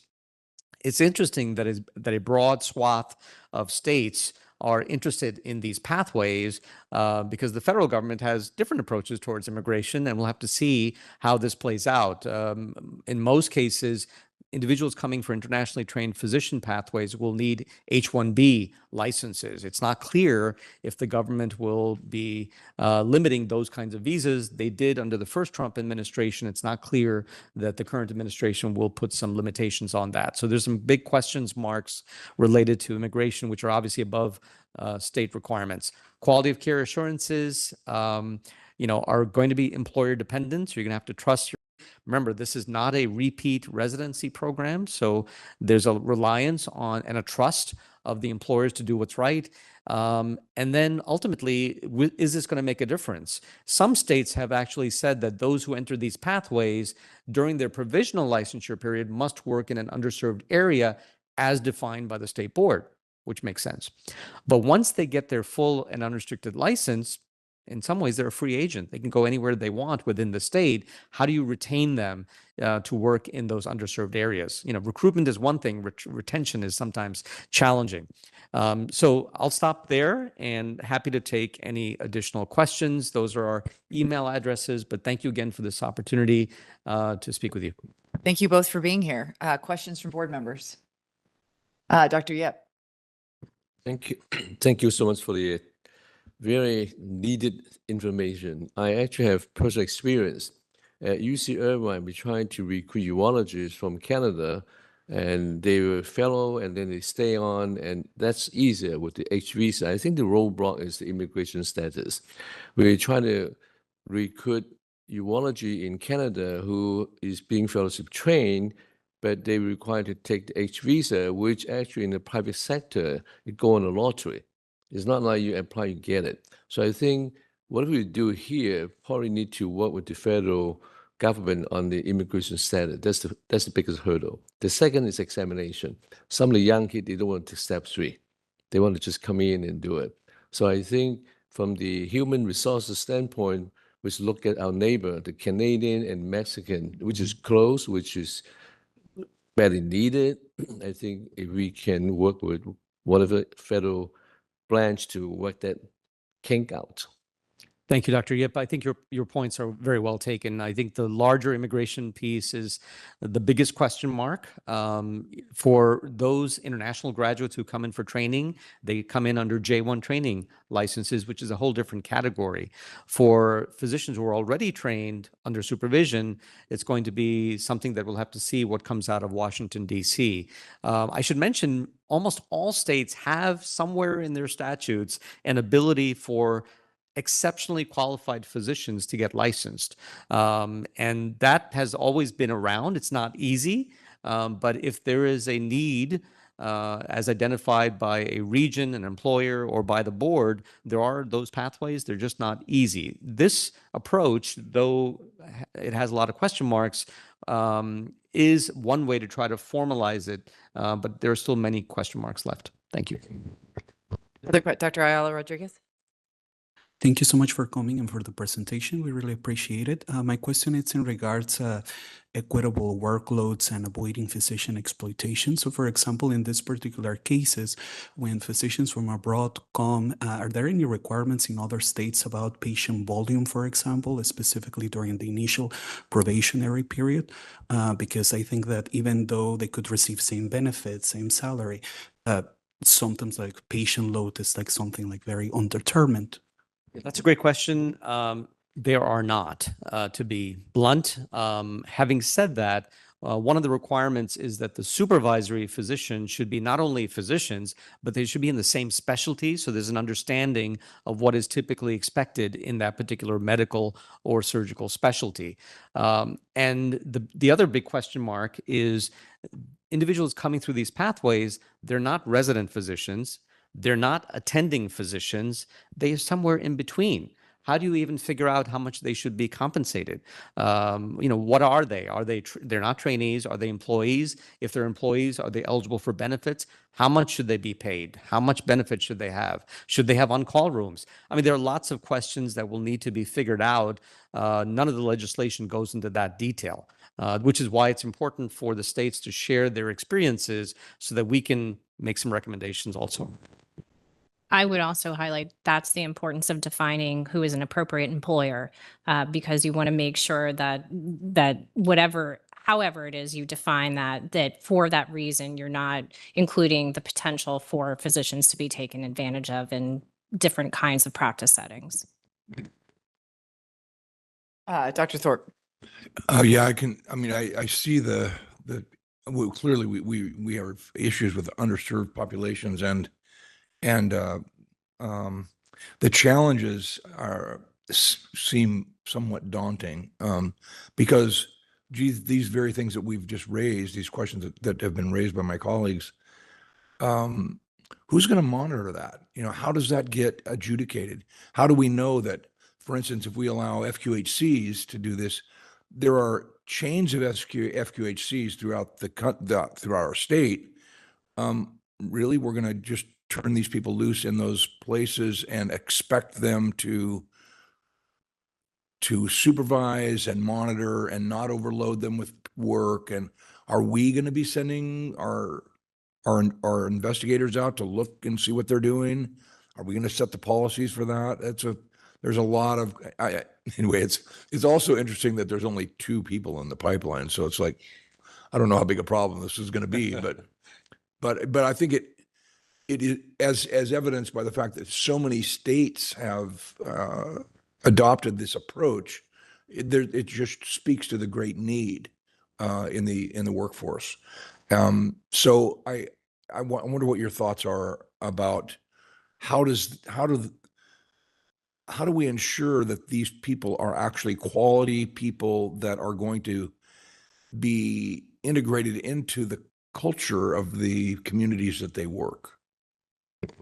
So that's a great question, Dr. Thorpe. And part of, I think we're all pleased and relieved, you might even say, that all of the states that are going down these pathways are requiring a period of provisional supervisory licensure. In some states, like Massachusetts, they've even said, if you need to repeat those 2 to 3 years, please go ahead and do so. Don't feel pressured to sort of give them a full and unrestricted license if they need maybe more time.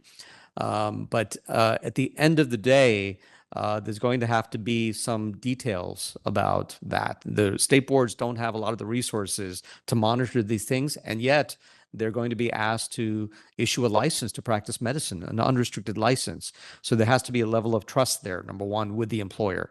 Number two, one of the reasons things like ECFMG certification requiring all 3 steps of the USMLE, the reason the states already put that in there in the statutes is they are independent, they are third-party services and products that all other physicians are required to take. And yes, it may be challenging or daunting for some internationally trained physicians after many years to have to take those licensing exams, but it's one effort, is what one of the states told us, to make sure that there's a level playing field. But at the end of the day, this has to be done thoughtfully, and I'm glad that states are actually doing this slowly and thoughtfully and looking to see what emerges as a best practice. Other questions? Yeah. Dr. Solis? Thank you for the presentation. My question was, does FSMB, in their guidelines that's going to be released, have suggestions about the retention piece? You mentioned it's one thing to recruit, but the retention's another thing. And because I often see programs, medical schools, residencies where, they set up in underserved areas, but it's that retention piece. And sometimes or organizations try to recruit students from the area to have them, with the goal of having them come back and return after their training. So just wanted to see if you had suggestions on that. Thank you. Great question, Dr. Solis. We don't have specific recommendations. I think the profession has struggled to address that issue, and states have struggled, frankly, to look at that issue as well, because it's not just about pay. It's also about, if you think about young physicians who are happy to maybe, for the right reason, serve in those communities, they also are looking to their future and their children and feeling comfortable in that suburban or rural setting. So it's an issue. It's a much bigger issue. We're happy to partner with others to try to figure those issues out, but they're not easy. Mr. Watkins? I was just going to add Oh, one excuse me. additional thing. I'm sorry. Sorry, Just go ahead. the importance of the data collection, because I think if we understand in what jurisdictions this is working, retention is actually one of the data elements that we suggest. So if we can understand where there are physicians staying, then we can look deeper into what those requirements were, what are the elements of those jurisdictions that we can then perhaps learn from and pass along to others. Mr. Watkins? Yeah, and I am very grateful for this presentation.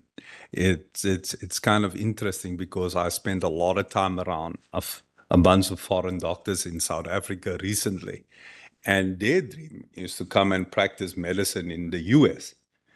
And many discussions. So this is timely when I read it in preparation of this. My question was, I saw on this advisory committee that there's a cultural element that is present and a big hurdle. Like the Mexico pilot project, it's a plug-in to, the Latino culture in California, for example. But in many other jurisdictions, you will have something different. So my question is, we currently have partnership arrangements, I'm sure, with American universities and some in Canada, English-speaking universities.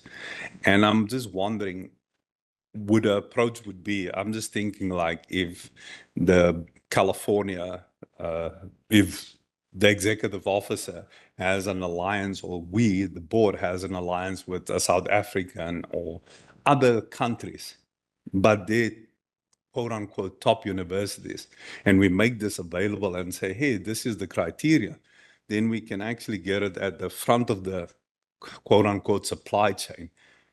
And then that will stop us from having to do all this, not all of it, but it's a more smooth, a bridge program.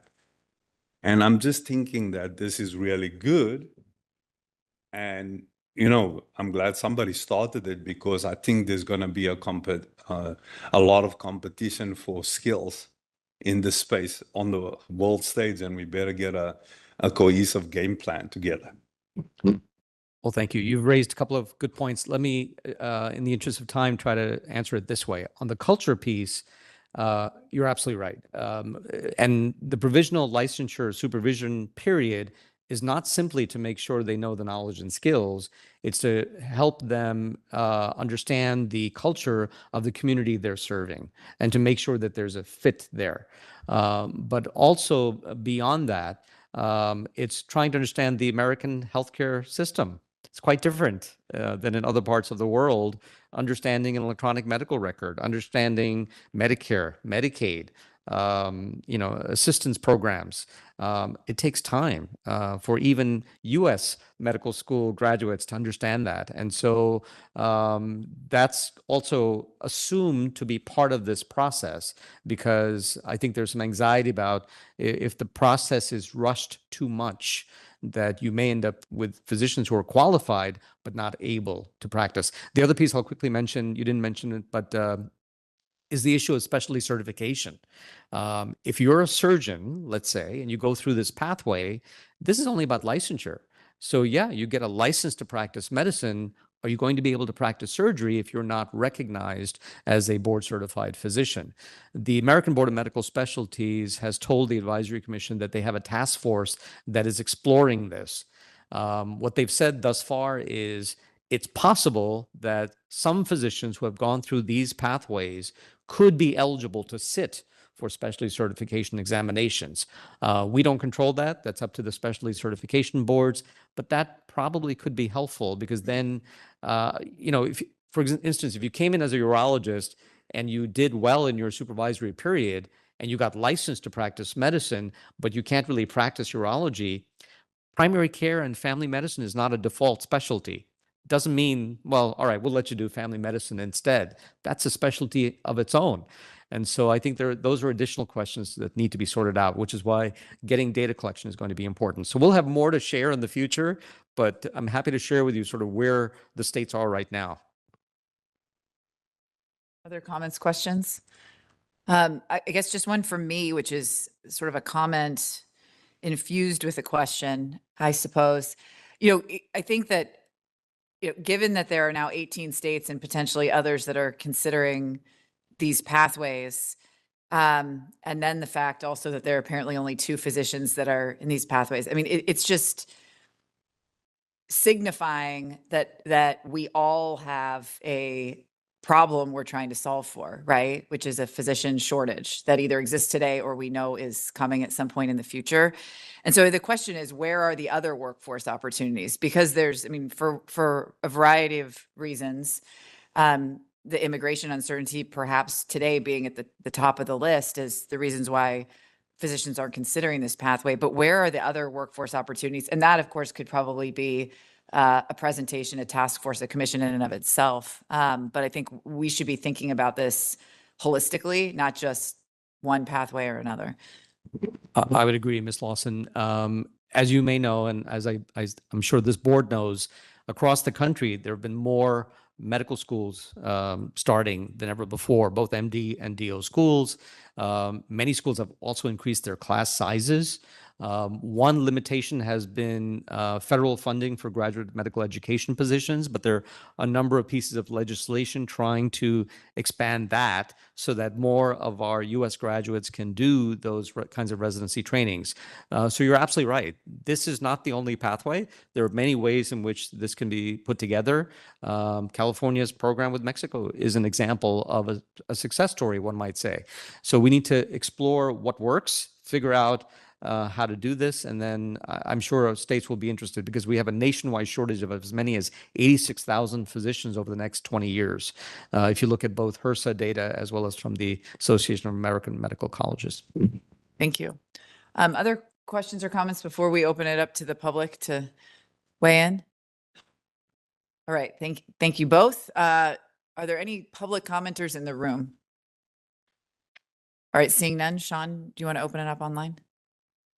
Yes, if you'd like to make a public comment on agenda item 13 here, please do so by raising your hand or typing something into that Q&A window. First up here, we have Rob Gordon.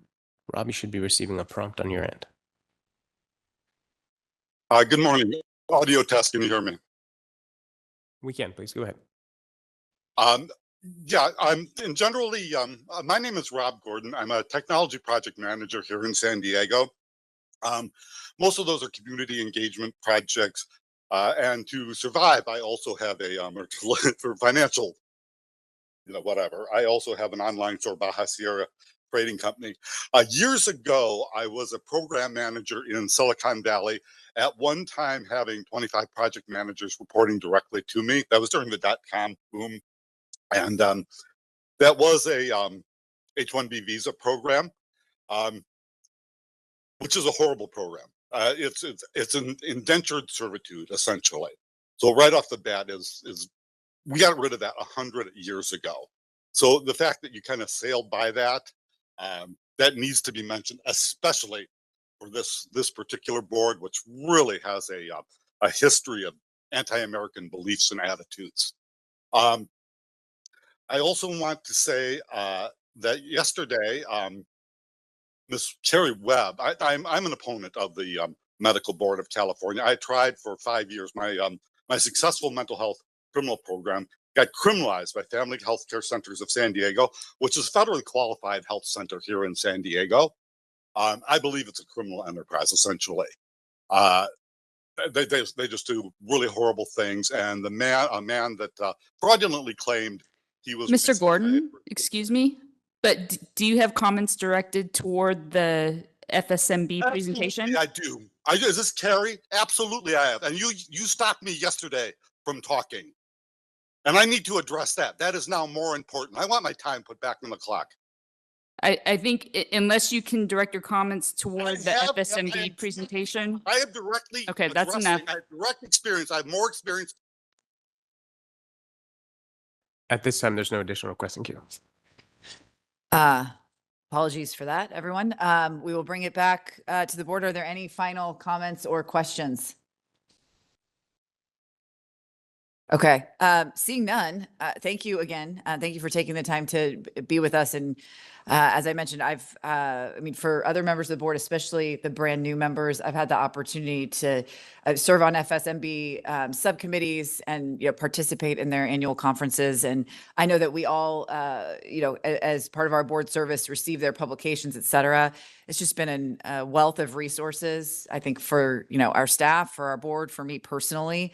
And so I just encourage you to consider getting more involved as you continue your service. And again, thanks to both of you for making the time to be here with us today. Speaking of pathways, we're going to move on to our agenda item 14, which is a presentation on the final report on the licensed physicians from the Mexico pilot program. And I think Dr. Sergio Aguilar-Gaxiola is joining us via WebEx. Is he ready to go? Great. Welcome, Doctor. We're pleased to have you here with us again to present the final report on the Mexico pilot program. As those of you who've been with us before for Dr. Aguilar-Gaxiola's reports, you know that he's the founding director of the Center for Reducing Health Disparities at the UC Davis School of Medicine. And again, we sincerely appreciate you joining us today, and we are very much looking forward to hearing your report.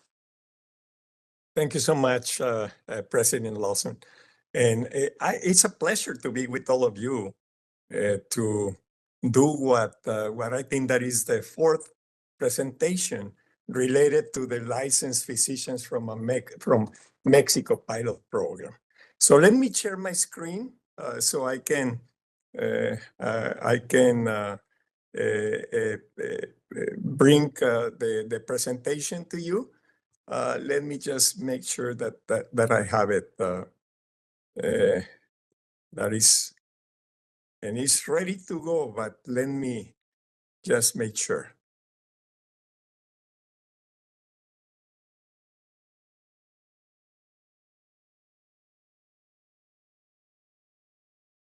I want to thank all of you for this opportunity to present the final report, kind of an overview of the final report.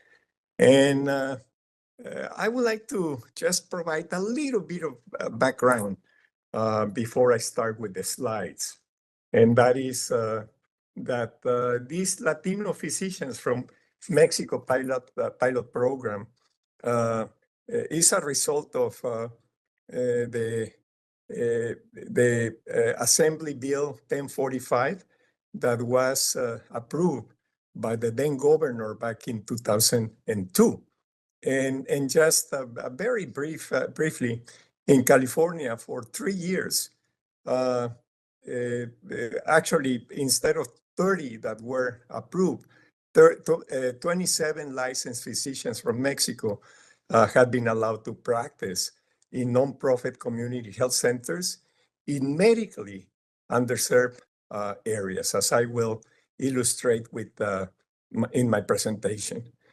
And the LPNPP project attempts to address a national physician shortage, and certainly that happens in California, as I will address that, with qualified doctors from Mexico that meet the cultural and linguistic needs of California's underserved Latino community in California. And taking advantage of a report that was just published a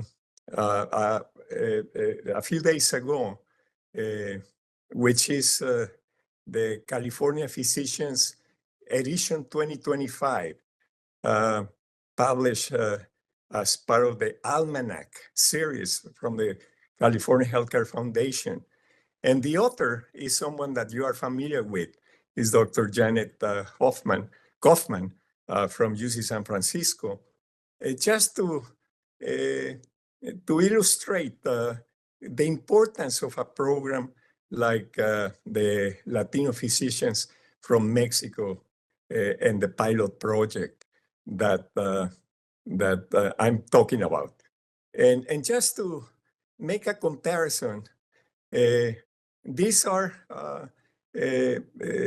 number of physicians per 100,000 population. As you can see on your left, these are estimates by the Association for American Medical Colleges at the national level.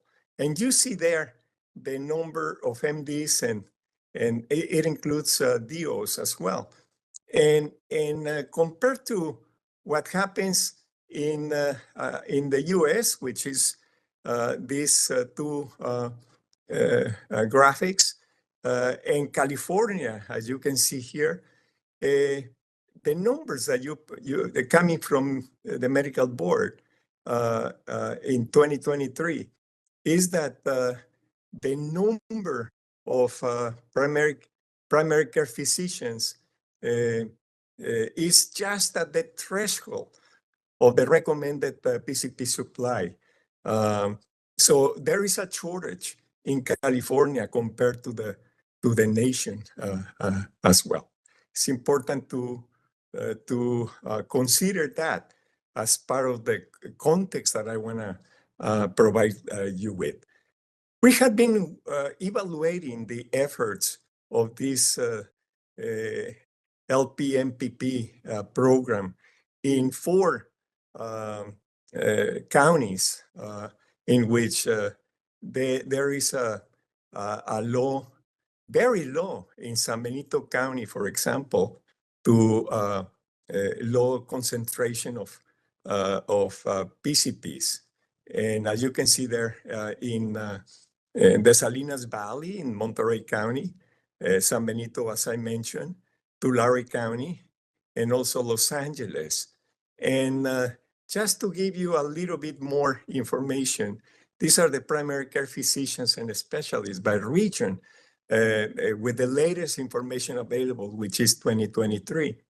And what we have here is there is in the San Joaquin Valley, it is below the recommended PCP supply, as well as the Central Coast, as well as Los Angeles. Los Angeles is in the threshold. Of course, there are others like Inland Empire, which are very low concentration of primary care physicians that we need to consider as well. These are, and I want to highlight psychiatrists because I have spoken, for example, with Dr. Max Cuevas, the CEO of the Clínicas de Salud del Valle de Salinas, who is one of the participating community health centers, FQHC, and he tells me the tremendous need that they have for psychiatrists. And I'm a researcher. As President Lawson mentioned, I'm the founder and director of the Center for Reducing Health Disparities. And we have been documenting precisely disparities in access to health and mental health care. And there are tremendous gaps, treatment gaps in California. So I want just to bring to your attention once again the number of psychiatrists per 100,000 population in the San Joaquin Valley, which is very low. Central Coast, and Los Angeles County, low compared to what's happening in the San Diego area and the greater, certainly greater Bay Area. This is also something that is important to bring to your attention. I know that I have presented some of this in the past, and so it's nothing new, but this is the latest numbers. If we consider the active patient care of MDs in 2023, there are only 6% of them are Latino. And this is compared to the total California population, which is 40% back in 2022. This is even a greater disparity right now. And I'm not highlighting the California Medical School graduates, which is about 9%. I'm quite familiar of the proportion of Latino and other medical school graduates at UC Davis, and we really have been striving to increase the number of qualified graduates as well. This is Latino physicians and population by region, and this is in relationship to the population. As you can see, tremendous disparities in the proportion of Latino PCPs in the San Joaquin Valley, Los Angeles County, and the Central Coast in relationship to their proportion in the region as well, the proportion in the population. These are the medical school graduates. I was very interesting to see how we had been collectively increasing medical school graduates in the last 20 years or so. And unfortunately, from 2021 to 2023, there was a decrease in the medical school graduates, as you can see here. So it is important to consider this as a context to the LPMPP project that we have been evaluating in the last 4 years. One thing that I want to emphasize is that this is the evaluation that we did in basically 6 outcomes that were identified by the California Medical Board. And you see them there, from 1 to 6. This is well documented, by the way, in the final report that is part of the package for this meeting. And also, you ask us to provide recommendations on whether the program should be continued, expanded, altered, or terminated. So just to give a little bit of context as well, we organize the outcome measures by these 4 different areas. Patient outcomes, that includes quality of care, and response and approval by patients. This is we refer to as patient experience. Also, physician outcomes refers to the adaptability of the physicians from Mexico. Also, the organization and clinical outcomes, and there are 3 items there, as you can see. The impact on working and administrative environment and interpersonal relations with their medical licensed counterparts in the health centers. Also, the impact on cultural and linguistically appropriate services, and the impact on limited English-speaking patient encounters. And finally, the recommendations, as I mentioned. This is the conceptual model. I won't spend too much time here, but this is just how we are linking the outcomes with the specific instruments, like the 3 main outcomes, like organizational and clinical outcomes, physician outcomes, and patient outcomes. And this is another way of looking at the evaluation. This is the framework that we use. So we have patient outcomes, physician outcomes, and then the organizational and clinical outcomes. And you see which are the measures that we use, the specific instruments that we also use and the time frame that we follow to do the evaluation. As I mentioned previously, there are 27 physicians from Mexico, PCPs from Mexico that participated in this stage of the project. And as you can see, the numbers, clinical, de Salud del Valle Salinas is the community health center network that had the most number of physicians, for a total of 27. We have published, by the way, 5 comprehensive 4 progress reports, and then the final report that we submitted at the end of March of this year. So in terms of patients' outcomes, I want to share that in terms of quality of care, that the UDS data demonstrates significant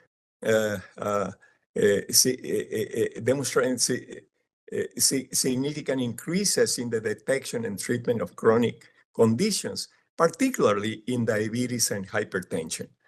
You have some specific numbers that we saw almost doubling between 21 and 23.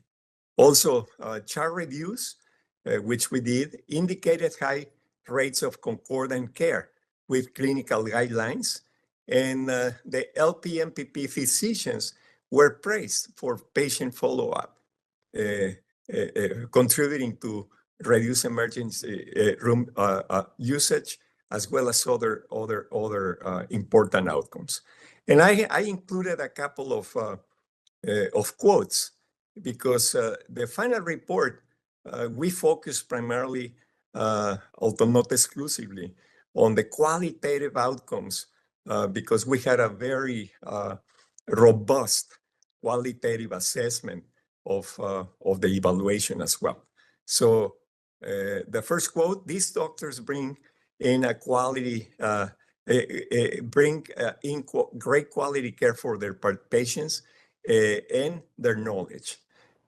Also, the LPPM physicians take the time to care for the whole patient and their needs, not just the issue they came in for, but if they notice something else, they address it during the same appointment coming from a patient. This is a response and approval by patients. This is related to the patient's experience, that there is a patient satisfaction that improve across all clinics. And I have a little bit more information related to the cultural linguistic concordance. Also, patients felt more confident and comfortable navigating the healthcare system, and interpreter use decreased. 2 quotes that I'm including there, and you'll find these quotes in the final report, by the way. One quote from a patient: "Since the doctors had been here, there has been a significant difference between because they teach us, the patients, educate us, and explain these illnesses that were not explained to us before. They love," this from administrator, "they love seeing the patients, and so far, we've learned that the patients love them. They are able to connect to them on a different level than the providers that are raised and trained here." In terms of the physicians'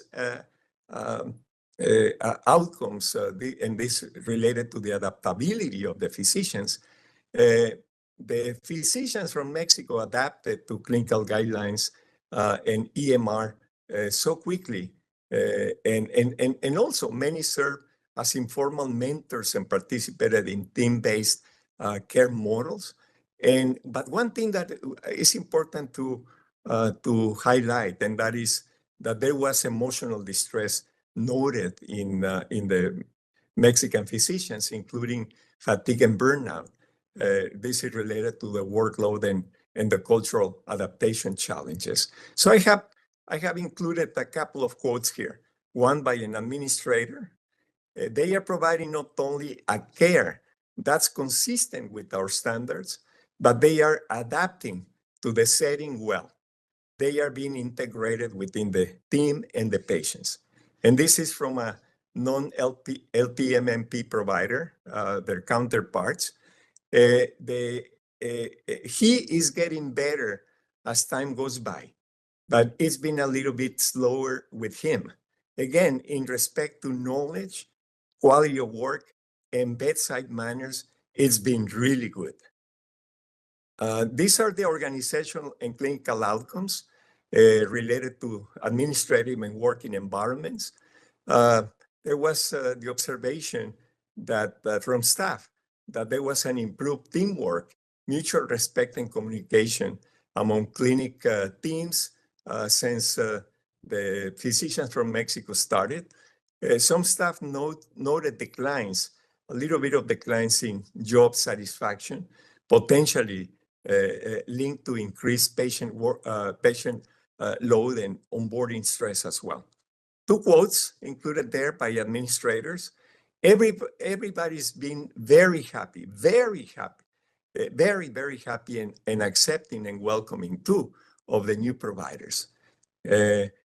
Financially, it's expensive because we pay for all the immigration fees, and we also have to start paying them their doctor's salary, wages, and there's no revenue because they can see patients. But I'm sure it'll even out at the end of the day once it all gets taken care of. And this is a provider we don't have and we have been struggling to fill. This is related to the delivery of cultural linguistically appropriate services. The LPMPP physicians help clinics meet the class standards. The class, just as a refresher, refers to the cultural linguistically appropriate services standards and is related, as is indicated, on cultural linguistically competent care. Patients and administrators highlighted the reduction in cultural misunderstandings and increased trust. And I'm included a couple of quotes, once again, one from an administrator and one from a staff. We have a great population of Hispanic, Spanish-only speaking patients. They really appreciate having somebody who can speak Spanish directly to them, not having to relying on their sometimes not very efficient English or relying on the kids to translate to them. It's been really great. They speak Spanish directly to a lot of our patients. It's just been great. The other one is most of the time we have a translator, interpreter, or the provider uses a translator.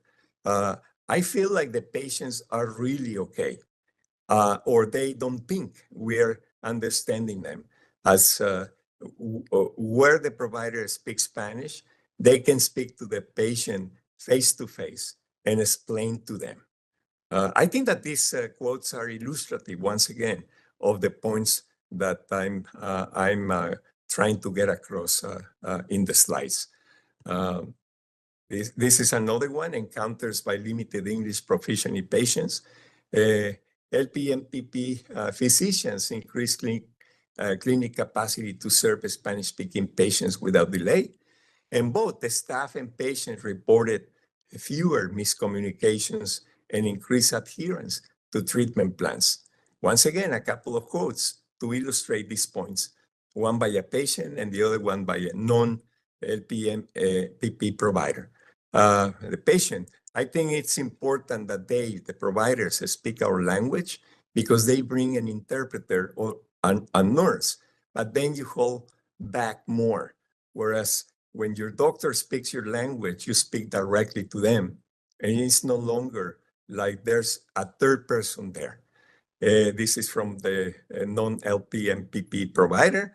It's such a benefit to have the doctors, the LPMPP physicians, there to be able to communicate with the patients smoothly, cleanly for the patients, for them to be able to express themselves smoothly and cleanly and not to have to dance around words.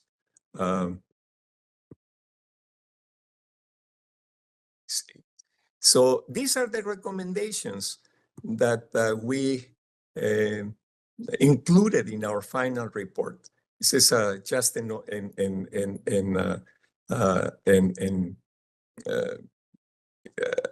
very, very summarized rendition of what the recommendations are. And we are strongly recommending for continuation and expansion. A couple of points. Multiple stakeholders strongly supported program continuation, citing increased access, quality care, and community trust. And also, it was captured on the qualitative assessment that we did, that the loss of the program was seen as a major threat to quality care delivery for Spanish-speaking populations. I included a couple of quotes from patients. Personally, we would feel anger when the LPPM program is taken away from us. And many times people would say, I'm not going to the clinic anymore. But I think in terms of the community, there would be a stronger impact, like disempowerment, like when you are given a candy and then it's taken away. The quality of care would decrease overall. The other patient, it would be a disaster if the program was terminated because we truly need it. It's a need. It's a personal need. It's a community need. It's a necessity. This is related to program improvement and sustainability. And what the program is doing is to increase the program, the importance about increasing program awareness, optimize physician balance, that is of critical importance to consider, and also extend the program duration. I have a few slides, 3 slides related to the program improvement and sustainability. This is the second. Expand provider specialties and capacity, grow the MPP cohort sizes, and include more in-demand specialties like psychiatry to improve access, strengthen fairly qualified health center collaboration and partnerships, and enhance partnership with Mexican institutions as part of the recommendations. This is the next to last one. More recommendations to implement phase strategies, use phase rollout to reduce clinic disruption and support smooth physician onboarding. Also provide mental health and wellness support. This is important based on the qualitative outcomes that we have doing focus groups and in-depth interviews, and also enhance onboarding and integration. This is going to be helpful to ease the U.S. transition for the physicians coming from Mexico. This is my last slide. I want to, on behalf of my team that have worked on this evaluation for the last 4 years, and it's been a real pleasure to be working with the Medical Board of California, but to thank the leadership, their teams and patients from Altamed Health Services, Altura Centers for Health, Clínica de Salud del Valle de Salinas, San Benito Health Foundation, who really collaborated and participated and cooperated with us to make this evaluation possible. I cannot speak high enough of the medical board staff with whom we work with Reggie Bargisi, Marina O'Connor, Carrie Webb, Douglas Huck, and Dora Duran Franco, and our staff who work on this particular evaluation, I cannot thank enough Andrea Nunez, our CAO, Iman Sahid, Jill Lopez-Raven, who worked with all of you along with Iman, Dr. Miriam Nuño, who helped tremendously with the analysis, and also Yuri Garcia, who also worked with us on the analysis as well. So I'm going to stop the presentation, and I'll be more than happy to answer some of the questions that you may have. And once again, thank you so much for the opportunity to present for 4 straight years about the progress of the evaluation. And I'm delighted that we were able to jointly complete this project. Dr. Aguilar-Gaxiola, thank you to you and your team for all of the work that you put into this project and for taking the time this morning to present your report to the board. Are there any questions or comments from board members to start? Dr. Ayala Rodriguez, please. Good morning, Dr. Sergio Aguilar-Gaxiola. Thank you so much for the presentation. Very, very, very exciting data. I was looking at the 2024 data actually from HRSA because it just got released like within a month, and it continues to show improvement. So that is great. Like look at San Benito, and it's like continuous improvement in quality of care. One of the questions that I'm going to have, it's like, what's going to happen next in terms of the supervision of the performance of the program? Is that something that it's going to be hand off to the individual institutions, or what's going to happen? But also, I wanted to clarify a point in one of the statements that Dr. Aguilar-Gaxiola submitted. It was, I want to assume, an OB-GYN, because I'm quoting, like the physician says, I'm losing my surgical skills. I cannot be here 3 years without doing any surgery at all, when the hospital didn't approve, I guess, the privileges. So that tells me that some of the OB-GYNs in this particular program like try to obtain privileges at the hospital, right? And my understanding of the program is that they are restricted to medically underserved areas. They are restricted to federally qualified health centers, but not necessarily to the scope of practice, right? As long as they are in a medically underserved area and in a federally qualified health center, right? Sir, because just based on that statement, because they are already trying to credential or privilege an OB-GYN physician at a hospital. Question to clarify that scope, because if the intent of the program is to support underserved areas and to support federally qualified health centers, do have a broad spectrum of scope of care. Some of them do urgent care, some of them do hospital care, some of them do PACE, some of them do ECM, ACOs, typical outpatient. Is all of that included? Because if that is, then to a certain degree, we should support the communication or the clarification of the information so hospitals understand about the program, because there might be the need for a proctoring process or for a training phase or things like that. But if hospitals do not understand the program or the licensing or the requirements, then I do see that as a continuous struggle that OB-GYNs physicians like will deliver. And yes, they might be seeing patients outpatient, but the patients still need someone to deliver them at the hospital or to help augment the OB-GYN physicians at the hospital. So I think that in there could be an area of opportunity. Thank you, Dr. Aguilar-Gaxiola. I didn't know if you had anything in response. Just a couple of comments. Well, thank you, Dr. Ayala, for those very excellent points, good points. One is in terms of what's going to happen with the oversight of the continuation of this program.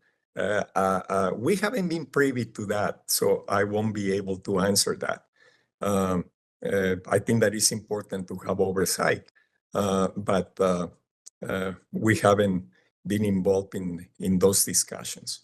In terms of what the other excellent point that you made, it is really related to what Dr. Chaudhry in the previous presentation, excellent presentation that he made, the specific point that he made about the limitations, and that is something that I think that is going to be of critical importance that you discuss and see, how you can. I mean, the medical board discusses you are the maximum authority on this, and see, if you consider that that could be an extra important service, especially in these way underserved areas, that you do something about it. You are doing a lot, and I totally recognize the incredible commitment that you have to provide access to timely quality care for the populations that are being served in California. But I will leave it out to you as well. Thank you. Other questions, comments? Dr. Yip? Thank you for your presentation, leadership, and commitment to make this successful program. Love to hear from you again in the next year too. Thank you. Thank you.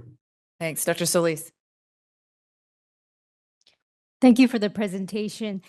As a physician that practices in the Central Valley, as you mentioned, the shortage of healthcare providers makes it difficult for patients to access care in a timely manner. So this project, this pilot project, really appears to be an innovative solution for those healthcare shortages. For me, my question was, when I was reading the report, it mentioned that there were some issues with documentation and charting, just that there's a need for more standardization. So I think in one of the recommendations you mentioned about the onboarding process. And yesterday we heard a presentation from UC San Diego's PACE program, how they help physicians with charting and prescription management and so forth. So for me, I was thinking with the onboarding process, instead of starting from scratch, collaborating with existing organizations that are doing a good job at that standardization process. So it was more a suggestion since we heard that great presentation yesterday at the board meeting. But yes, thank you for producing a very thorough report. Well, thank you, Dr. Solis. I'm very glad to hear from you. And that you are a part of the board, the medical board, representing the Central Valley. And thank you for that very, very keen observation that you made. And I wasn't, I didn't listen to the presentation yesterday, but you piqued my interest. I would love to see what was presented to you, because indeed, the LPNPP physicians that we work with, there were some issues related to the onboarding that can be smooth. And it makes a lot of sense to learn from other initiatives as well. So I'll be looking for those recommendations from what was presented yesterday. But thank you for your kind comment. Other comments or questions from board members? Okay, let's open it up to the public for comments or questions. Anyone in the room? How about online, Sean? Yes, if anyone would like to make a public comment on agenda item 14 here, please do so by raising your hand or typing anything into that Q&A window there. First up here, we have Rob Gordon. Hi, my name is Rob Gordon. I am in favor of this program, as I was in favor of the previous program. There were some nuances I wanted to express that had to do with protecting some of your physicians from abuse. I have experience with all the things you're talking about, the H-1B visa program, the federally qualified health centers, and psychiatrists. And there's some important nuances. It's been made clear to me that I am not allowed to express opinions here, so I won't be doing that. I do, however, want to encourage physicians to sue the law, to sue the Medical Board of California. Terry Webb escalated a dispute we had, and so that is what I will encourage you to do. This organization is already in the death spiral. You've made a fool of the Attorney General's office multiple times. And this is a failed program. This has been a failed meeting here in San Diego. And, you know, you have flown more people down to San Diego than you have audience members. I haven't seen a great deal of community engagement. So this has been a failed meeting.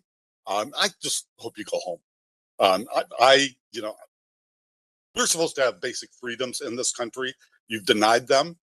I agree with a lot of things that have previously been said about this, but I do believe you're doing a good job. It looks like you've done a lot of hard work. We thank you for that. Some minor nuanced things I wanted to express, I am not allowed to express them here. So I will be working for the next 3 years. That's how long the Medical Board of California took away my most basic rights and freedoms, and it has been escalated. I can always escalate, and I will be responding, probably this time with a 3-year program to encourage physicians to file lawsuits against the Medical Board of California if your rights have been violated in any way. Thank you. Let other people speak. Thank you for your public comment. If anyone else would like to make a public comment, please raise your hand or type something in that Q&A window. See if there's any more requests in the next few seconds.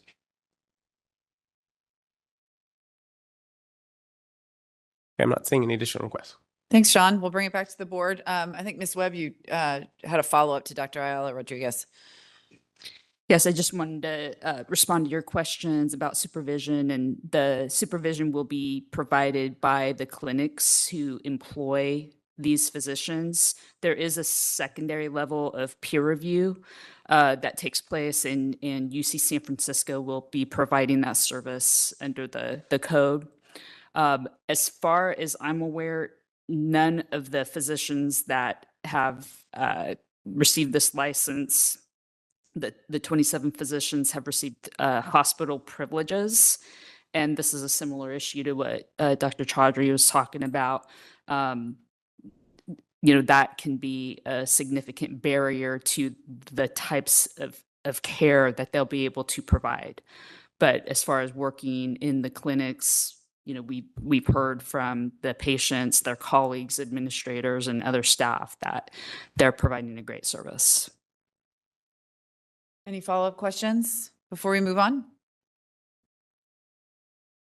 President Lawson, yes. Can I just mention how grateful I am to Sean for the assistance that he provided to get ready for the presentation. I'm not that familiar with WebEx, but he helped me tremendously navigate.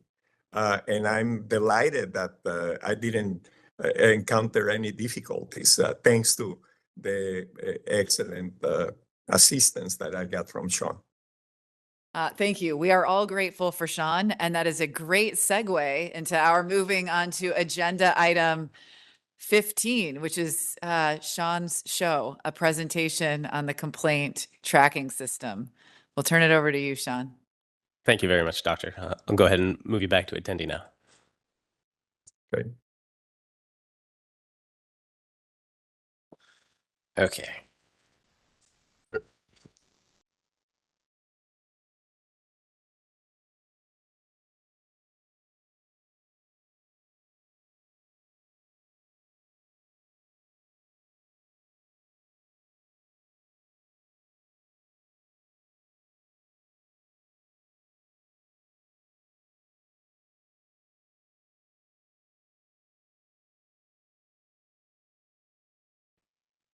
Talk in the microphone like I remind you guys to do all the time. Let me get a slideshow up here, and then I might have to make it a little bit bigger on the screen behind us.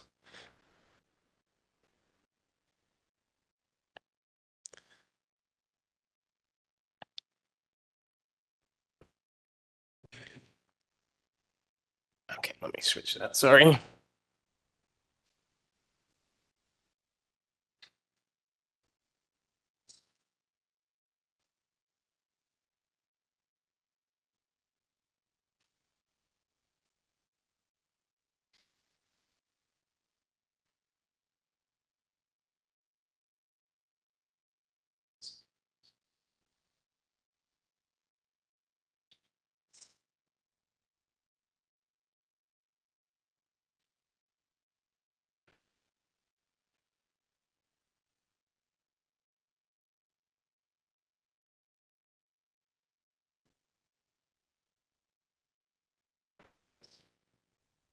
Okay, share it from this computer, but that's the one presenting and it's not coming up. He jinxed me.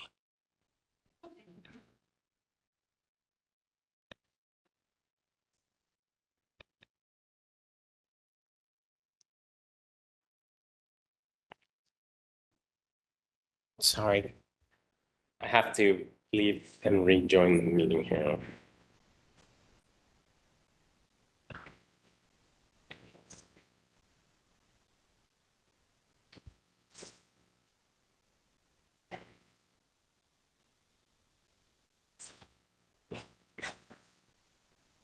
Why don't we take a 5-minute break? We'll let him get set up and we'll be back. No problem.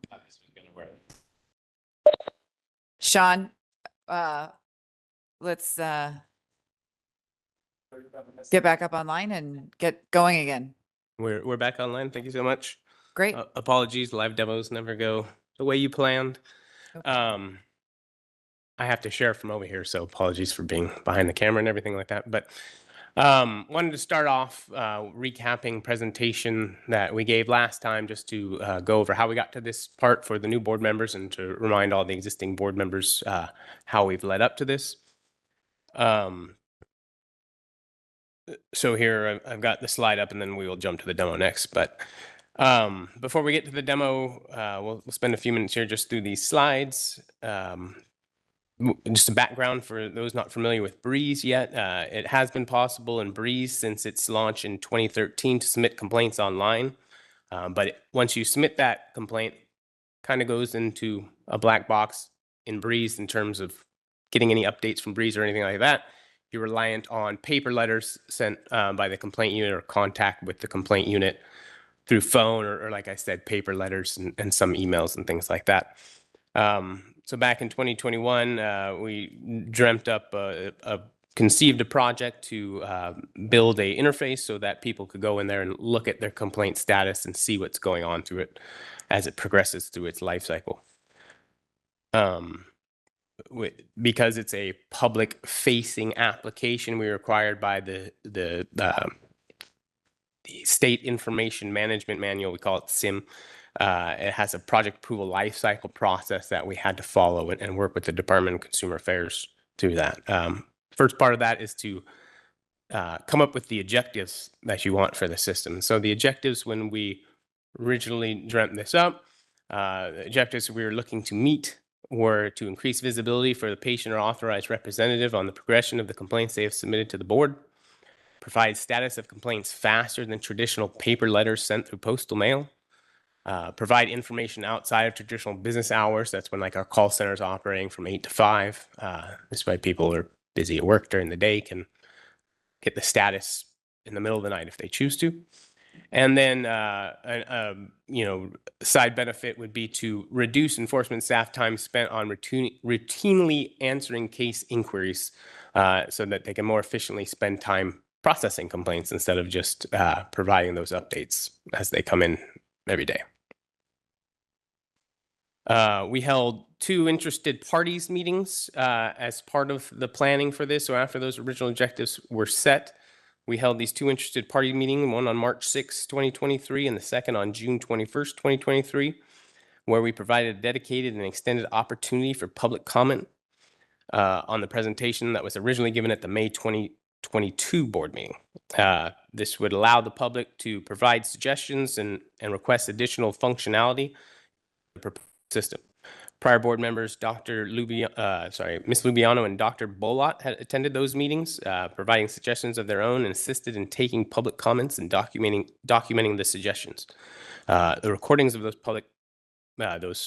interested party meetings are available on our website if you're interested in going back and reviewing any of them. 27 suggestions were documented in total over those 2 meetings, some from Ms. Lubiano and Dr. Bolot themselves and the rest from the public attendees.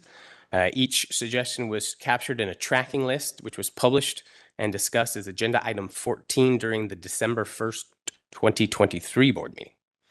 All the suggestions were reviewed for technical and legal feasibility. Many of the suggestions have been implemented already, as you'll see in this demo, but several were determined to be outside of the scope of the complaint tracking system, either because there was a technical reason for accomplishing that request through another mechanism other than the complaint tracking system, or a legal reason why the request could not be fulfilled. Just to talk a little bit more about the project approval life cycle, so you guys understand why we started dreaming this thing up in 2022 and we're just now getting around to implementing it. We had to define all of those requirements, put together a full business analysis documentation, submit that to the Department of Consumer Affairs, ultimately to CDT. For a project of this size with the public facing, because we weren't asking for extra funds, extra resources, or anything like to do that. We were using our in-house programming staff to build this. We received delegated authority by the CIO there at DCA to proceed with the project.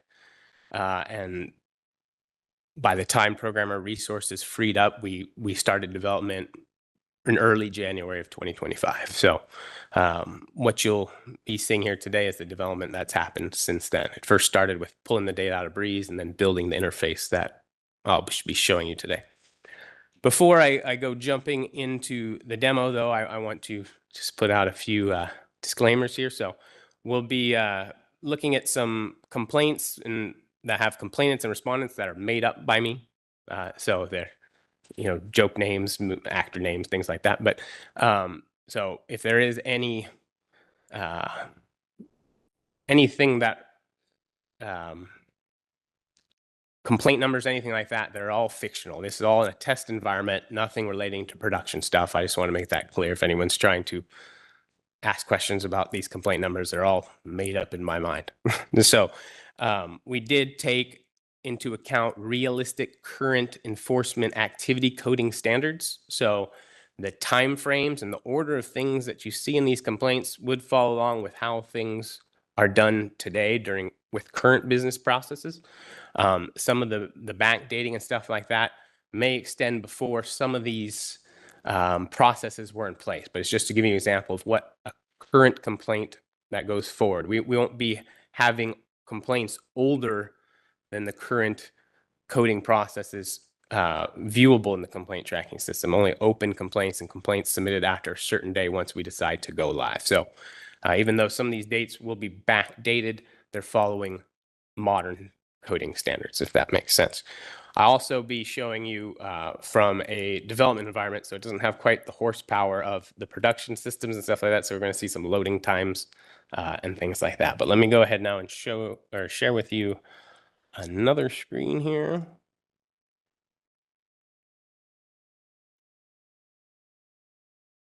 Okay, so I'll be utilizing a service called Mailinator. We use it for testing all the time. It's basically public mail inboxes, so that I can simulate being a complainant of these complaints that I'll be pulling up for you. The way the complaint tracking system login works is that you will have your complaint number you receive when you submit a complaint. You receive an email, or you receive a letter mail right now with a complaint number that goes back to the address you provided when you submitted that complaint. By go live of the complaint tracking system, we hope to have in place an email version of that. So like right when you submit a complaint online, you'll get an email with your complaint number. And as long as you provided an email address when you submitted your complaint, you'll have immediate access into the complaint tracking system. So let me grab my first complaint example here. So the complainant will receive the complaint number, again, either through that paper letter or through an email, and then they will put in their email address here. Let me copy this so I don't type it wrong. And so I've, again, made up a complainant here. I'll be submitting my authentication. This CAPTCHA here, because it's the first time I'm doing it, it's letting me through. It'll probably ask me to pick some fire hydrants here in a minute or something like that. But we'll go ahead and say login, and that's going to generate a one-time passcode that will get sent to that email address. So it's two-factor authentication, like you're familiar with all kinds of applications nowadays. And so that complainant now will receive an email from the board, and if they scroll down into it, they will see they'll get a one-time security code. The language in this email, all that is still subject to change as well too. But the important part is this little 6-digit code that they come and they enter that 6-digit code into the system to prove they are the owner of that email address on the complaint. And they hit verify. The complaint then opens up in the system. This first example here that we're looking at is a complaint that was ultimately closed because it was unable to meet the burden of proof. But let's start out here with the header. The summary information, I hope that's big enough for all you guys. Let me turn this up a little bit. So again, made up complaint summary, but because I submitted this complaint online through our development system, the complaint summary comes in exactly how I entered it when I submitted the complaint. My complainant details, again, this is all made up information, but this email address is the authorized complainant email that is allowed to access the system.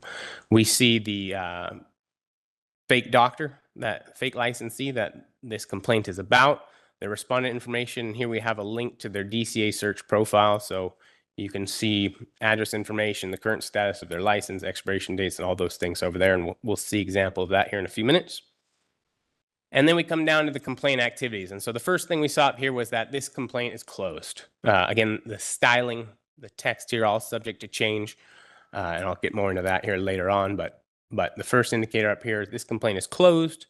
And we come down here, we see there's 8 activities to be displayed. The first activity here is that the complaint was received January 16th of 2025. On January 21st, it was assigned to a central complaint unit analyst. And we see that that central complaint unit review was completed on June 25th. Now, this is just to give you an idea of how long that central complaint unit review took in general. Activities can happen concurrently as we're going through here. So we see that after January 21st, when it was assigned to the central complaint unit analyst, a request for a medical release was sent on February 6th to the patient or authorized representative. They await for that medical release to be signed and returned back to them, and they indicated that, yes, that was received on March 12th, 2025. After that activity was completed and they had the medical release, they were then able to request the records from the subject of the complaint since they had that release in hand. That began on March 14th, and it indicated here that the records were received from the subject of the complaint on April 17th of 2025. After the records were received, it was packaged up and sent to the medical consultant review desk to be assigned out to a medical consultant for review. The medical consultant's review was completed on May 28th. These timeframes, these are just approximate averages for these things, so they're realistic timeframes. But again, just these dates are all made up for the demo, but we tried to show you here what a realistic timeframe for all these activities would look like. After the medical consultant review was complete, it was referred to the complainant liaison unit. Too many little acronyms here. We're working on describing all of these different activities in as plain English as we can. We're going to be taking advantage of tool tips like this to explain keywords to help define that out. So some of these we've gotten through, some of them we're still working on, but we have tool tips and we have the ability to link out. I think like here, if you this one has a link out, so if you click here, it will open up a page on our website where you can read more about the complaint review process and things like that. So we can utilize kind of in-page definitions as well as external links out to our website or other sites as well. So it's referred to that complaint liaison unit there. We have a description of what an interview means, essentially. And on June 2nd, that complaint liaison unit review began, and it was completed here on June 20th. So again, here is another concurrent process happening where we have, after the June 2nd referral to the central complaint, the complaint liaison unit, an interview was requested with the complainant by the complaint liaison unit, and they completed that interview on June 20th, and that was what triggered them to also be able to complete their review there on June 20th as well. So these activities have pairing end dates, and again, sometimes you have to kind of zoom out and take a look at them all. They're by sequential start date, but that doesn't mean something isn't concurrently happening down there below it. After that interview was completed by the complainant liaison unit, and the complainant liaison unit review was completed, the complaint was ultimately closed because we found that we were unable to meet the burden of proof for this particular complaint. If we go back up and we look at the summary, this was again just kind of AI generated helpful stuff, but essentially after the medical consultant review is ultimately determined, no further action was appropriate. So this is a complaint that has gone through the full process. Again, the ultimate closure reason will always be described down here below. And then at the bottom of the page, we have a form basically to fill out. So the complainant can get in touch with the analyst assigned. And in this case, the complaint is closed. It's no longer assigned, so there'll be a catch-all mailbox for these things. But if they enter in a subject line and a message, they have 500 characters. That limit can be increased or decreased. But they can send a message in to the complaint analyst that will receive that in their email mailbox. Eventually, we have a stretch goal to ultimately put that information right into Breeze for us. But at this time, all we can do is pull data out of Breeze. We can't put any data back into it yet. It would be up to the analyst to receive the mail, add that question and response into Breeze so we have it for ultimate tracking. So, so this is the example of a closed, unable to meet the burden of proof complaint here. I used the same complainant and the same licensee here to make a second complaint. Just let me find my complaint number there.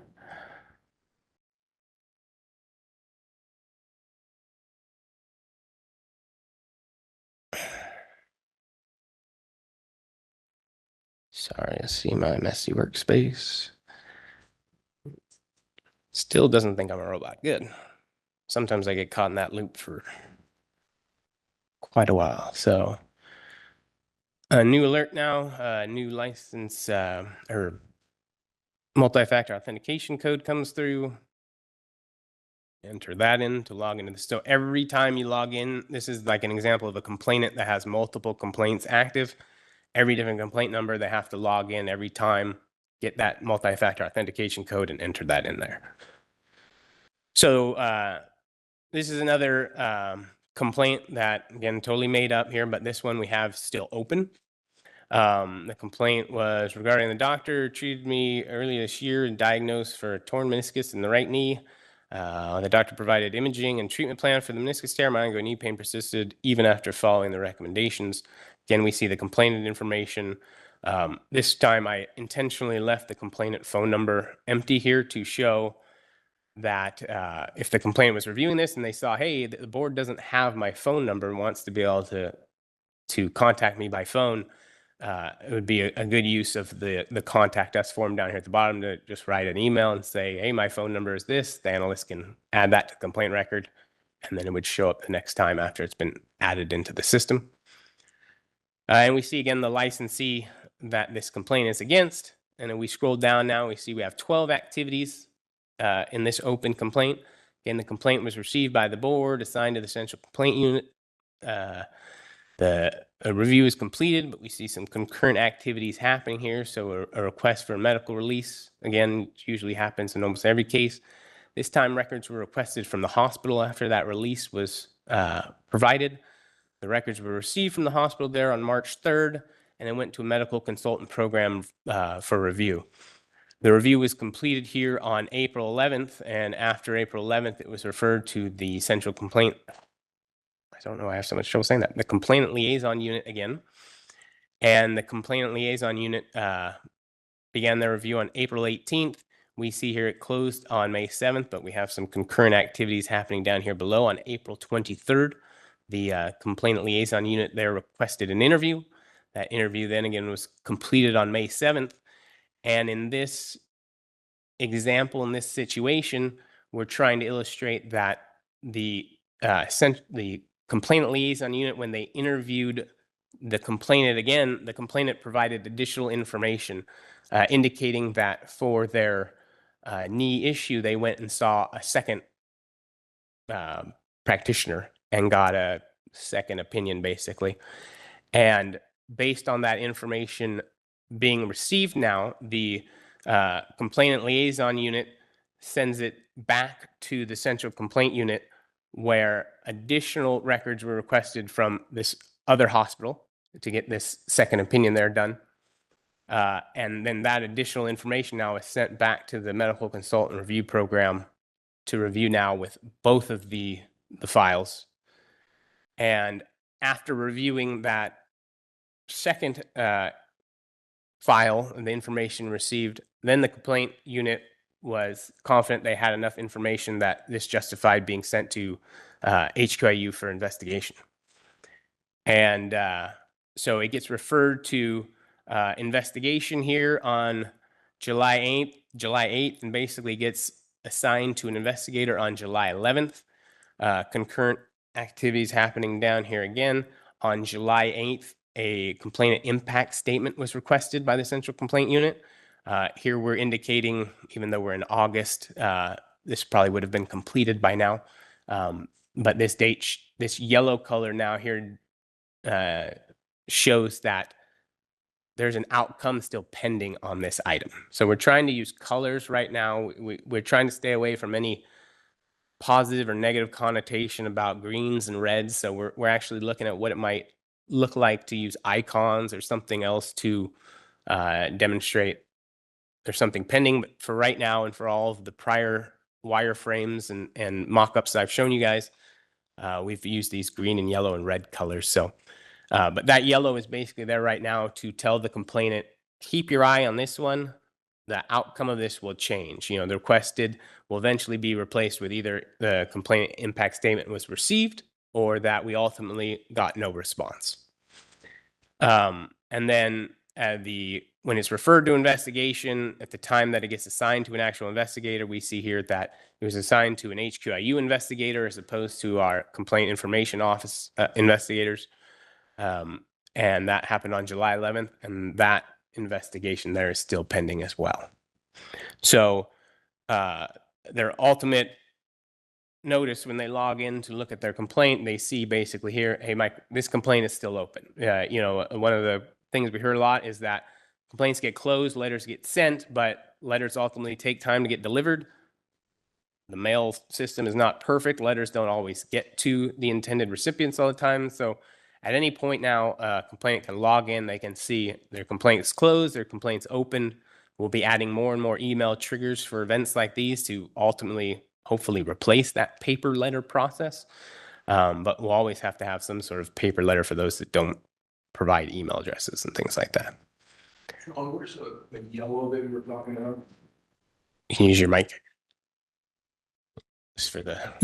Where's the yellow? It is hard to see. It's a little washed out. I tried to dim the lights here, but like this, the background of this as opposed to the white here, it's very faint differential there, but you can tell this activity is a different color than like the green one above. So these ones are yellow, and maybe if I scroll down here, you can see this is the white.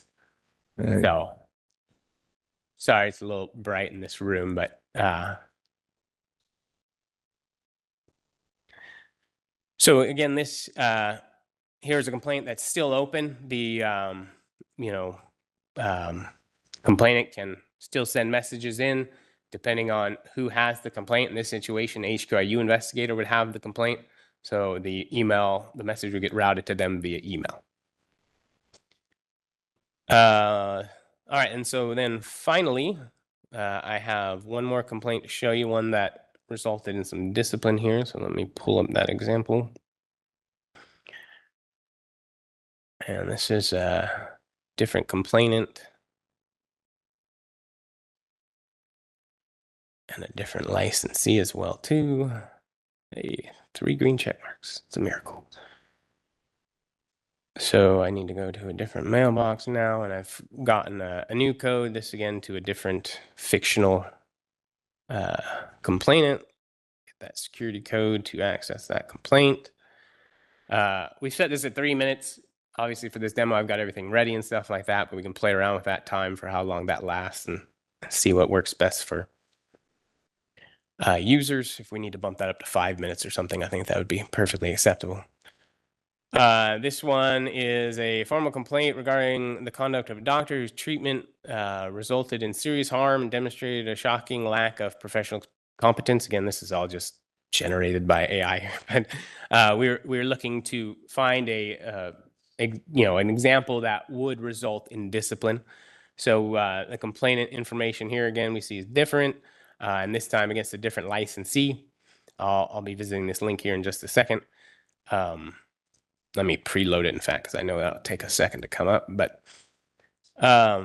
we see 10 activities shown here. Again, this one, and we've backdated now to give you realistic timeframes. So while it is backdated, it's following current coding standards and things like that. But we just want to show realistic timeframes for y'all. So complaint was received on April 30th of 2022, assigned to the Central Complaint Unit May 8th, August 22nd, when they completed their review.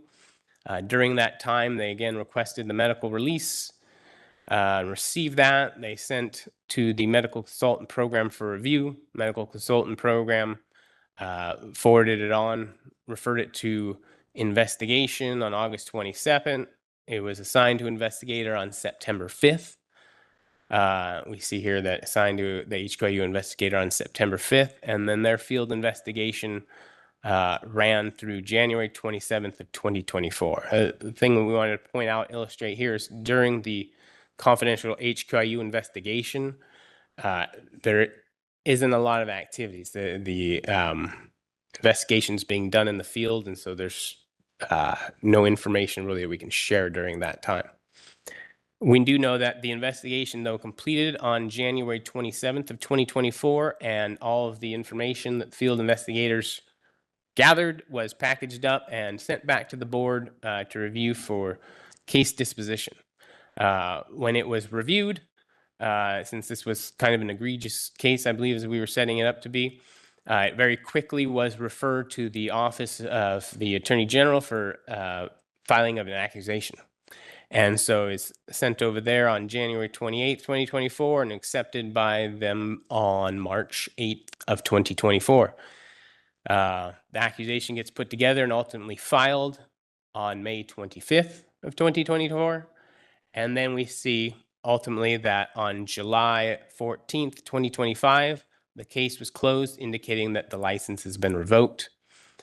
We have, again, these links out to all these, different places to read about the disciplinary process more and stuff, because you can picture as this thing is going and it's building, the complainant might have questions and they can go out and read those resources before they ultimately, ask us any questions. But once this case closed, revocation activity code comes on here. We say, click the respondent's license number above to view the license profile and any related documents. So in this example I've set up for you, I clicked that a second ago just to speed up the load time, because this is again going to a test environment of the DCA search system. I can try to make that a little easier for you guys to read, but so again, this is a made up license in our test environment, so not all of the documents and things are there, but what we can see is here that the license was revoked. Just the same functionality of the DCA search license lookup system now will tell the individual that the status of this license here is revoked. The expiration date doesn't show on a revoked license anymore. Ultimately, in a real example, we would see here something here under the administrative disciplinary action section, where that order about that revocation information was posted. And then down here, we would also see a public document, which would be that order itself posted. Wasn't able to fake those parts for you. But so the license status itself isn't shown in the complaint tracking system is ultimately what I'm trying to show you guys here. It just would give them indication that the complaint was closed for revocation. You want to see what happened to the license? We have an interface for that, the DCA search system. Go over there and check it out. And that's where you can get even more information over there. So those are the 3 complaint examples that we prepared for you. I hope you get a feeling for how you get that security code, you log in. let me go before I take questions. Let me, I have one more slide.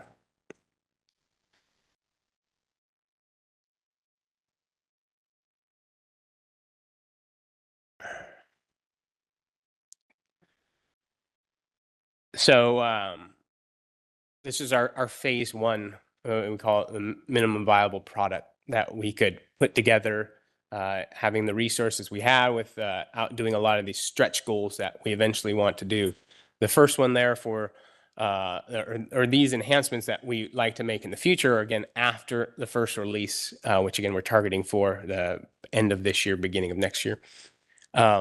We want to have more automatic email notifications when a complaint is initiated or a configured element is updated. So again, by go live, I want to have the email that goes out saying, we've received your complaint, here's your complaint number, and it goes to that complainant. That will be there on go live. What we want to do and to notify the complainant, because email is not considered confidential in all regards, we're going to be having triggers on some of those activities that I showed you, like key milestone ones. When something happens and an update happens, the complainant will receive an email basically saying, there's been an update to your complaint in the complaint tracking system. Log into the complaint tracking system to see that. So they won't actually get what information was updated in the email, because again, email is just in the strictest standards not considered secure. It will let them know you have an update in the complaint tracking system, log in to check it out, kind of a thing.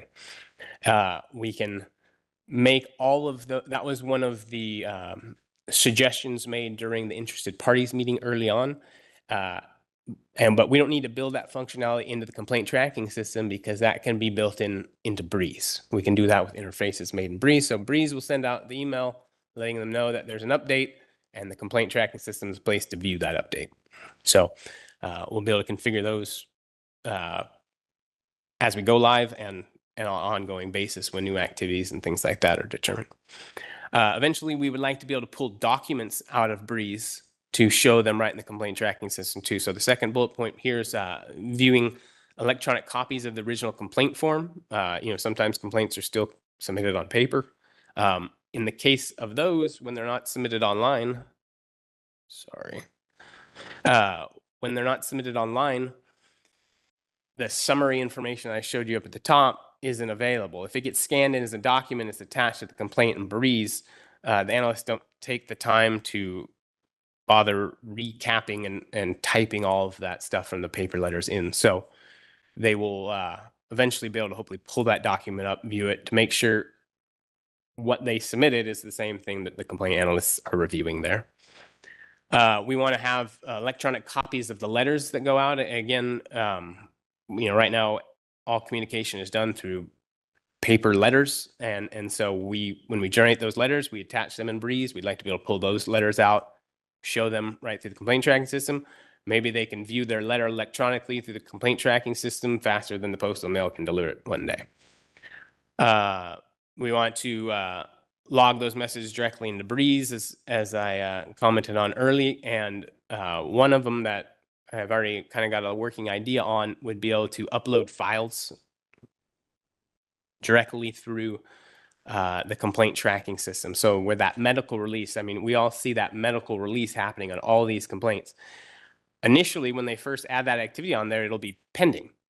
And so when it's pending there, we would like to have a link, right, where you click on that link, the form opens up, you fill it out, and you submit it electronically. And we believe we can do that through another system we have and kind of integrating them all together. So these are, again, all after release one goals, but I just wanted some of these were from those interested parties meeting and suggestions that we received there. So just wanted to comment on those. So happy to take any questions. Thanks, Sean. This looks great, in my opinion. It's I wish from the state bureaucracy perspective, it didn't take as long as it takes, but that is what it is. But this looks terrific. I really think we're headed in the right direction. Questions, comments? We'll start with Dr. Thorpe and then go to Ms. Remington. So Sean, obviously one of the obvious delays, and it's not the longest delay, but it's a delay that's obviously very early, is that request for release of medical records. And is it possible in the initial filing of the complaint to just have them, I mean, it seems like if everyone's going to need medical records, why not just have them give the consent to request medical records up front and just do that as they file the complaint? Is that not possible? So it is in Breeze, when you're submitting your complaint, it's linked there, and it's sorry, let me. It's linked there, and they're asked to do it. I don't know if Shar or anyone from enforcement could comment on. My understanding is many of the complaints we receive, the instructions are not followed. It's there and it's asked to be submitted, but it's not. So you can submit it with the complaint, but again, my understanding is a lot of time we don't get them and we have to follow up and get them. Well, I mean, can we make it, I mean, usually if there's something that you want to have done in a form, at least in many other settings, it won't let you submit the form without, it says, would you please fill this one out because we can't submit it without this. Attachments cannot be required in the Breeze online complaint form at this time. I can look into if that could be done. I mean, it just seems like it's kind of an obvious thing to 2 weeks of time. Absolutely. And some of the examples of complaints I've seen, it does come in and that isn't there. We've added lots of language to not to hopefully catch people's attention and get that put in there. That's part of that complaint form redesign project. It's a big, long, admittedly ugly form that we're working to clean up. And so part of it might be that length that people are tired of reading at a certain point. So hopefully we break it up and make it into smaller screens of less reading each time. Maybe we'll get a little better traction there. And the idea I have for the complaint tracking system to be able to submit the form right through there, we could also embed that same type of link so it can be done, filled out electronically, signed electronically, and submitted electronically. Like from Breeze, it just opens up a little different window and you do it right through Breeze. And I think that could also increase, people's, right now it takes them to a form and they've got to go fill it out, and people that are savvy and can fill it out online can attach it right in Breeze and go. But sometimes people just open that form up, submit the complaint and go, I'll do it later. And I imagine ultimately don't. So yeah. Otherwise good, really good. Yeah. Other question, or Ms. Rumke, you're up next. Oh, it was just a simple question, because when you started off and you were talking, it looks great, by the way, Sean, and impressive that we're to this point, because I've been in many of these projects that never really launched. So, but my simple question is about the email, because you said when they submit the complaint, then they're going to get an email response with the number. So obviously some people aren't going to want to submit an email. Does that mean they're just not able to log on to get the information? Yes, with the security requirement of having that second factor authentication, basically sending them that code to that email. If they don't provide an email, there's no way we can have that code to verify it. They are who they say they are. Okay, thanks. And part of the, I showed you logging in as the complainant. Right now, we're actually creating a new involved party type in the Breeze system called the complainant authorized representative. And so as part of that complaint form redesign that I was telling you about yesterday in Breeze, they'll be able to go in there at go live of this system. And when they're submitting their complaint online, they can add authorized representatives that they want to allow into the complaint as well. One of the goals would ultimately be to maintain that list of people, because right now it's like right when you submit the complaint, you got to put them in there. And then once you submitted the complaint, they are who you said they were. And if you want to update that on an ongoing basis, you'd have to use that email form to send an email to the analyst to have the analyst add them or remove people as well too. So we'll be displaying those individuals that you've essentially shared your complaint with. And if you want to maintain that list, you'll have to contact the analyst basically to remove. Someday we'd like to have it so they could edit that list themselves right there. But that again would require writing back to Breeze. Thanks, Dr. Yip. Yeah, great. I was going to ask the same question that the complainant, the family, whatever that want to be notified or they can access, they need to read certain kind of consent forms, their ID, etc., to be checked, right? It's not like I can give my 3 other people, hey, they can access my complaint history. Second thing is that, what about the respondent, the attorney? Can they also say, hey, I want to be listed as one of the person I can access the tracking system to on behalf of the respondent? The complaint tracking system is for complainants and their authorized representative only. There's not going to be any respondent access or any attorneys or anyone on the respondent side being able to access the complaints, because the complainant is allowed to follow up on the status of the complaint, but it's anonymous to everyone else until it reaches certain stages, you know. We do know we can't stop people from sharing an email account like what I'm using here in this developer tool, this public email box to let people, they could share the complaint information and let people into their complaint. They can add authorized representatives. Basically, we're going to take the stance of it's the complainant's job to keep their information secure. If they share it, they're not, you know, we can't stop people from giving people access to their mail accounts and telling them their complaint numbers and things like that, and adding authorized representatives if they like to. So that will be up to the complainant, but we just know that when you submitted the complaint, you told us this was your email address. That's the email address that we're going to use to contact you to send emails and these one-time passcodes.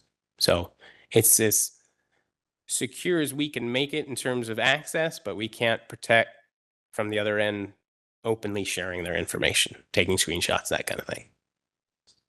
It's straightforward with stuff. Thank you. Thank you, Tyler. Other comments? And just Ms. Remkes, I know it's it looks like it's been a long project. I'd like to thank our lead developer, Frank Islami, that's been working on this. He started in January on this and has been working also, you know, split time on the iOS application and stuff like that. So even though it sounds like there's been all these running years, the idea was so flushed out that by the time we turned it over to him, he's made what I think is quick work on all this. And that's great. I usually give him like napkin notes and he makes these things happen. So Mr. Watkins, do you have a comment? Yes, great job.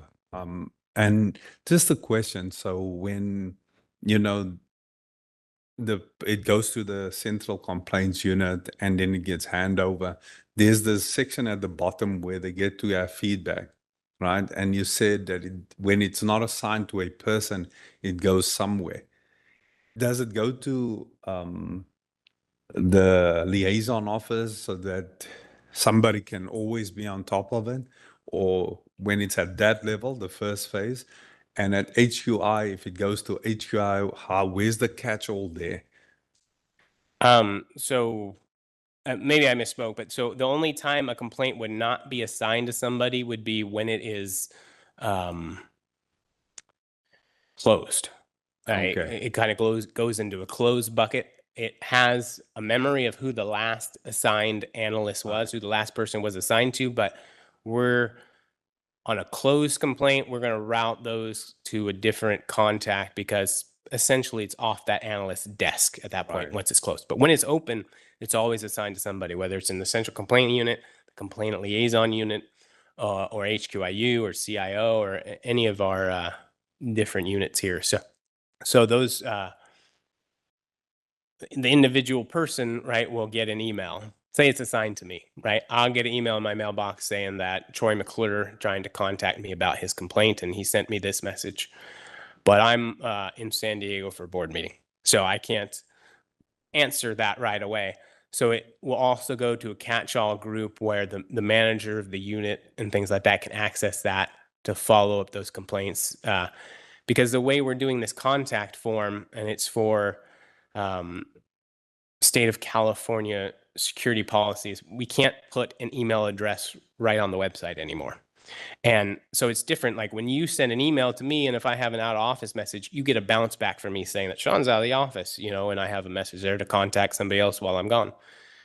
Well, with this complaint form, where they fill out the message to basically protect us from outside security threats like phishing attacks and things like that, that you hit submit on that and you don't get any notification if there was a out of office or anything else like that. So we needed some sort of a catch-all in the case of, you know, someone being out, let's say on a long-term leave for whatever reason.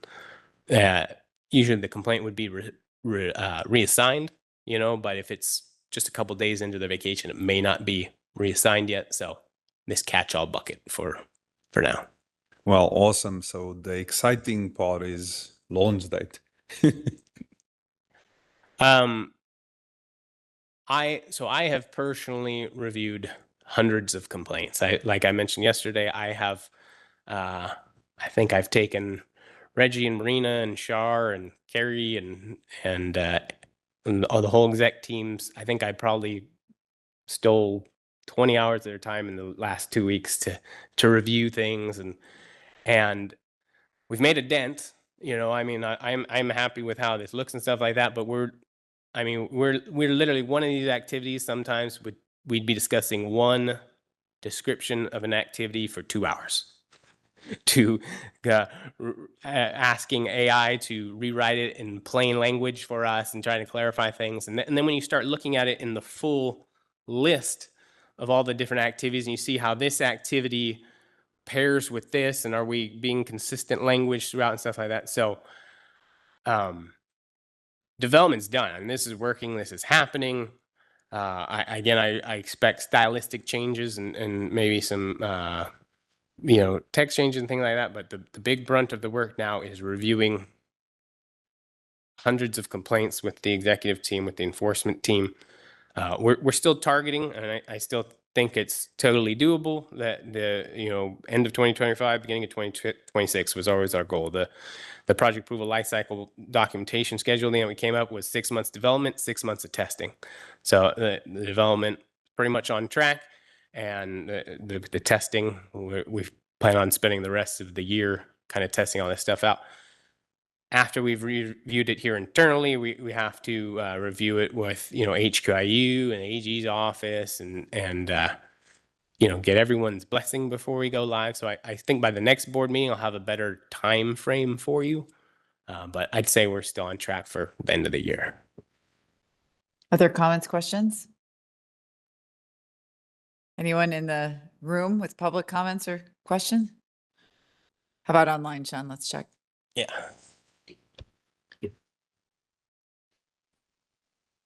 First up here, we have Michelle M. Michelle, you should be receiving that prompt.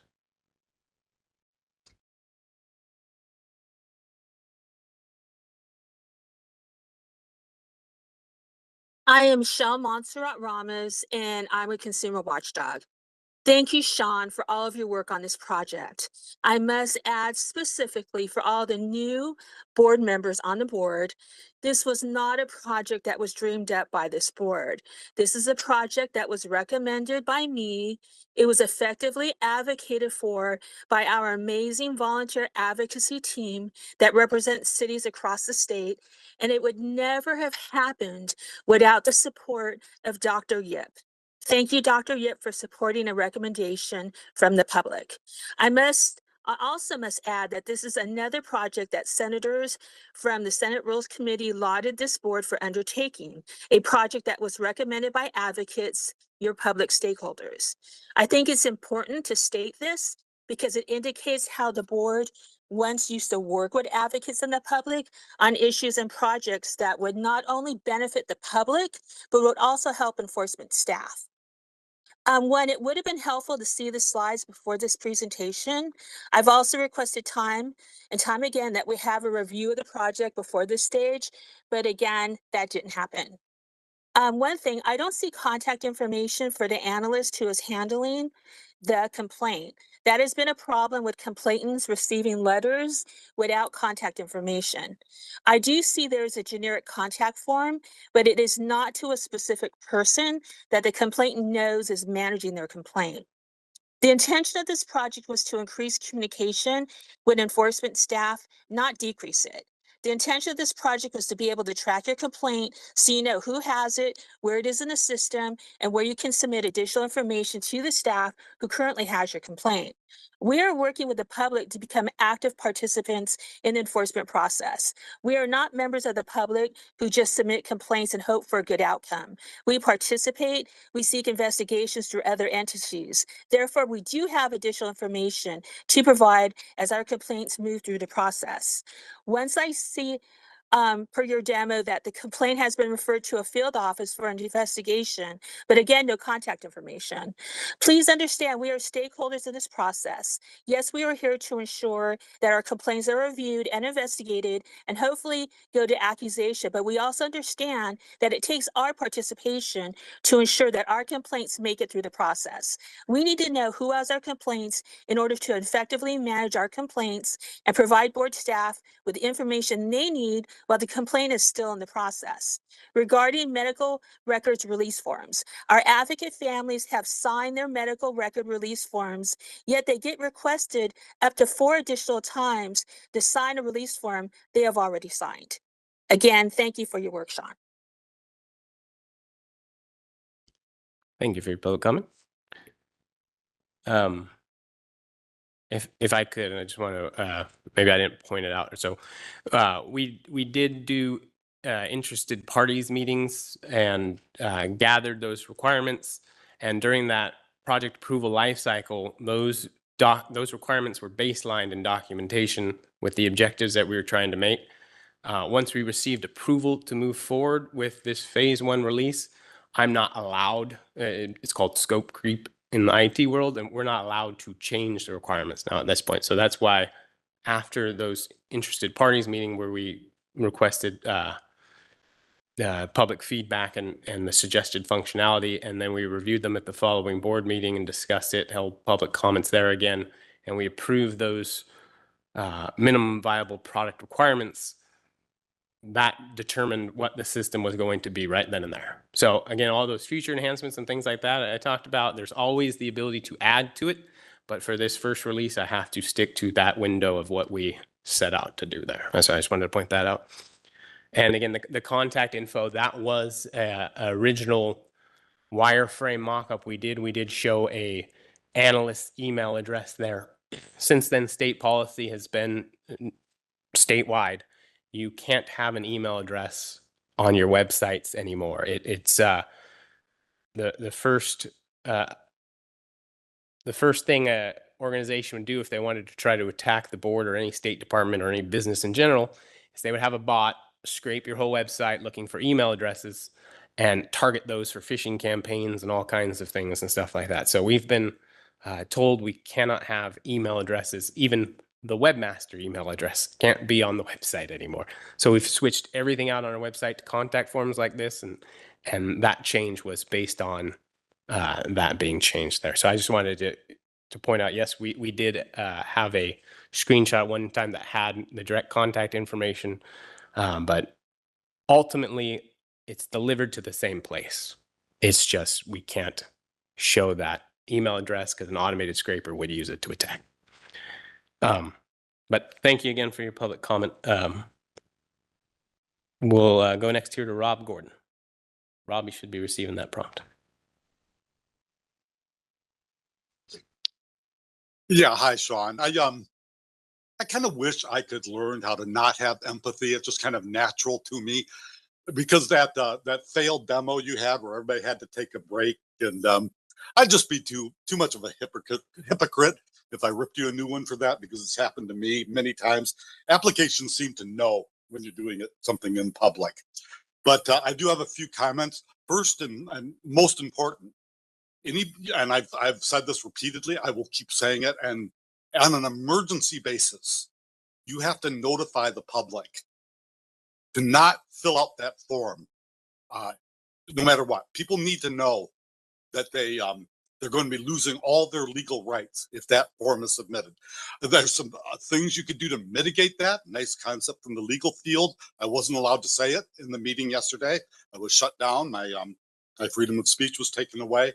But first and most important, some way has to be found to warn the public. And also, no one should ever submit their medical records to the Board of California, ever.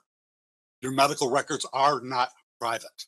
I watched both the Office of Administrative Hearings, the Attorney General having a field day with false entries in my psychiatric record.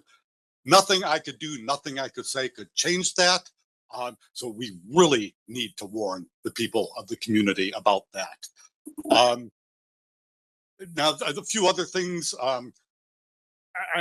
there's nothing that will happen from this, but everybody knows one of the solutions that would solve a huge number of problems. I don't want to help the medical board. Again, I want to abolish them and demolish them. But the second a person, if you did have a legitimate system, the second the person entered a forum complaint, that should be published. Your only role should be to verify the person really saw the doctor. Other than that, even rudeness. So, you know, I saw this doctor and he's rude to me. Fine, you verify that person really saw the doctor and it is public. You know, maybe without the person's name or with it if they want. So number one, I wish you had also talked about that black box a little bit. What you're putting together looks very, very kludgy. It's hard to build a kludgy system. Looks like you've done it. But you know, that is that's simply not going to work. You started this, it sounds like, would you say 1923? And now you're saying might be done sometime in 1926. That is ridiculous. It's never going to be implemented. Admit it. I'm sorry. Anyway, thank you. Do not fill out that form, anybody. It's horrible. Thank you. Thank you for your public comment. Next here we have Marion Hollingsworth. You should be receiving that prompt, Marion. Okay, can you hear me? We can. Please go ahead. Okay, good. This is Marion Hollingsworth, patient safety advocate. I was hoping I could ask a question since we couldn't ask questions yesterday, but I think this is relevant. On this form, maybe I missed it, but is there a way for the complainant to submit medical records? And the reason I ask that is because sometimes what we are given as patients can differ from what the doctor submits once he or she has found out that they're being investigated and they can falsify documents. I know because this happened in my case where the doctor falsified consent forms saying that I had given consent over the phone, which my phone record showed that she didn't, but at any rate, it showed that there was falsification. So when we submit information, can we submit records that would show our stance and not just go by what the doctor says? Are we allowed to do that? Especially since there sometimes are two sets of records. I submitted my record by snail mail a number of years ago, so it was different than it is now. But if in light of the fact that this is all now computer for people who don't have that technology, can they still, and this is the second question, can they still submit by snail mail if they choose?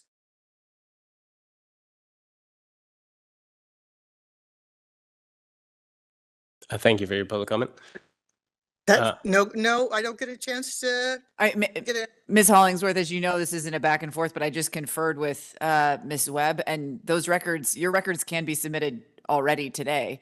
I'm not sure the complaint tracking form is going to have a separate process for submitting those records, but those records can be submitted already, as you noted, via mail or otherwise. Okay, thank you so much. Thank you. And I didn't want to take any more of your time if you had more public comment there, but just to follow up on that point, again, the baseline requirements for the minimal viable product for the complaint tracking system was to be able to send a message. Files, the minute you introduce files, there's security concerns because we don't know who's mailing us what files that have viruses, things like that. So it's a big ask to add that, even though it's just attaching a file, we still have to make sure it's secure and, you know, before analysts can access it and things. So that's ultimately one of those enhancements, but you could right now send a message and say, I would like to send you some files, and we can set up a secure way, just the way you would if you were doing it with phone or paper letter contacts right now. So, Okay, thank you so much. I appreciate that. yeah. Next up here, we have Tracy Dominguez. Tracy, you should be receiving that prompt. Hi, I'm Tracy Dominguez from Bakersfield and also with Consumer Watchdog. My concerns was that Sean did not submit the materials for this presentation. We will have to watch this presentation, come up with questions and our comments following the presentation. I wish we had more time, but thank you. Thank you for your public comment. We will post a recording doing a live demo. There's not a lot I could have posted, but we will have the video up as soon as we can next week for everyone to review. Thank you. Last in QE, we have Eric Andrus. If anyone else would like to make a public comment, please raise your hand or type something in that Q&A window. Eric, you should be receiving that prompt. Got it. Come on, mean girl, Christina. You guys have back and forth anytime you want. If you want to correct somebody, you have a back and forth. Sean had a back and forth with Michelle on this, so don't say that you can't have back and forth. It's suggested that you don't do back and forth. It's very much legal. Also, Sean also says things from time to time when he talks about this program that just isn't true. He said today something about you can't put email addresses on government websites. Well, just very quickly, I pulled up the Contractor State License Board website, and on their contact page, they have at least 14 email addresses. I pulled up the Bureau of Automotive Repair. There's email addresses on there. He said you can't even put the webmaster's email address on it. It's apparently not true. So why does he say these things and then not cite, law or code sections about it when it's very clear we can just go online and see that it's not true? Take a look at the Contractor State License Board website. There's 14 email addresses right there on the contact page. Thank you. Thank you for your public comment. At this time, I don't see any additional requests in queue. All right, we will bring it back to the board. Any follow-up comments or questions? All right, seeing none. Sean, thank you again, and thank you to your team. I don't have their names at the tip of my tongue, but thank you to the team that is working on this. We really appreciate all the hard work, and we are very much looking forward to it going live. If I could throw one more name out there, it would be Nicole Kramer, who was our prior Enforcement Breeze analyst. She left and she's working at the Department of Consumer Affairs now. She did so well here. She got hired over there as their Chief Policy and Analytics Officer. So Terrific. that's one of those positions I'm currently recruiting for to fill behind her shoes. But she helped immensely in the early stages of building this. And then, like I said, Frank Islami, the developer. So I'm just here to show it to you, but they did a lot of the heavy lifting. That's great. And again, thank you for all your hard work. And thank you to the advocates as well that pushed us to make this happen. I look forward, like I said, to having it go live at the end of the year, beginning of next year. We'll move on. Agenda item 16, officer elections. I will accept nominations for either a slate, which is for president, vice president, and secretary, or for individual positions. Dr. Thorpe. Madam President, I move a slate of officers for Medical Board of California leadership. For President, Christina Lawson, for Vice President, Felix Yip, and for Secretary, Veiling Tsai. Thank you, Dr. Thorpe. Any other nominations?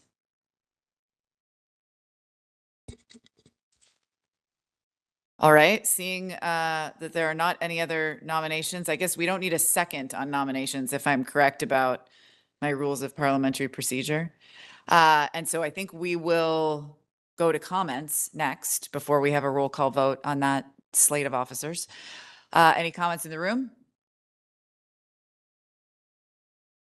All right, Sean, let's open up for comments on WebEx.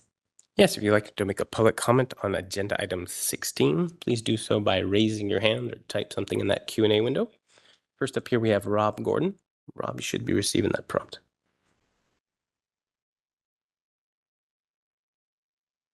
Yeah, I absolutely have a comment on this. anyone who has been at the Medical Board of California for 5 years absolutely should resign. That is way, way too long. This is America. We don't have kings and queens. I would especially want to encourage, excuse me, I lost my place in my, I would especially encourage Christina Lawson to step down. Christina, you've done a lot of damage, but obviously you don't have to spin it that way. You can say you defended the profession, the physician profession against all enemies, foreign and domestic, for 5+ years. You'll look wonderful on your resume. You'll be able to get lots of business off it. You probably already are, but everybody should vote against this. That is way, way, way too long. This is already a failed institution. You need new blood desperately. I would bring in systems engineer, CEO that's a customer service executive. There are all sorts of people you could get, not just doctors and lawyers. That's not the only problem. The composition of this board, there are serious structural problems. And by the way, I am also including you, AJ. I said yesterday, I'm in your fan club. I am. You've also been there too long. Anyone who has been there more than 5 years, that's too long. Please step down. Board, do the right thing for a change.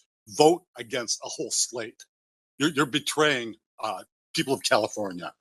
Thank you, but vote no against this. Everyone's watching. Thanks. Thank you for your public comment. Next request here is from Eric Andrus. Anyone else would like to make a public comment on agenda item 16? Please do so by raising your hand or type something in that Q&A box. If you all are going to be sheep and continue letting mean girl Christina run things, and she does run a fairly good meeting, much better than Dev Gananadev ever did, I hope you all get some balls and start standing up to her and not letting her strong arm you into doing her bidding and the CMA's bidding. Just because she's president doesn't mean she controls the board. She runs the meetings. Be individuals and be the people you were appointed to be and stand up for patient safety. Stop playing these political games. Stop trying to advance your careers. Stop trying to add little quotations on your resumes. Your job is patient safety. Christina Lawson is out to create a political career. And she wants you all to help her do that. She wants you all to do the CMA's bidding. So stand up for yourselves. If you want to put her in and let her run the meetings, that's fine. But stop letting her control this board and run it into the ground. It's been almost a decade that I've been coming to these meetings now. Nothing is changing for the better. It's stagnating. You all are still being criticized right and left, and it's because of people like mean girl Christina Lawson. So again, if you want her to lead the meetings, that's fine, but stop succumbing to her weird sense that she thinks she has power and control over all of you and have you do her bidding. It's just ridiculous. These meetings are going to come back to haunt her when she runs for political office. Mark my words. And if you keep her in as president today, we're going to double down and make sure she doesn't keep doing this kind of bullshit. Thank you. Thank you for your public comment.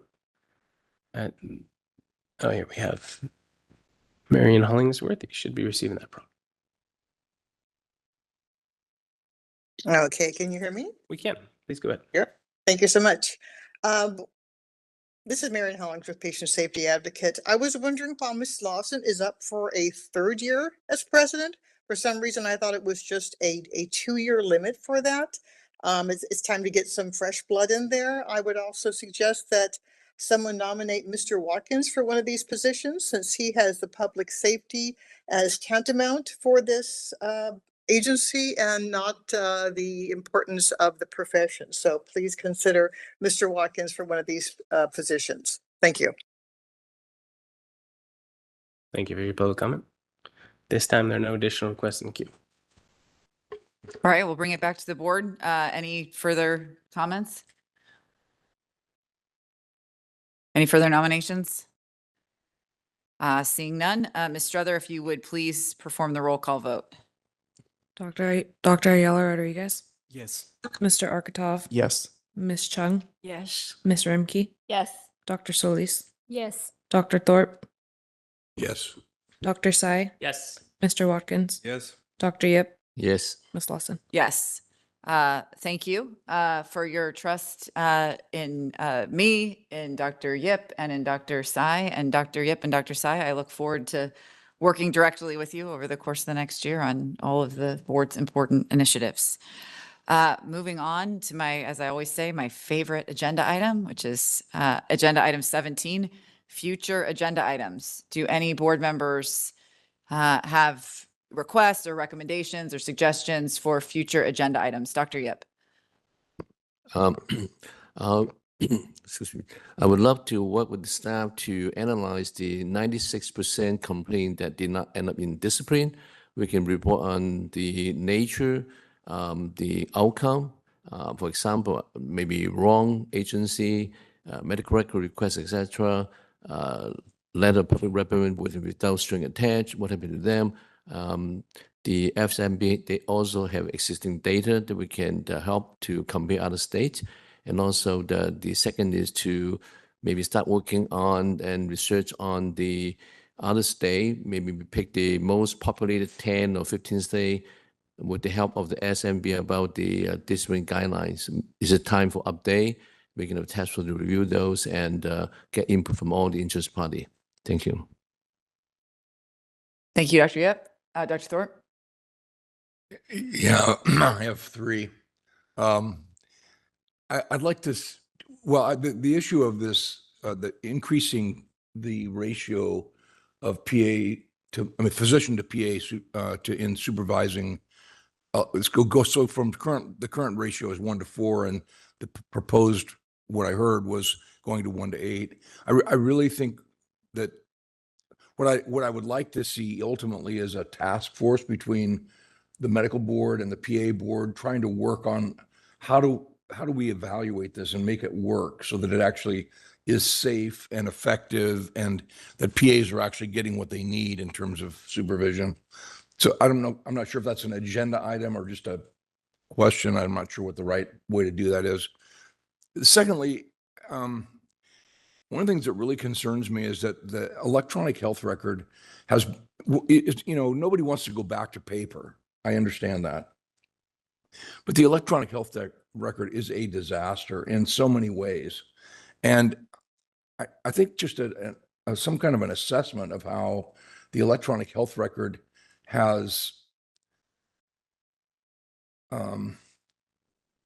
clouded the practice of medicine. It's a pejorative term, I realize it, but it has helped in many ways, but it has also created a lot of problems. So just a realistic look at what the impact is the EHR has been on the practice of medicine in California, if we could do that. And then lastly, sort of related to that, but separate, I think actually, is AI in the creation of medical records. It is going to be a huge problem, and it already is becoming a problem because records are being created that are actually questionable as to the veracity of what was actually done in that visit. It used to be that if it wasn't documented, it didn't occur. That was kind of the mantra. Now, you can't be sure that if it's documented, it actually happened. There are so many fake physical exams and review of systems and all this. It's really troubling. So anyway, those 3 items. Thanks, Dr. Thorpe. Others? I just wanted to flag for our staff. I heard 2 yesterday that I want to circle back on. I mean, one, the impact of immigration enforcement on just in the limited context of our jurisdiction on our potential enforcement activities in the future. I mean, that could be a very broad topic as well, but I think what I was hearing yesterday from Dr. Mahmood, who couldn't be with us today, is that impact on, to the extent that there's a physician that's protecting patients or has an interaction with federal law enforcement in one way or another, how that could potentially affect our own enforcement processes. And then two, the maternal mortality study as well. We should have a circle back on that at some point in the relatively near future.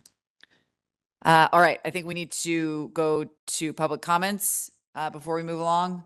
Any public comments in the room? Sean, are there public comments on future agenda items online? Yes, if you'd like to make a public comment for future agenda items, please do so by raising your hand or type something in that Q&A window. First up here, we have Rob Gordon. Rob, you should be receiving that prompt. Yeah, I have several, I think 5. But first I want to make a couple comments on the comments that were made. First, Dr. Yip is absolutely correct. Your 97% failure rate should be looked at, should be considered. Anybody that fills out that form knows they have a very minuscule chance. I think it's way lower than 3%. But yeah, that absolutely needs to be looked at. Dr. Thorpe's comments about the physician assistant program. As you know, I was shot down by your chief legal counsel. I was not allowed to share important information I tried to share yesterday in a very insulting way. So I won't do that now. I had critical information to share with you. I'm not going to bother to try.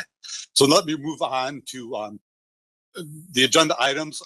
I don't think you'll do these, but I don't think you do anybody's. But number 1, a discussion of the total disregard for basic constitutional rights and American values by the Medical Board of California. That is critically important, especially that form. You have to warn people immediately about that form. They'll be losing their legal rights. And number 2, this is also for Dr. Thorpe, systemic system failure. You need to know about that. This is a systemic system failure. So you guys like it when doctors come in and give you presentations, or there's discussions about other failed programs that you think have been successful. So get a systems engineer or somebody like that to explain to you what systemic systems failure is, because this is a systemic system failure. Like I said, a fish does not know it's in water. You guys are all in the middle of a systemic system failure. Number 3, a discussion of the extreme level of economic damage being caused by the Medical Board of California. We never talked about this, but on the most basic level, it's time you waste when people think they are getting their complaints processed by a responsible regulatory agency, and they don't know what you really are. In systems theory, by the way, that is called POSIWID. The purpose of a system is what it does, not what you say it does, what it actually does. And what you actually are, best case, is the defense attorneys for anybody who complains about the Medical Board of California. In my case, you were the prosecuting attorneys. You directly shared information, never talked to me again, directly shared information with the attorneys, and I never got to say anything. You also want to look at forced urine testing. I want to talk to UC San Diego Health about this, forcing people to take urine tests. I'm part of the zero tolerance program for UC San Diego Health. I've been declared as a drug addict by them. I think anybody who orders a urine test should also have to take one, and I will too, to prove I'm not a drug addict. He who passes the sentence should weld the sword, so you should all have to take the same urine test you order for other people. I have others. Legislative. Okay, real quick. Legislative, you need to look at how much time you're spending on legislative activities, and consider the possibility if you did zero legislative work. That would make you such a different kind of agency. So, okay, I'll let other people talk. Those are my agenda items. Thank you. Thank you, Rob. Next last request in queue here is Michelle M. Anyone else would like to make a public comment on future agenda items? Please do so by raising your hand or type something in that Q&A window. Go ahead, Michelle. This is Michelle Montserrat Ramos, and I'm a consumer watchdog. I agree with the impact of immigration ICE raids on doctors and medical staff attempting to protect patients. And of course, I agree with the maternal mortality, maternal health report that the board promised the public. I I'm also recommending discussion on how the complaint liaison unit's duties are, what type of interviews they are responsible for, and which complaints go specifically to the CLU. And also to bring California Department of Public Health to a future board meeting to discuss how they can work with this board to share pertinent disciplinary and investigative information that will help your enforcement staff effectively review and investigate our complaints. Thank you. Thank you, Faye Pilgon. At this time, there are no additional requests in the queue. All right, thanks, Sean. Thanks to all the board members. Thanks to all the members of the public that joined us. Thank you to our terrific staff for putting together another great meeting. We appreciate everyone's participation. Our next item is adjournment. The board's next quarterly board meeting is December 4th through 5th of this year, and there being no further business, this meeting is adjourned. Thank you all.